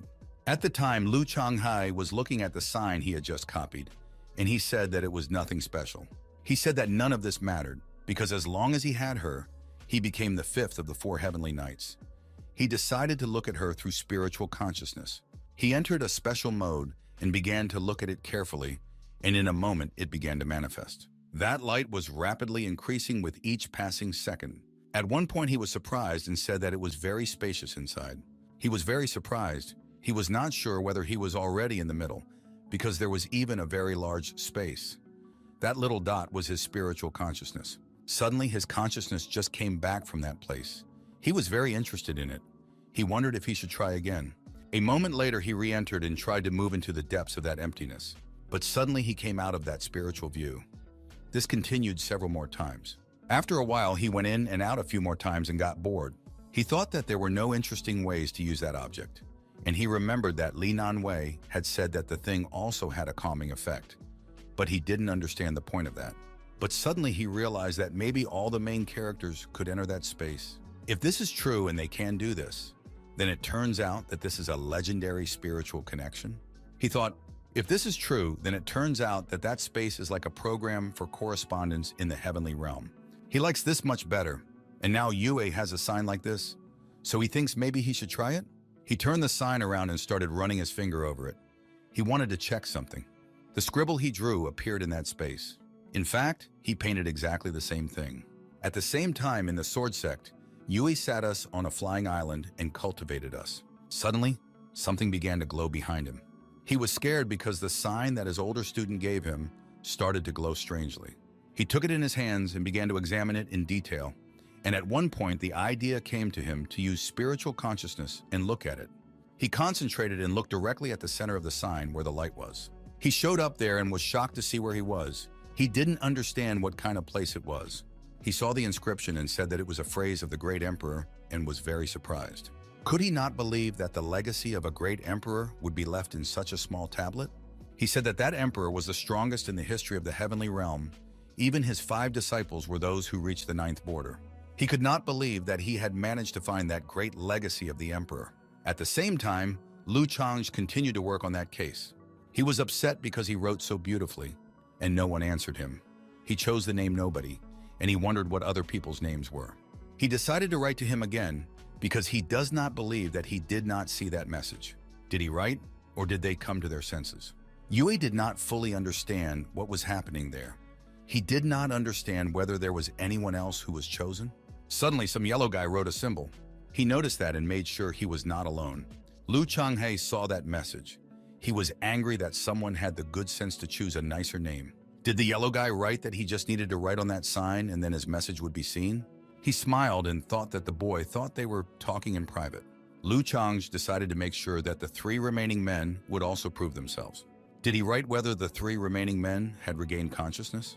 Was Yue surprised that there were 4 people there from the beginning? Did he realize that the secret man knew from the very beginning how many of them there were? Was he a little scared and thought that the man had dragged him and the others into that space with the help of some secret power? In a moment, the 3 llamas who had been named Heaven, Earth, and Dark One wrote back that they were also there and could see everything. Lu Changhe thought that of course the latter 2 repeated the message of the former, for repetition is the essence of humanity. A moment later, the yellow one wrote a question. What is His Excellency's name? Lu Changhe smiled and said that he hadn't had time to ask him himself, and now he was asking him. But at that moment, a perfect plan formed in his head. He started writing something with a smile and told them to let him show what an extraordinary man he really is. He wrote that they could call him, and he didn't add that they should leave the intrigue. Those 4 people were in a state of waiting. They had no idea what would happen next. And a moment later, he added that they could call him a guide. What they read surprised them even more. Yue was at a loss, wondering what kind of conductor he was and how strong he was. He assumed that the guide was stronger than the swordmaster. He didn't understand why he chose him, because he would have been better suited to Lu Chanhuo. But he remembered that it had something to do with the great sect of the One Heavenly Tao, so he couldn't miss this opportunity. He thought that he would keep that information to himself for now, and when the time was right, he would tell the great swordmaster. He recalled how Lu Changhe once taught him that he should not intend to harm others, but at the same time that he should not forget to protect himself from the evil intentions of others. He realized those words and does not want to trust any stranger lightly, so he will not fully believe that guide. He wondered what Lu Changhe would have done in such a situation. He smiled and said that he had chosen that name very well. Now he decided to wait until the one who was the fastest started asking him questions. It didn't take long for the user Sky to ask a question. If the guide chose them, he probably knows them. But they don't know him, and how can they trust him? Lu Changhe thought he was being cunning because he decided to speak for everyone. And he began to write that he knew them well and said that in fact, Heaven had asked exactly what he wanted. He wrote the following words: sword, spear, two-handed sword, and bow. They were just shocked. They didn't understand how he could know them. They began to think that they were really chosen by him. Meanwhile, Lu Changhe thought that this Sky had a rather rude personality, so it was definitely not Yue. He wondered what name Yue was hiding under. Nebo immediately wrote that he was sorry because he was inattentive. He smiled and said that he forgave him only for the first time. He went on to write that his first mission was complete and that the Aeons could talk to each other about something, and if they had any questions, they could write his name and he would answer. But that was enough for today. He thought that now, after they had talked about something for a while, he would probably be able to find out who was behind their names. But what interested him most was which one of them was Yui. The Sky was definitely not, so which three were left? Meanwhile, Yui thought that Sky was a very good code name. Yui translates to the moon hanging in the sky, and it fits him perfectly. A little time passed and there were even different conversations in that sign, but he still couldn't figure out which one was Yue. At some point, he thought that one of them also didn't look like him at all, and no one there looked like him at all. He had the impression that they were communicating as if they were on the internet. But he thinks that if they meet in real life, that correspondence will be their biggest shame. During that correspondence, time flew by very quickly, and it was time for Lu Changhe to give his seeds away again. He came to the maid and told her to stop rejoicing, for when he gave her the seed, she was drying it out. He looked exhausted and was preparing seeds, and suddenly it attacked his hand. He was very scared. He started shouting at her to leave him alone because they had agreed on only one drop. Meanwhile, she was making pleasant sounds. In a moment, she unhooked herself from him, and he fell, already exhausted, and now he lost even more strength. Some time passed and he came to, told her that he was already at the second border and that she was supposed to give him the third volume of absorbing chi energy according to the contract. In an instant, she had the scroll he was talking about. That scroll was the one he needed. It was volume number 3 and of medium quality. When he looked at the scroll, he thought that the third volume would be of high quality, but he stopped himself from thinking, because such a scroll is a real treasure on the level of the 4 great sects. But the maid noticed that he was in some kind of thought. He noticed that she wanted to tell him something, and she showed him the number 4 with her hand. He asked her if she was telling him about volume 4, and she started waving her naked body, referring to the 4th volume. Lu Changhe was delighted and asked her if she meant that the 4th volume might be of higher quality. He just screamed in surprise, and the maid was even a little scared of his reaction. When he thought about the fact that he had the opportunity to have such cool equipment, new opportunities would open up for him. He was very happy when he realized that he thought that he now had 2 women and maybe he was a sultan. After that, he said he had a gift for her that she loved because she collects them. She started eating them right away, and he thought he didn't understand why she was picking them. She was very excited and happy, and he thought that he didn't know how old she was, but he knew that she was not old. But suddenly he was surprised when a bright blue light shone. That light was coming from the sword technique. It was blue in color, but of low quality. He looked very happy to receive it. He looked at her and thought that she was indeed the treasure of their family, and he needed to protect her. He realized that when new players came to the game, those who found it would definitely start sucking up to it. He said goodbye to her to pass the sword technique to her mistress. He went to Lu Dongyi's sister and knocked on the door of her house. She said she was there, but he needed to wait a little bit. At that moment, he thought she was taking a bath. A little time passed and she opened the door and asked if he would come inside. She would pour him tea and ask him why he came to her so late. He said he was dealing with their property and these 2 sword techniques were for her. She was very surprised because these are very valuable techniques. She said they were very good and suitable for teaching students. And immediately she changed her face and asked him where he got it because they don't have any money now. He began to tell her emotionally that she was very angry and he had not spent money to get it, but had spent a lot of energy. She felt a little ashamed of her distrust of her brother. He told her not to let her brother's efforts go to waste, that she should learn those techniques well and pass them on to her students. And then he said goodbye. She looked at him for a while longer, but she continued to bend the old line that there should not be such a creature as a daughter-in-law in that world. It was the site of the Qinglong River in the Baoxiang Pass. After the creation, the earth burned for a long time. It was a huge scaly dragon. It was just terrifying and formidable. That huge dragon crawled to the great mountain. When he arrived at the place he was going to, there was a man sitting there waiting for him. That man was engaged in very intensive cultivation. In a moment, because of the pain, he stopped cultivating and thought that in 6 months there would be a gathering of the Purple Place group. If he could obtain the dragon's tongue jade at that gathering, then his wound would be completely cured. He said that the two bastards had wounded him a long time ago, and that their power of previous sword realization was still imprinted on him, and he suffered constantly because of it. He remembered Mman and said that when he was cured, he would destroy their entire family. He gave the dragon a command, and it moved as close to him as possible. He opened his mouth and held a small child in his tongue, who was screaming all the time, but could not be heard because of the rough mouth. He took that child in his arms and seemed to be a normal person, except for the fact that that child was in the mouth of a dragon at his command. But the child continued to cry, as if she was well aware of where she was going. He continued to calm her down, telling her not to cry, but she did not stop. And he bared his sharp teeth and said that now he would help her calm down. And in a moment, he began to eat it like a beast with great anger and like a real monster. Less than a minute passed and he just threw that blanket aside and the baby was gone. It was a real monster. He said that such small ones are the most delicious, and after 10 years the taste changes. He was very angry, and his beast also let out a loud roar at that moment. Then he said that he remembered that those people from Mman had a son. He stood up and there were a lot of skulls in the cave. Then he said that his son must be over 10 years old, but he could make an exception for him. He recalled that that couple from Momentum would fight and wound him desperately, and after that, he lost his reputation in his organization. The resources that were his were lost and he was relegated to the third border. He told Mman to get ready, because when the organizational meeting was over, he was going to show them the real horror. At that moment, the mother of that child was in despair.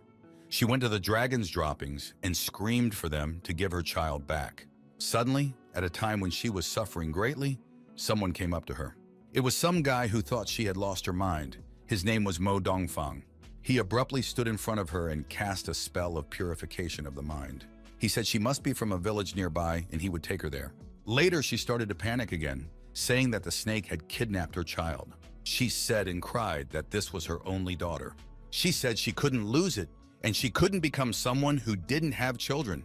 She was panicking and telling him that everyone was judging her and didn't believe she wanted a child. They thought she was a frivolous woman. That guy Mo Dongfang told her to stop. He told her to calm down. He thought she was in great grief. He understood her, how hard it was for her. When they entered the village, he immediately heard people saying that it was a cultivator. People would say, "Is that someone from their village on his back?" And about the cultivator himself, they said that he was very small because they had seen cultivators before and they were different. He thought that cultivators are different. There are cultivators as good as Chapter Mman. But there are also people like Hing, modest and simple. They don't stand out. But to be honest, he would like to be handsome. Suddenly, a man ran through the crowd to the guy and shouted that it was his wife. He said that he met her on the road.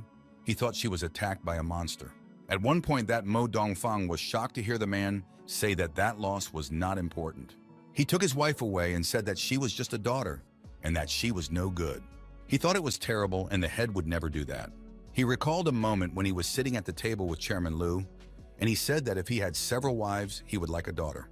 Lu Dongyi's girlfriend immediately tensed up and asked him what several meant. She began to harass him and say, how could one wife not be enough for him?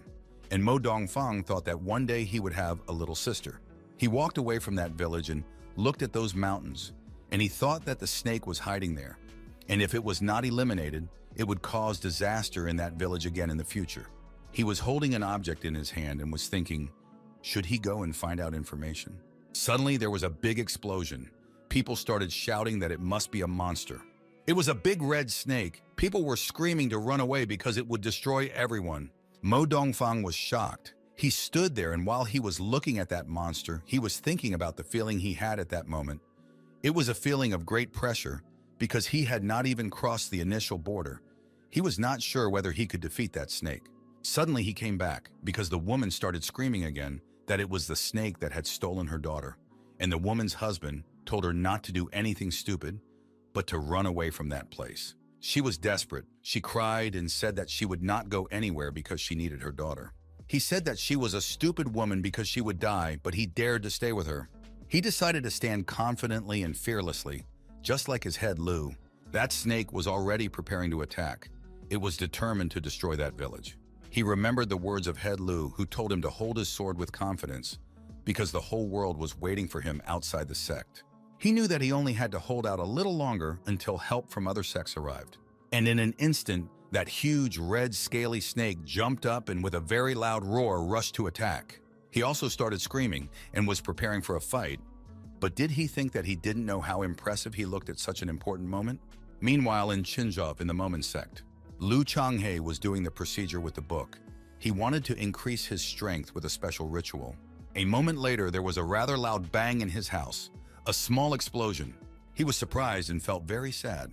He was already thinking that he was not so lucky because he had tried many times and failed. He also wondered if it was too difficult. Suddenly, the system's wiring came up in front of him, and there was a big alarm sign. It said that Mman's third student, Mo Dongfang, was in great danger. At the customs office, Lu Changhe was in a stupor. He could not believe that this could happen. But in just 2 seconds, it took off and flew toward him at top speed.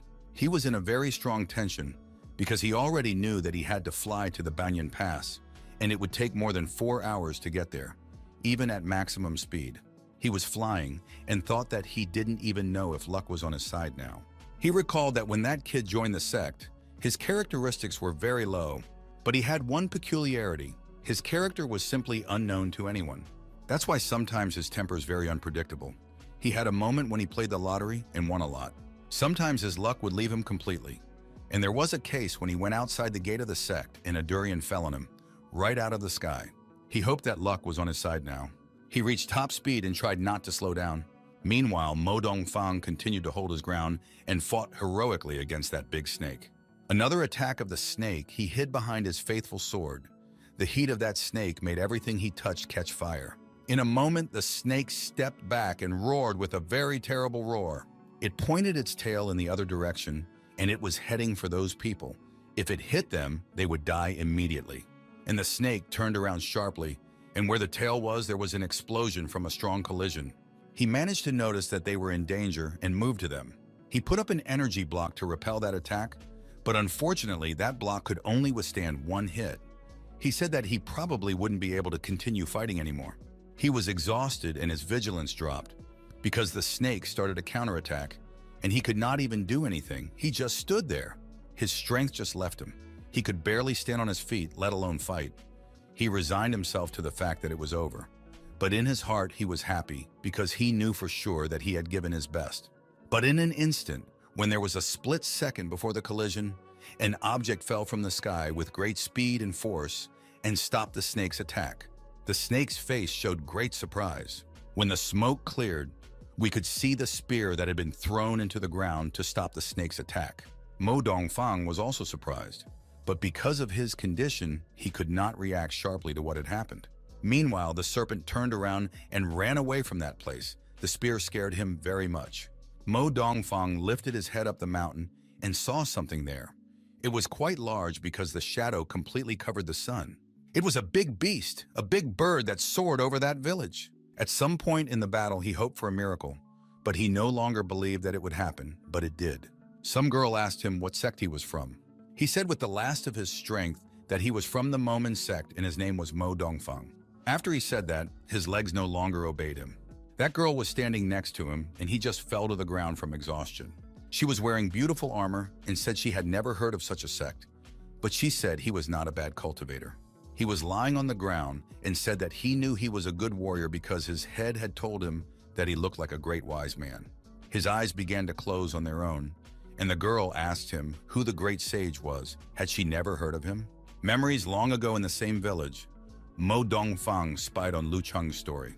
The children listened to him with pleasure, and he told them about a master fencer who had a long saber called Zhui, and had no equal in heaven or on earth, and his family called him a great sage. He was hiding behind the gate and listened to the story with enthusiasm. The children were fascinated by the story and began to name themselves in honor of that great sage. Suddenly he came out to them and said that he also wanted to become a great sage. But immediately one boy came up to him and called him very scary. Other children immediately supported the boy and said they would beat him up. He fell to his knees and they ran around him and beat him, and he said that he was not a monster. He started crying and said he didn't want to play that game with them. After those words, they left him and went to play elsewhere. When they left, he took that stick and said that he could definitely become a great sage. Suddenly, someone appeared behind him and said, "Who was it that called him?" It was Lu Changho. He was 14 years old and he said that a small spirit receives a great sage. He laughed and said that he was not a great wise man, and those children called him a freak. Lu Chang said that he knew that story, and he saw that Mo Dongfang was more like that sage. Lu Chang'e said that a great sage does not bow to anyone and is always very strong. He approached me and said that he wanted to tell me an important secret. He said that he was a cultivator and threw that stick up the mountain, and in a moment it turned into a beautiful wooden sword. He was delighted to say that it was the sword of the Julie. Lu Chang said that he would give the sword to him and that he would keep it secret. He gave hope to that boy, and he really believed that he was the great sage, that he had to go forward with his head held high. Lu Dongyi's sister asked her brother if that boy really looked like a great sage. Lu Changhe was pouring himself tea and said that he didn't look like him at all, and he was just teasing him. My sister immediately started to get angry with him and told him that he was very nasty, but he told her to accept him as her third student. At first she said that his grades were not very good, but in a moment she understood exactly what he meant. That big bird was cutting through the sky, flying so high that there were no more clouds. A little time passed us, and he slowly began to come to his senses. He thought that the big plow was a black crow. Suddenly, she asked him from behind him if he had fully regained consciousness. He turned around and got down on one knee and began to thank the lady for his miraculous salvation. Suddenly, he noticed that his wounds had healed, which meant she had given him some medicine. She said that it was true, and she gave him the medicine. He asked if he could recognize the lady's name. She said her name was Zhan Xian from Chengku Mountain. He immediately thought how cold it was, and he probably thought it was the mountain the head had told him about. Chunzi Mountain is one of the 4 major sects in the world, on par with the Qinzhou sword sect, and that Chunzu sect is the highest-ranking sect. Head Lu told him that the sect had a special feature, a feature that dampened some of the cultivator's abilities, but greatly enhanced the one remaining ability. The chairman said that because of this feature, all the inhabitants of the mountain are emotionless, and this girl, Zhan Xian, is also emotionless. He noticed a very strong aroma coming from that container. He was surprised because only the most expensive wine had such a flavor. He thought she must have more advanced gluttony skills. While she was drinking that wine, he thanked her again and said that he would never forget her help, and that if he had the opportunity, he would definitely repay her. In this way, he recalled the words of Master Lu, who said that if that disciple encountered a horned monster in the future, he should report to the master, for that monster would be a formidable enemy of Mman. He decided to say that the snake might be connected to his sect. It might also be connected to a demonic cultivator, and he needed to go back to his sect as soon as possible and tell them everything. She asked him without emotion what kind of place he needed. He looked surprised. She went on to say that he couldn't get home on time anyway, and he thanked her for her kindness. And in an instant, that big crow changed its path. He thought that the lady may not have any pronounced emotions, but she was kind. She looked very impressive. She had very nice armor, and she was drinking that wine all the time. And she thought that she was a little curious about what the sect that raised such a student looked like. At that moment, Mo Dongfang felt that his overall strength had weakened, and he decided to finally raise his power boundary. At that very moment, Lu Changge was very surprised and confused. As the head, he received a notification that his student, the one he was flying to help, had crossed the initial border. He turned around and said that he had flown in vain, but he also said that the most important thing was that he was fine. Meanwhile, at Momentum Girl, Lu Dongyi and her students were training. Lu Changge arrived at that moment, and he quickly returned. The girls immediately went to the front to meet their head Lu. Lu Dongyi's sister was angry with Luo Bing again because she was too emotional. Luo Bing then offered to pour Lu Changhe some tea, and her sister was ignored. The head greeted Xiao Chu in a special way. He only greeted her like that. Suddenly, Luo Dongyi's girlfriend turned abruptly because she felt something. She said that someone had come to them because she hadn't felt that energy before. They all looked up at the sky but saw nothing. Suddenly, the silhouette of a majestic bird appeared against the sun. They were in a stupor. This bird was gigantic because its shadow was very large. The sister grabbed the sword and told her brother that she could not scan this person, which meant that this person was a very great cultivator. And Lu Changhe stood there smiling. He thought it was the same girl. Most demon cultivators would immediately panic at the sight of that raven, for it was extremely impressive. He thought that they had not seen his mentor for a long time. It was at that time that he first encountered the game Heavenly Kingdom due to the pressure of real life. At that time, he paid a lot in this game, and those animals were not rivals for him, and he did not perceive this game as the real world. Suddenly, a 10th level beast jumped out of the thick of the forest in front of him, a hound. At that moment, he was very scared and thought that this beast was not suitable for mining. In an instant, that hound swiftly attacked him and bit his hand, at which point he realized that the world was not so simple. He fell to the ground and started screaming that the pain was too real and he wanted to quit the game. He screamed to the system that he wanted to quit.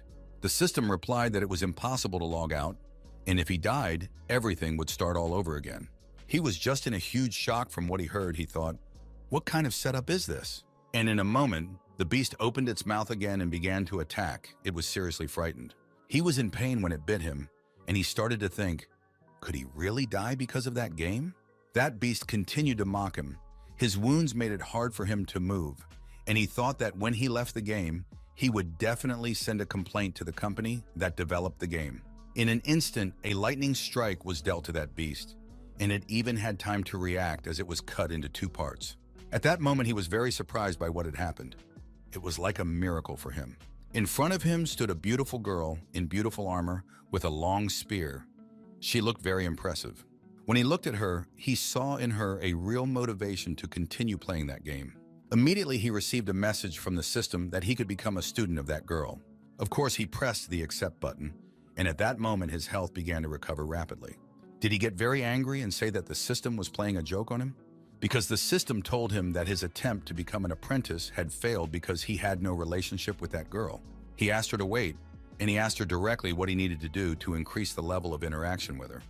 Did he start offering money, asking if 500,000 would be enough? But a second later, he was even more frightened because he had that girl's super sharp spear at his throat.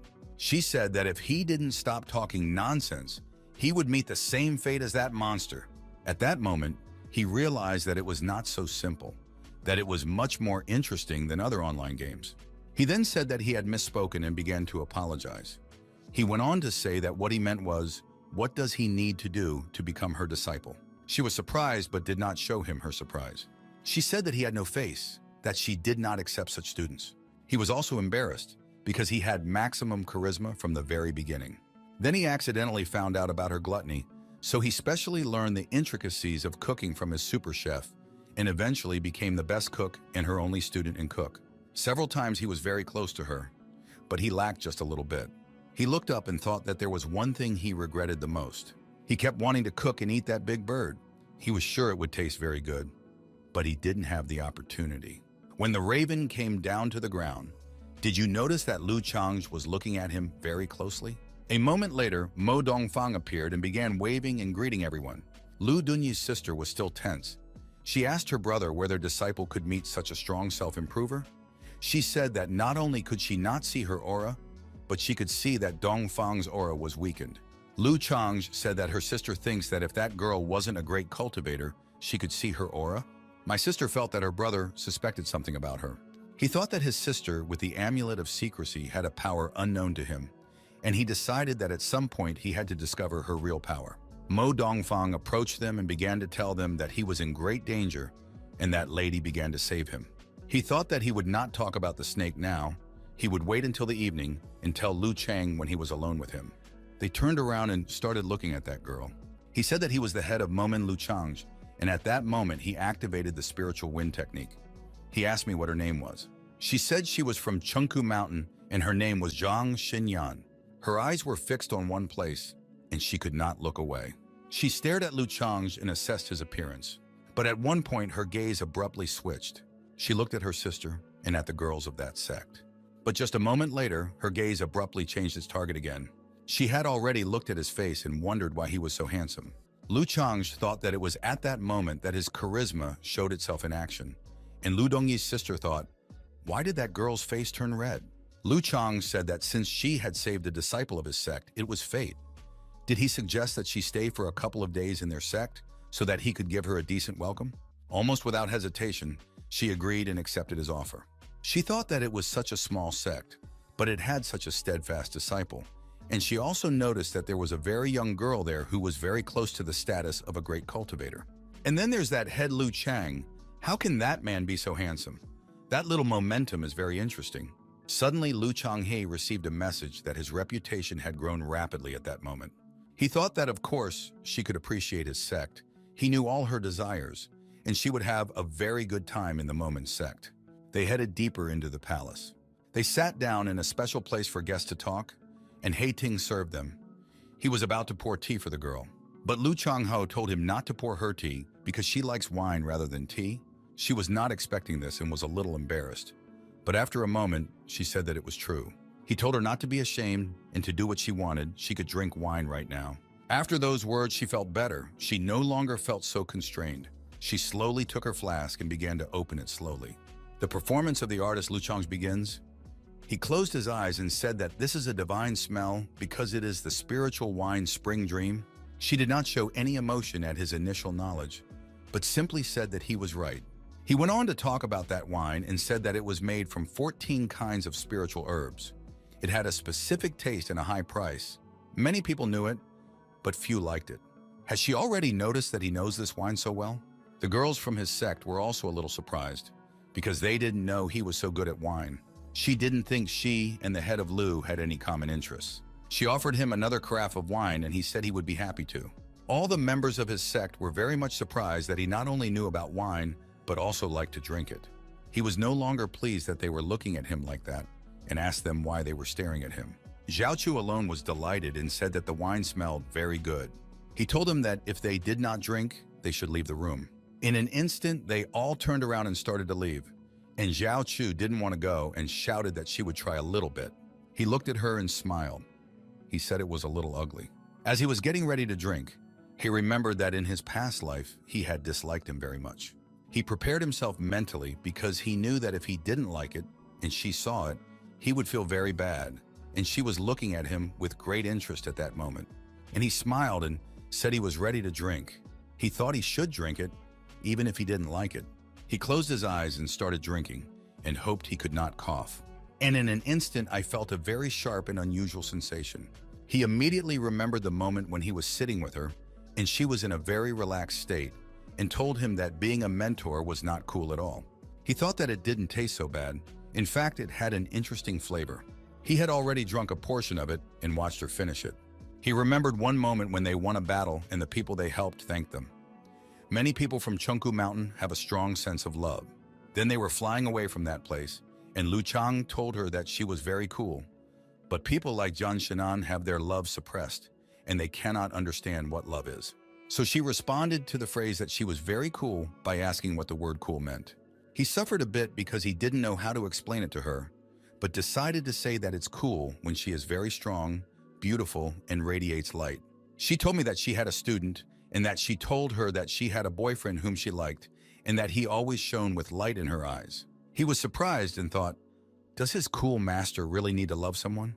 He thought that he would not allow his mentor to be only for him. She said that it turns out that her student likes a guy who is cool.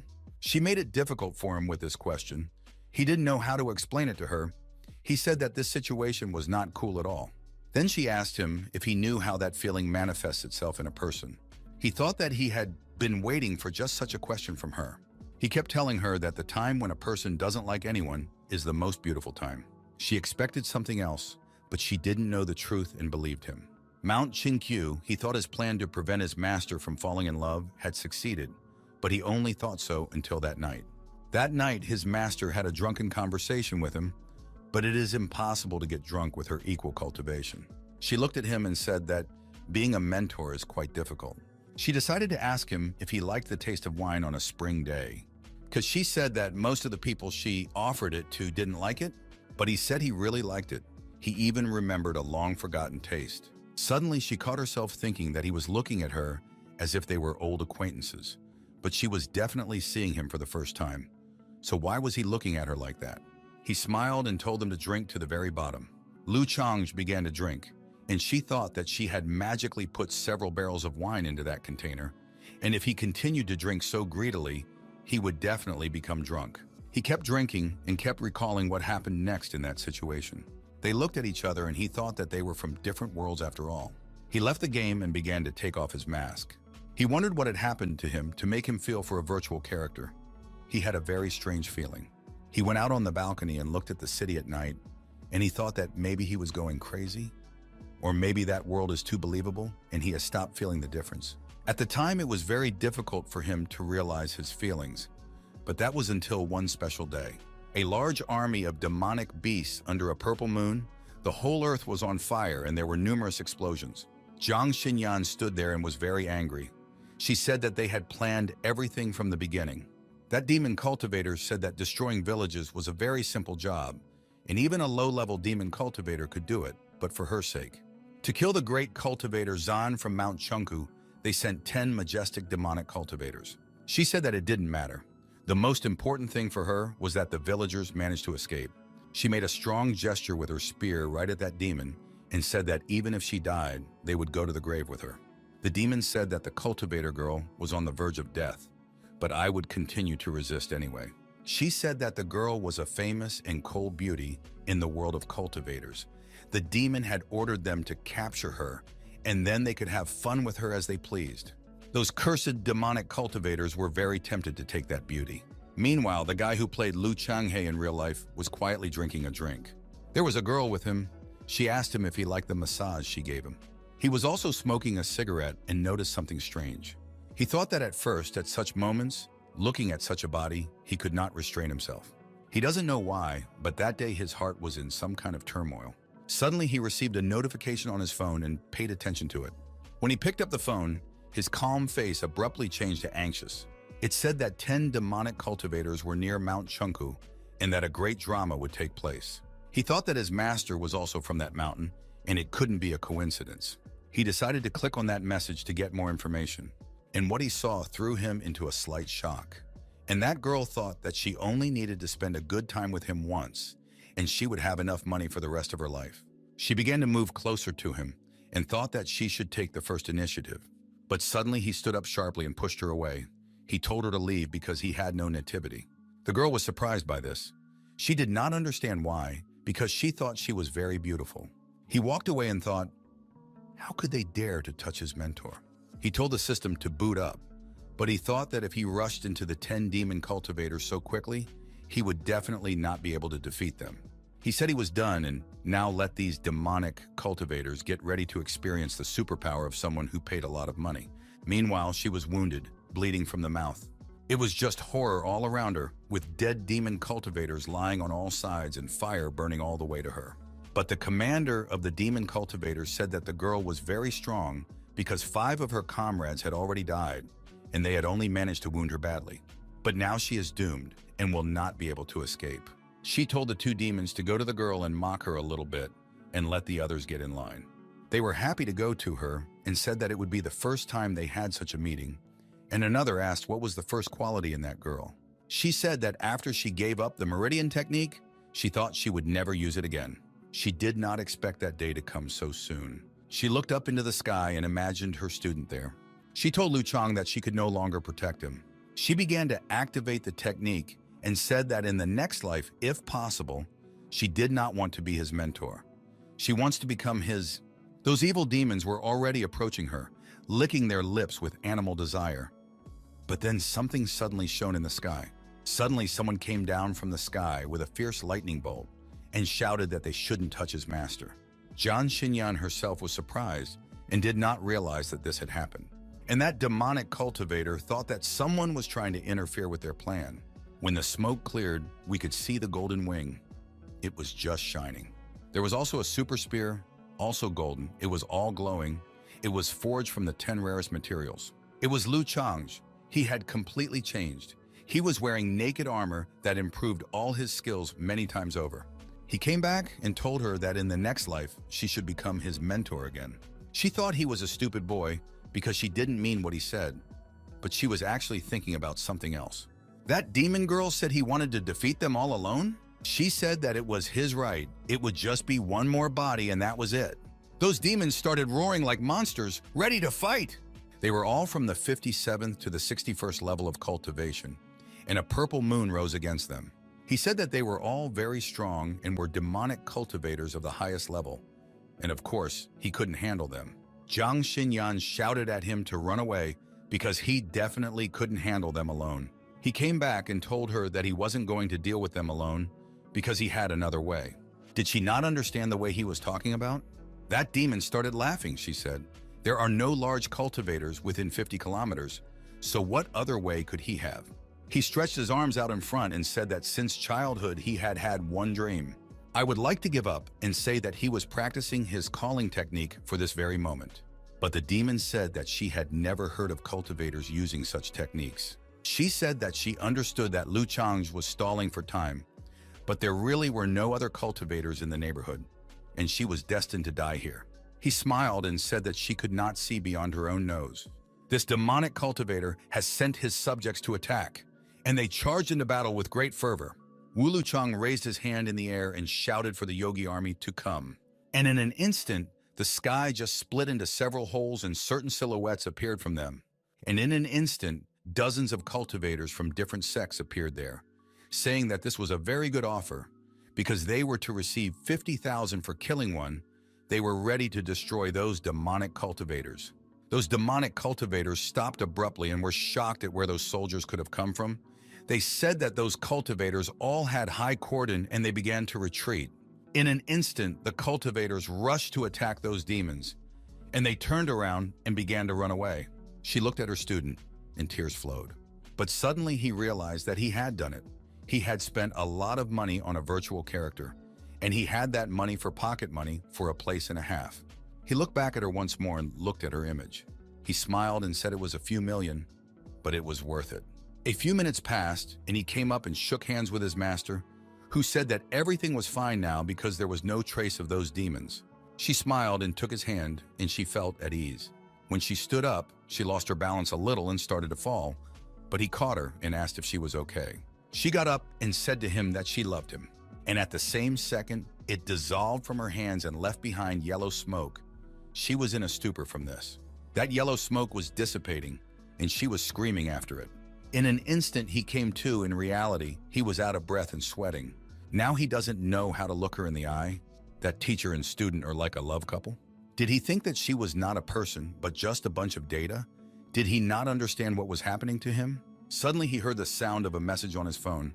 It said that a rich man spent several million to change the plot, and the girl who was supposed to die was saved. In his past life, he did not dare to take that important step to meet his mentor. But in this life, he is different. At that moment, they were as if they were from the same world. She thought that something strange was going on because she felt very good around him. Such a celebration between the two of them took place for an even longer time. They went out into the yard and he said that it was very late and he would not interfere with her rest, but he felt quite drunk. After that, he looked at her, waved, and said goodnight. He felt a little embarrassed because he expected a certain answer from her. He recalled how they had said goodbye to each other in a previous life. He left and thought that at that time, such a warm farewell was a common thing. She also went and thought that the good night he sent was very interesting. Dawn came and there was a beautiful lake near Momenes where you could swim and sail a boat. From the bright light in his eyes, Lu Chang's woke up on the boat and wondered how he got there. His sister was there. She had found him in the morning and was sitting with him on the boat waiting for him to wake up. She said that it was not surprising that he was on it because he had drunk too much yesterday. He said he was right, because when he got drunk, he started thinking that the water was the sky and the boat was full of dreams, sailing along the Milky Way. The sister was surprised because her brother suddenly began to speak in verse. She was thinking so much that he managed to come up to her and wave his hand in front of her and tell her what she was thinking about, that she was thinking so much.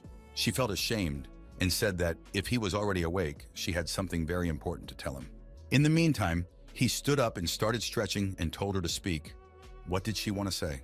She said that last night at dinner, Mo Duomfang told her everything, that he had met that fire dragon.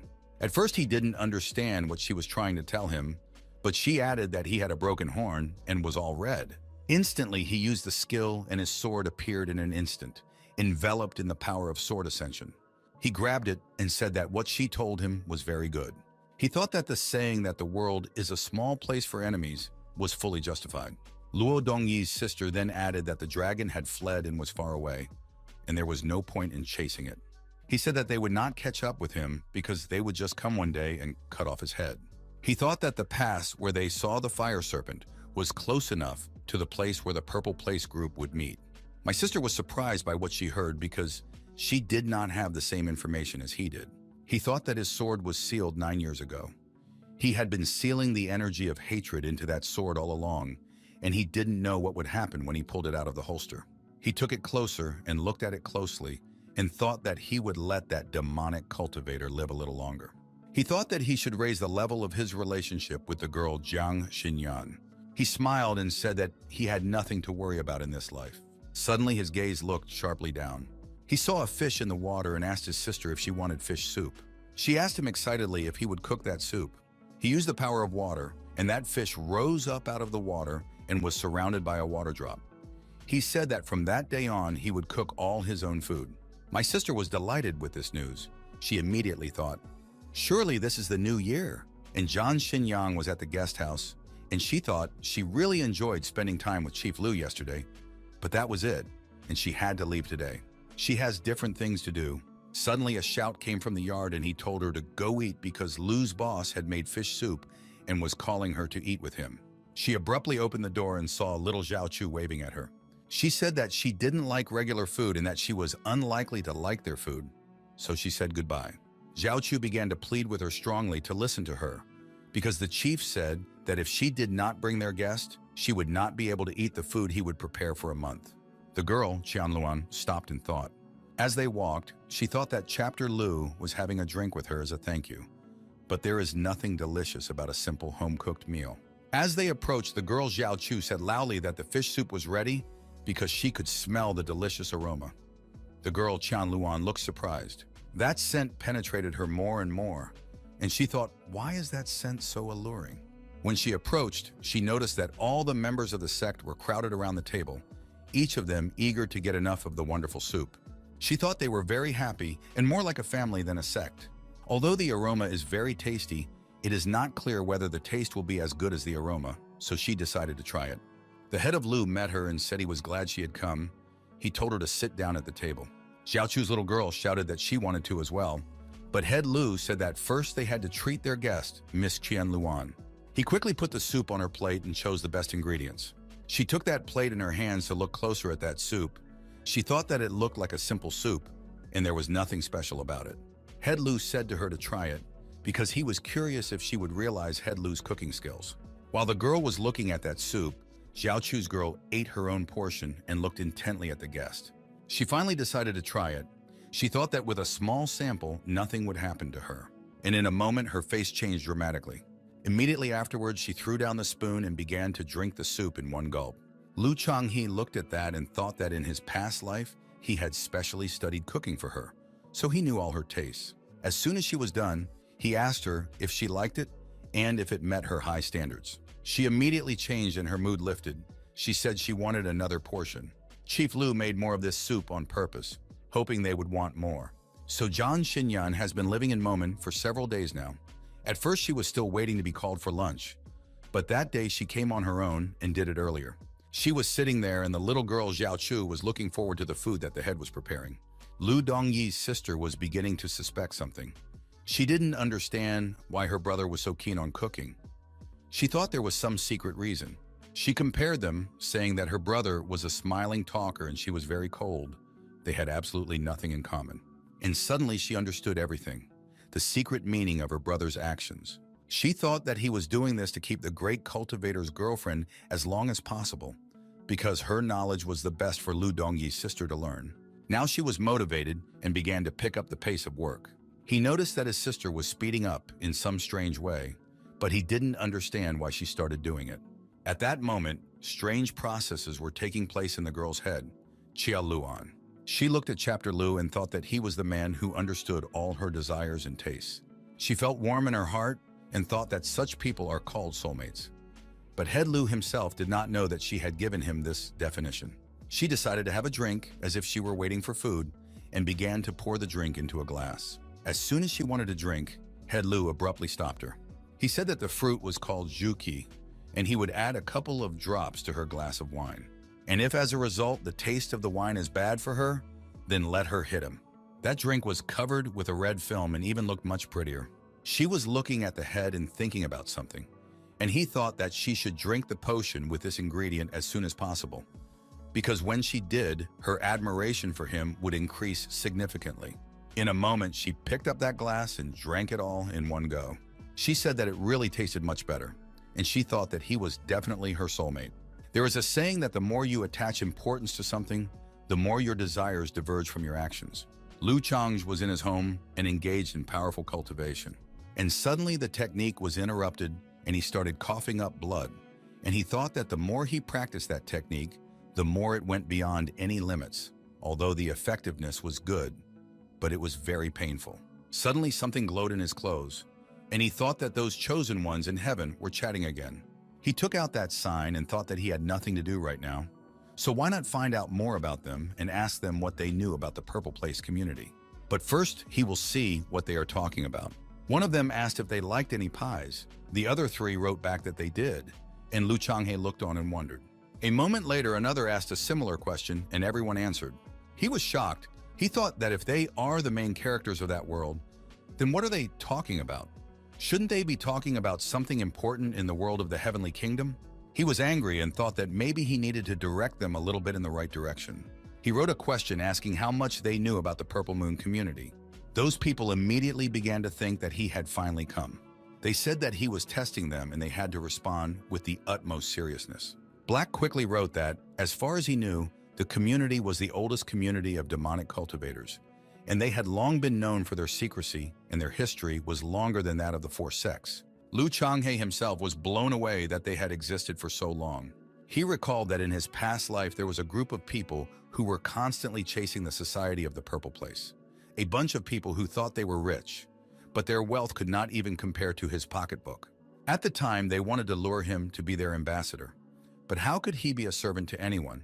And after their paths parted, there was no news from them about the society of the Purple Place. About the moon itself, the Earth said that those people firmly believe that it is endowed with superpowers, and once they take possession of it and swallow it, then they will become stronger than all living things. Lu Chang's regarded this as some kind of nonsense, because members of the Purple Moon already worship the Purple Moon, not the Blue Moon, for example.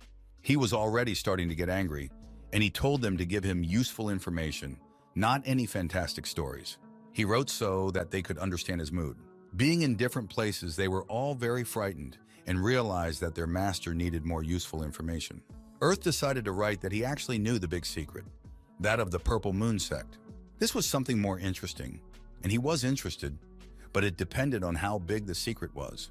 He went on to write that this was not entirely accurate information, but he said that they all knew that the emperor was half demon and half human. Lu was even more angry because everyone knows this already.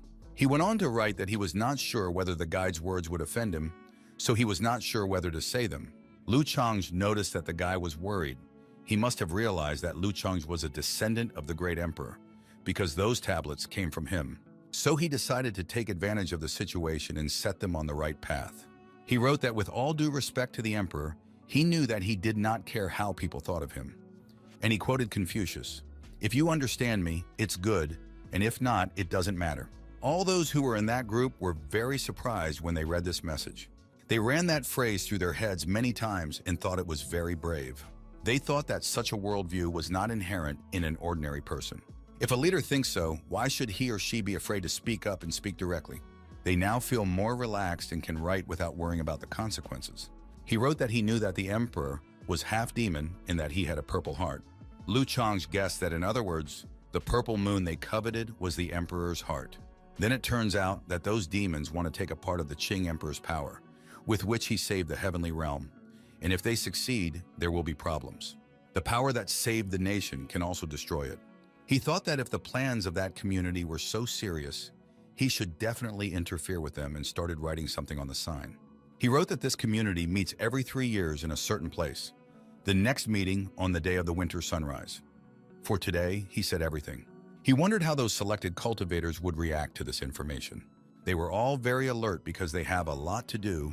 They have to prepare for the winter sunrise, and they have the opportunity to receive a reward for killing the demon cultivator. Lu Changhe felt that it was very pleasant to manage 4 people. For him, they were just tools. Then he decided to test his own strength. And if he wanted to destroy that community, he needed to prepare a few more tricks up his sleeve. He took the sword and said that he would meet him in a couple of days, but now he would look at him as he had become. His sword was of blue level, of low quality. Now there is no need to raise its level. Let the experience accumulate until the weaklings come. He's been feeding that sword for 9 years. He's wondering when he takes it out of the holster how much it will surprise him. He checked that there were 189 days left before the beta test. He said that there was not much time left before the beta test, and he still had some work to do. It was night, and this was the house of Lu Dongyi's girlfriend. He would sneak up to the door of that house as secretly as possible.